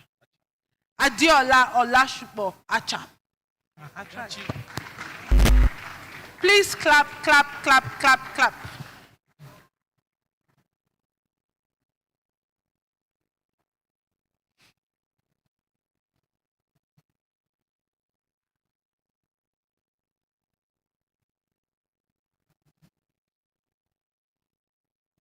the last. Who is this person?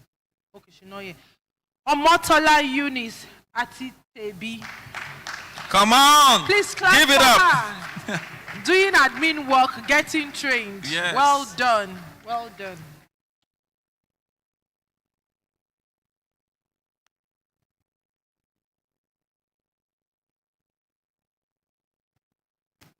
Thank you, Precious. You have one more. And so at the Institute, we don't only offer Family Systems Engineering certification program, we also offer parenting coaching certification, and 4 people have satisfied the conditions, and today they are decorated. Then we have the teens coaching certification. We also have 4 people. So I want to welcome someone who is getting double certification. She's a certified Family Systems Engineering practitioner, and she's also certified in teen coaching. Please put your hands together for Chinese Nwachukwu. So she's learning all the books. Next week, you will come for parenting coaching certification.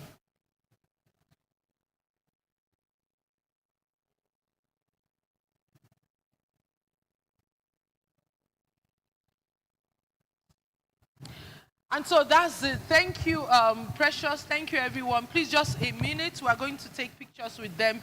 Praise for Oella. Please join us for the pictures. Thank you. So please file out this way.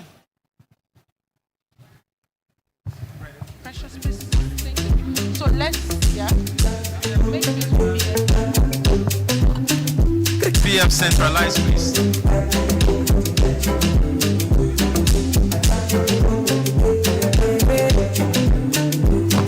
I promise, oh yeah, I promise to always be there. Even when you mess up, yeah, yeah, I go still tell you no vex. I go give you respect, the respect I give my mama. You say make I give you pinky, make I give you the right journey. Sissy, you're beautiful from head to toe.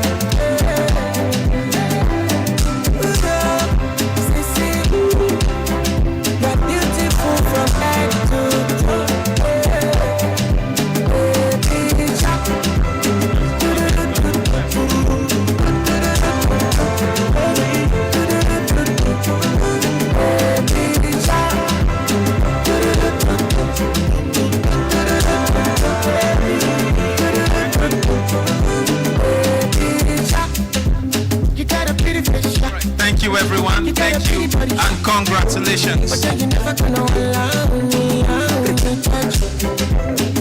You way too pretty for me. You way too pretty. Girl, I'll give you the world, my love. I'll give you the things you love. I know what trouble you. I know what trouble you. Now give me the keys to your beauty. Give you the key to the new key. I know what trouble you. I know what trouble you. Sissy, you're beautiful from head to toe. Sissy, you're beautiful from head to toe. Hello. I hope it has been a very productive day for everybody. Has it been productive? Has it been really good? Awesome, awesome. Thanks for waiting till the end. Thanks for waiting till the end. If you still want speed counseling, there are counselors at the back, and they'll be more than happy to attend to you. And I must add that there are materials from our own PF, Praise for Oella, and other contributors. There are materials at the back for sale, books and other paraphernalia that you can pick up at very good prices. Educate your mind so that you can change your life and the life of those that depend on you. So please, at the back over there, just straight down at the back, you will find all these materials available. Please use them. And if you have not been sharing and hashtagging, be doing it now. AFLDC 2025. And with this, we are going to bring this conference to an official close. close. And we don't know chairman. Is chairman anywhere so he can give us a vote of thanks? TJ. TJ, are you here?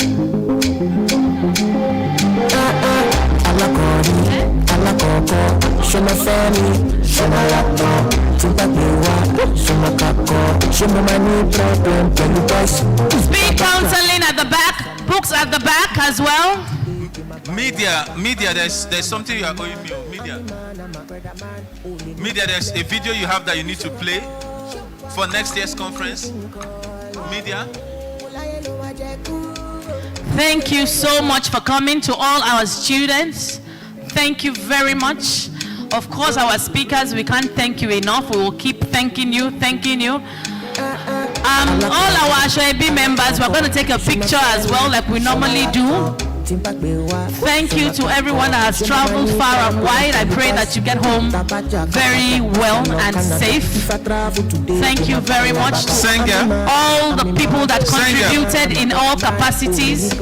Everyone who contributed, the media team, the ushers, everyone. Thank you for making it a terrific event. Thank you to our convener, Precious. You know I love you.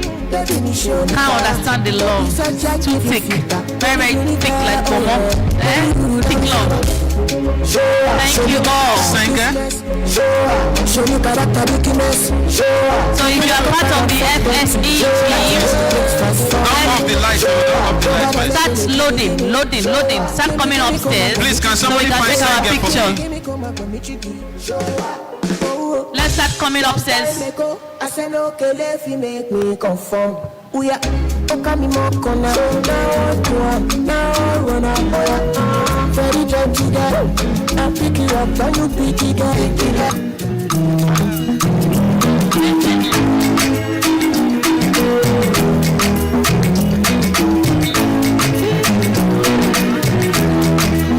First let me say I cannot wait to see you. You are the driver I've been waiting for. Please, somebody find Senga for me. Do you know how much I really need you? I dey pray for the day when I can finally kiss you. You know, say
I think that's a place.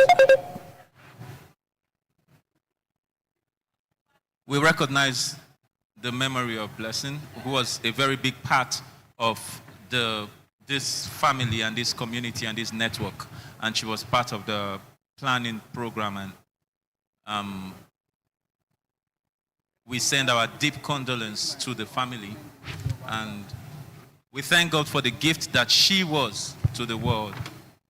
and the gift that she was to humanity. And even as we close, we still remember her, and we pray that God will grant her family the fortitude to bear the loss, and that God, the God of all comfort, will comfort them, hold them up through this season and through the process of this season of her life. Amen.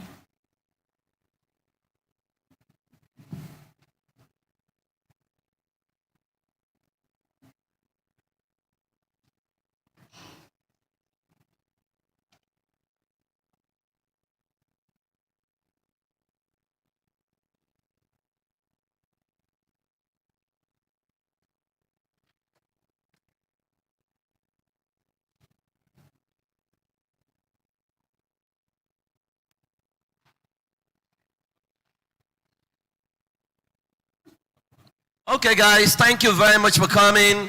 Next year, that's the theme: Bridges, Not Borders, Restoring African Families, Healing the World. Right now, it looks like it's going to be in Abuja. We're not totally sure. Any state that is willing to host us will go in there. But this most likely will be our final edition in Nigeria. From 2027, we go outside of Nigeria. So guys, I hope you guys are ready. Yeah, so we can't wait to see you next year. God bless you all. Let's go there. Everybody shout, let's go there. Thank you. Okay, practitioner pictures, you can come up on stage for your pictures. Practitioners, just one last one for everyone. Everyone on stage, just have that one last picture. One group picture. 2026, save the date. Anywhere it is in the country, just be preparing your transport. It's okay. It doesn't matter. Practitioners, let's go over here. My work don't nearly finish, it remains small. So the sooner you come, the quicker my work finish. Because after this point, I go begin to charge per hour. No, per hour, per minute. So that they will come quickly. All right, everybody up on stage. When I stay there for back, I will start calling names. No, I know their names. Lucy. Please,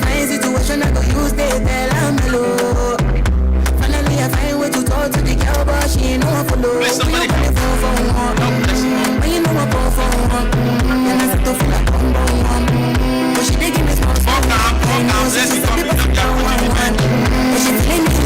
Everybody up on stage. It's a big stage here. We go contain all of us. Calm down. Hold this up body, you put in my hands. Follow down. Wait, chairman, no. CJ.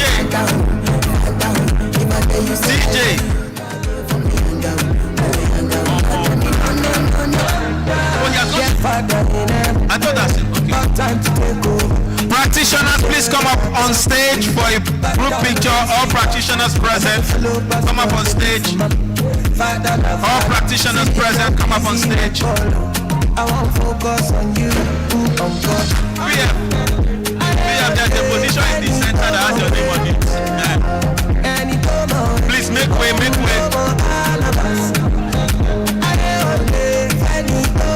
Mommy Mo, there's a position very close to PF right here. Yes. Please make way for Mommy Mo. Thank you. Make way for Mommy Mo.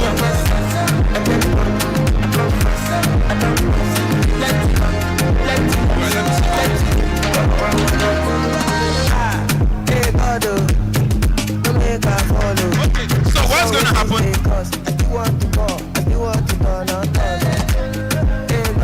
Okay, so can we hold on to the selfies to move back, right? Yeah, no, I'm going to arrange it. So what's going to happen, Ba? Can we move back a bit?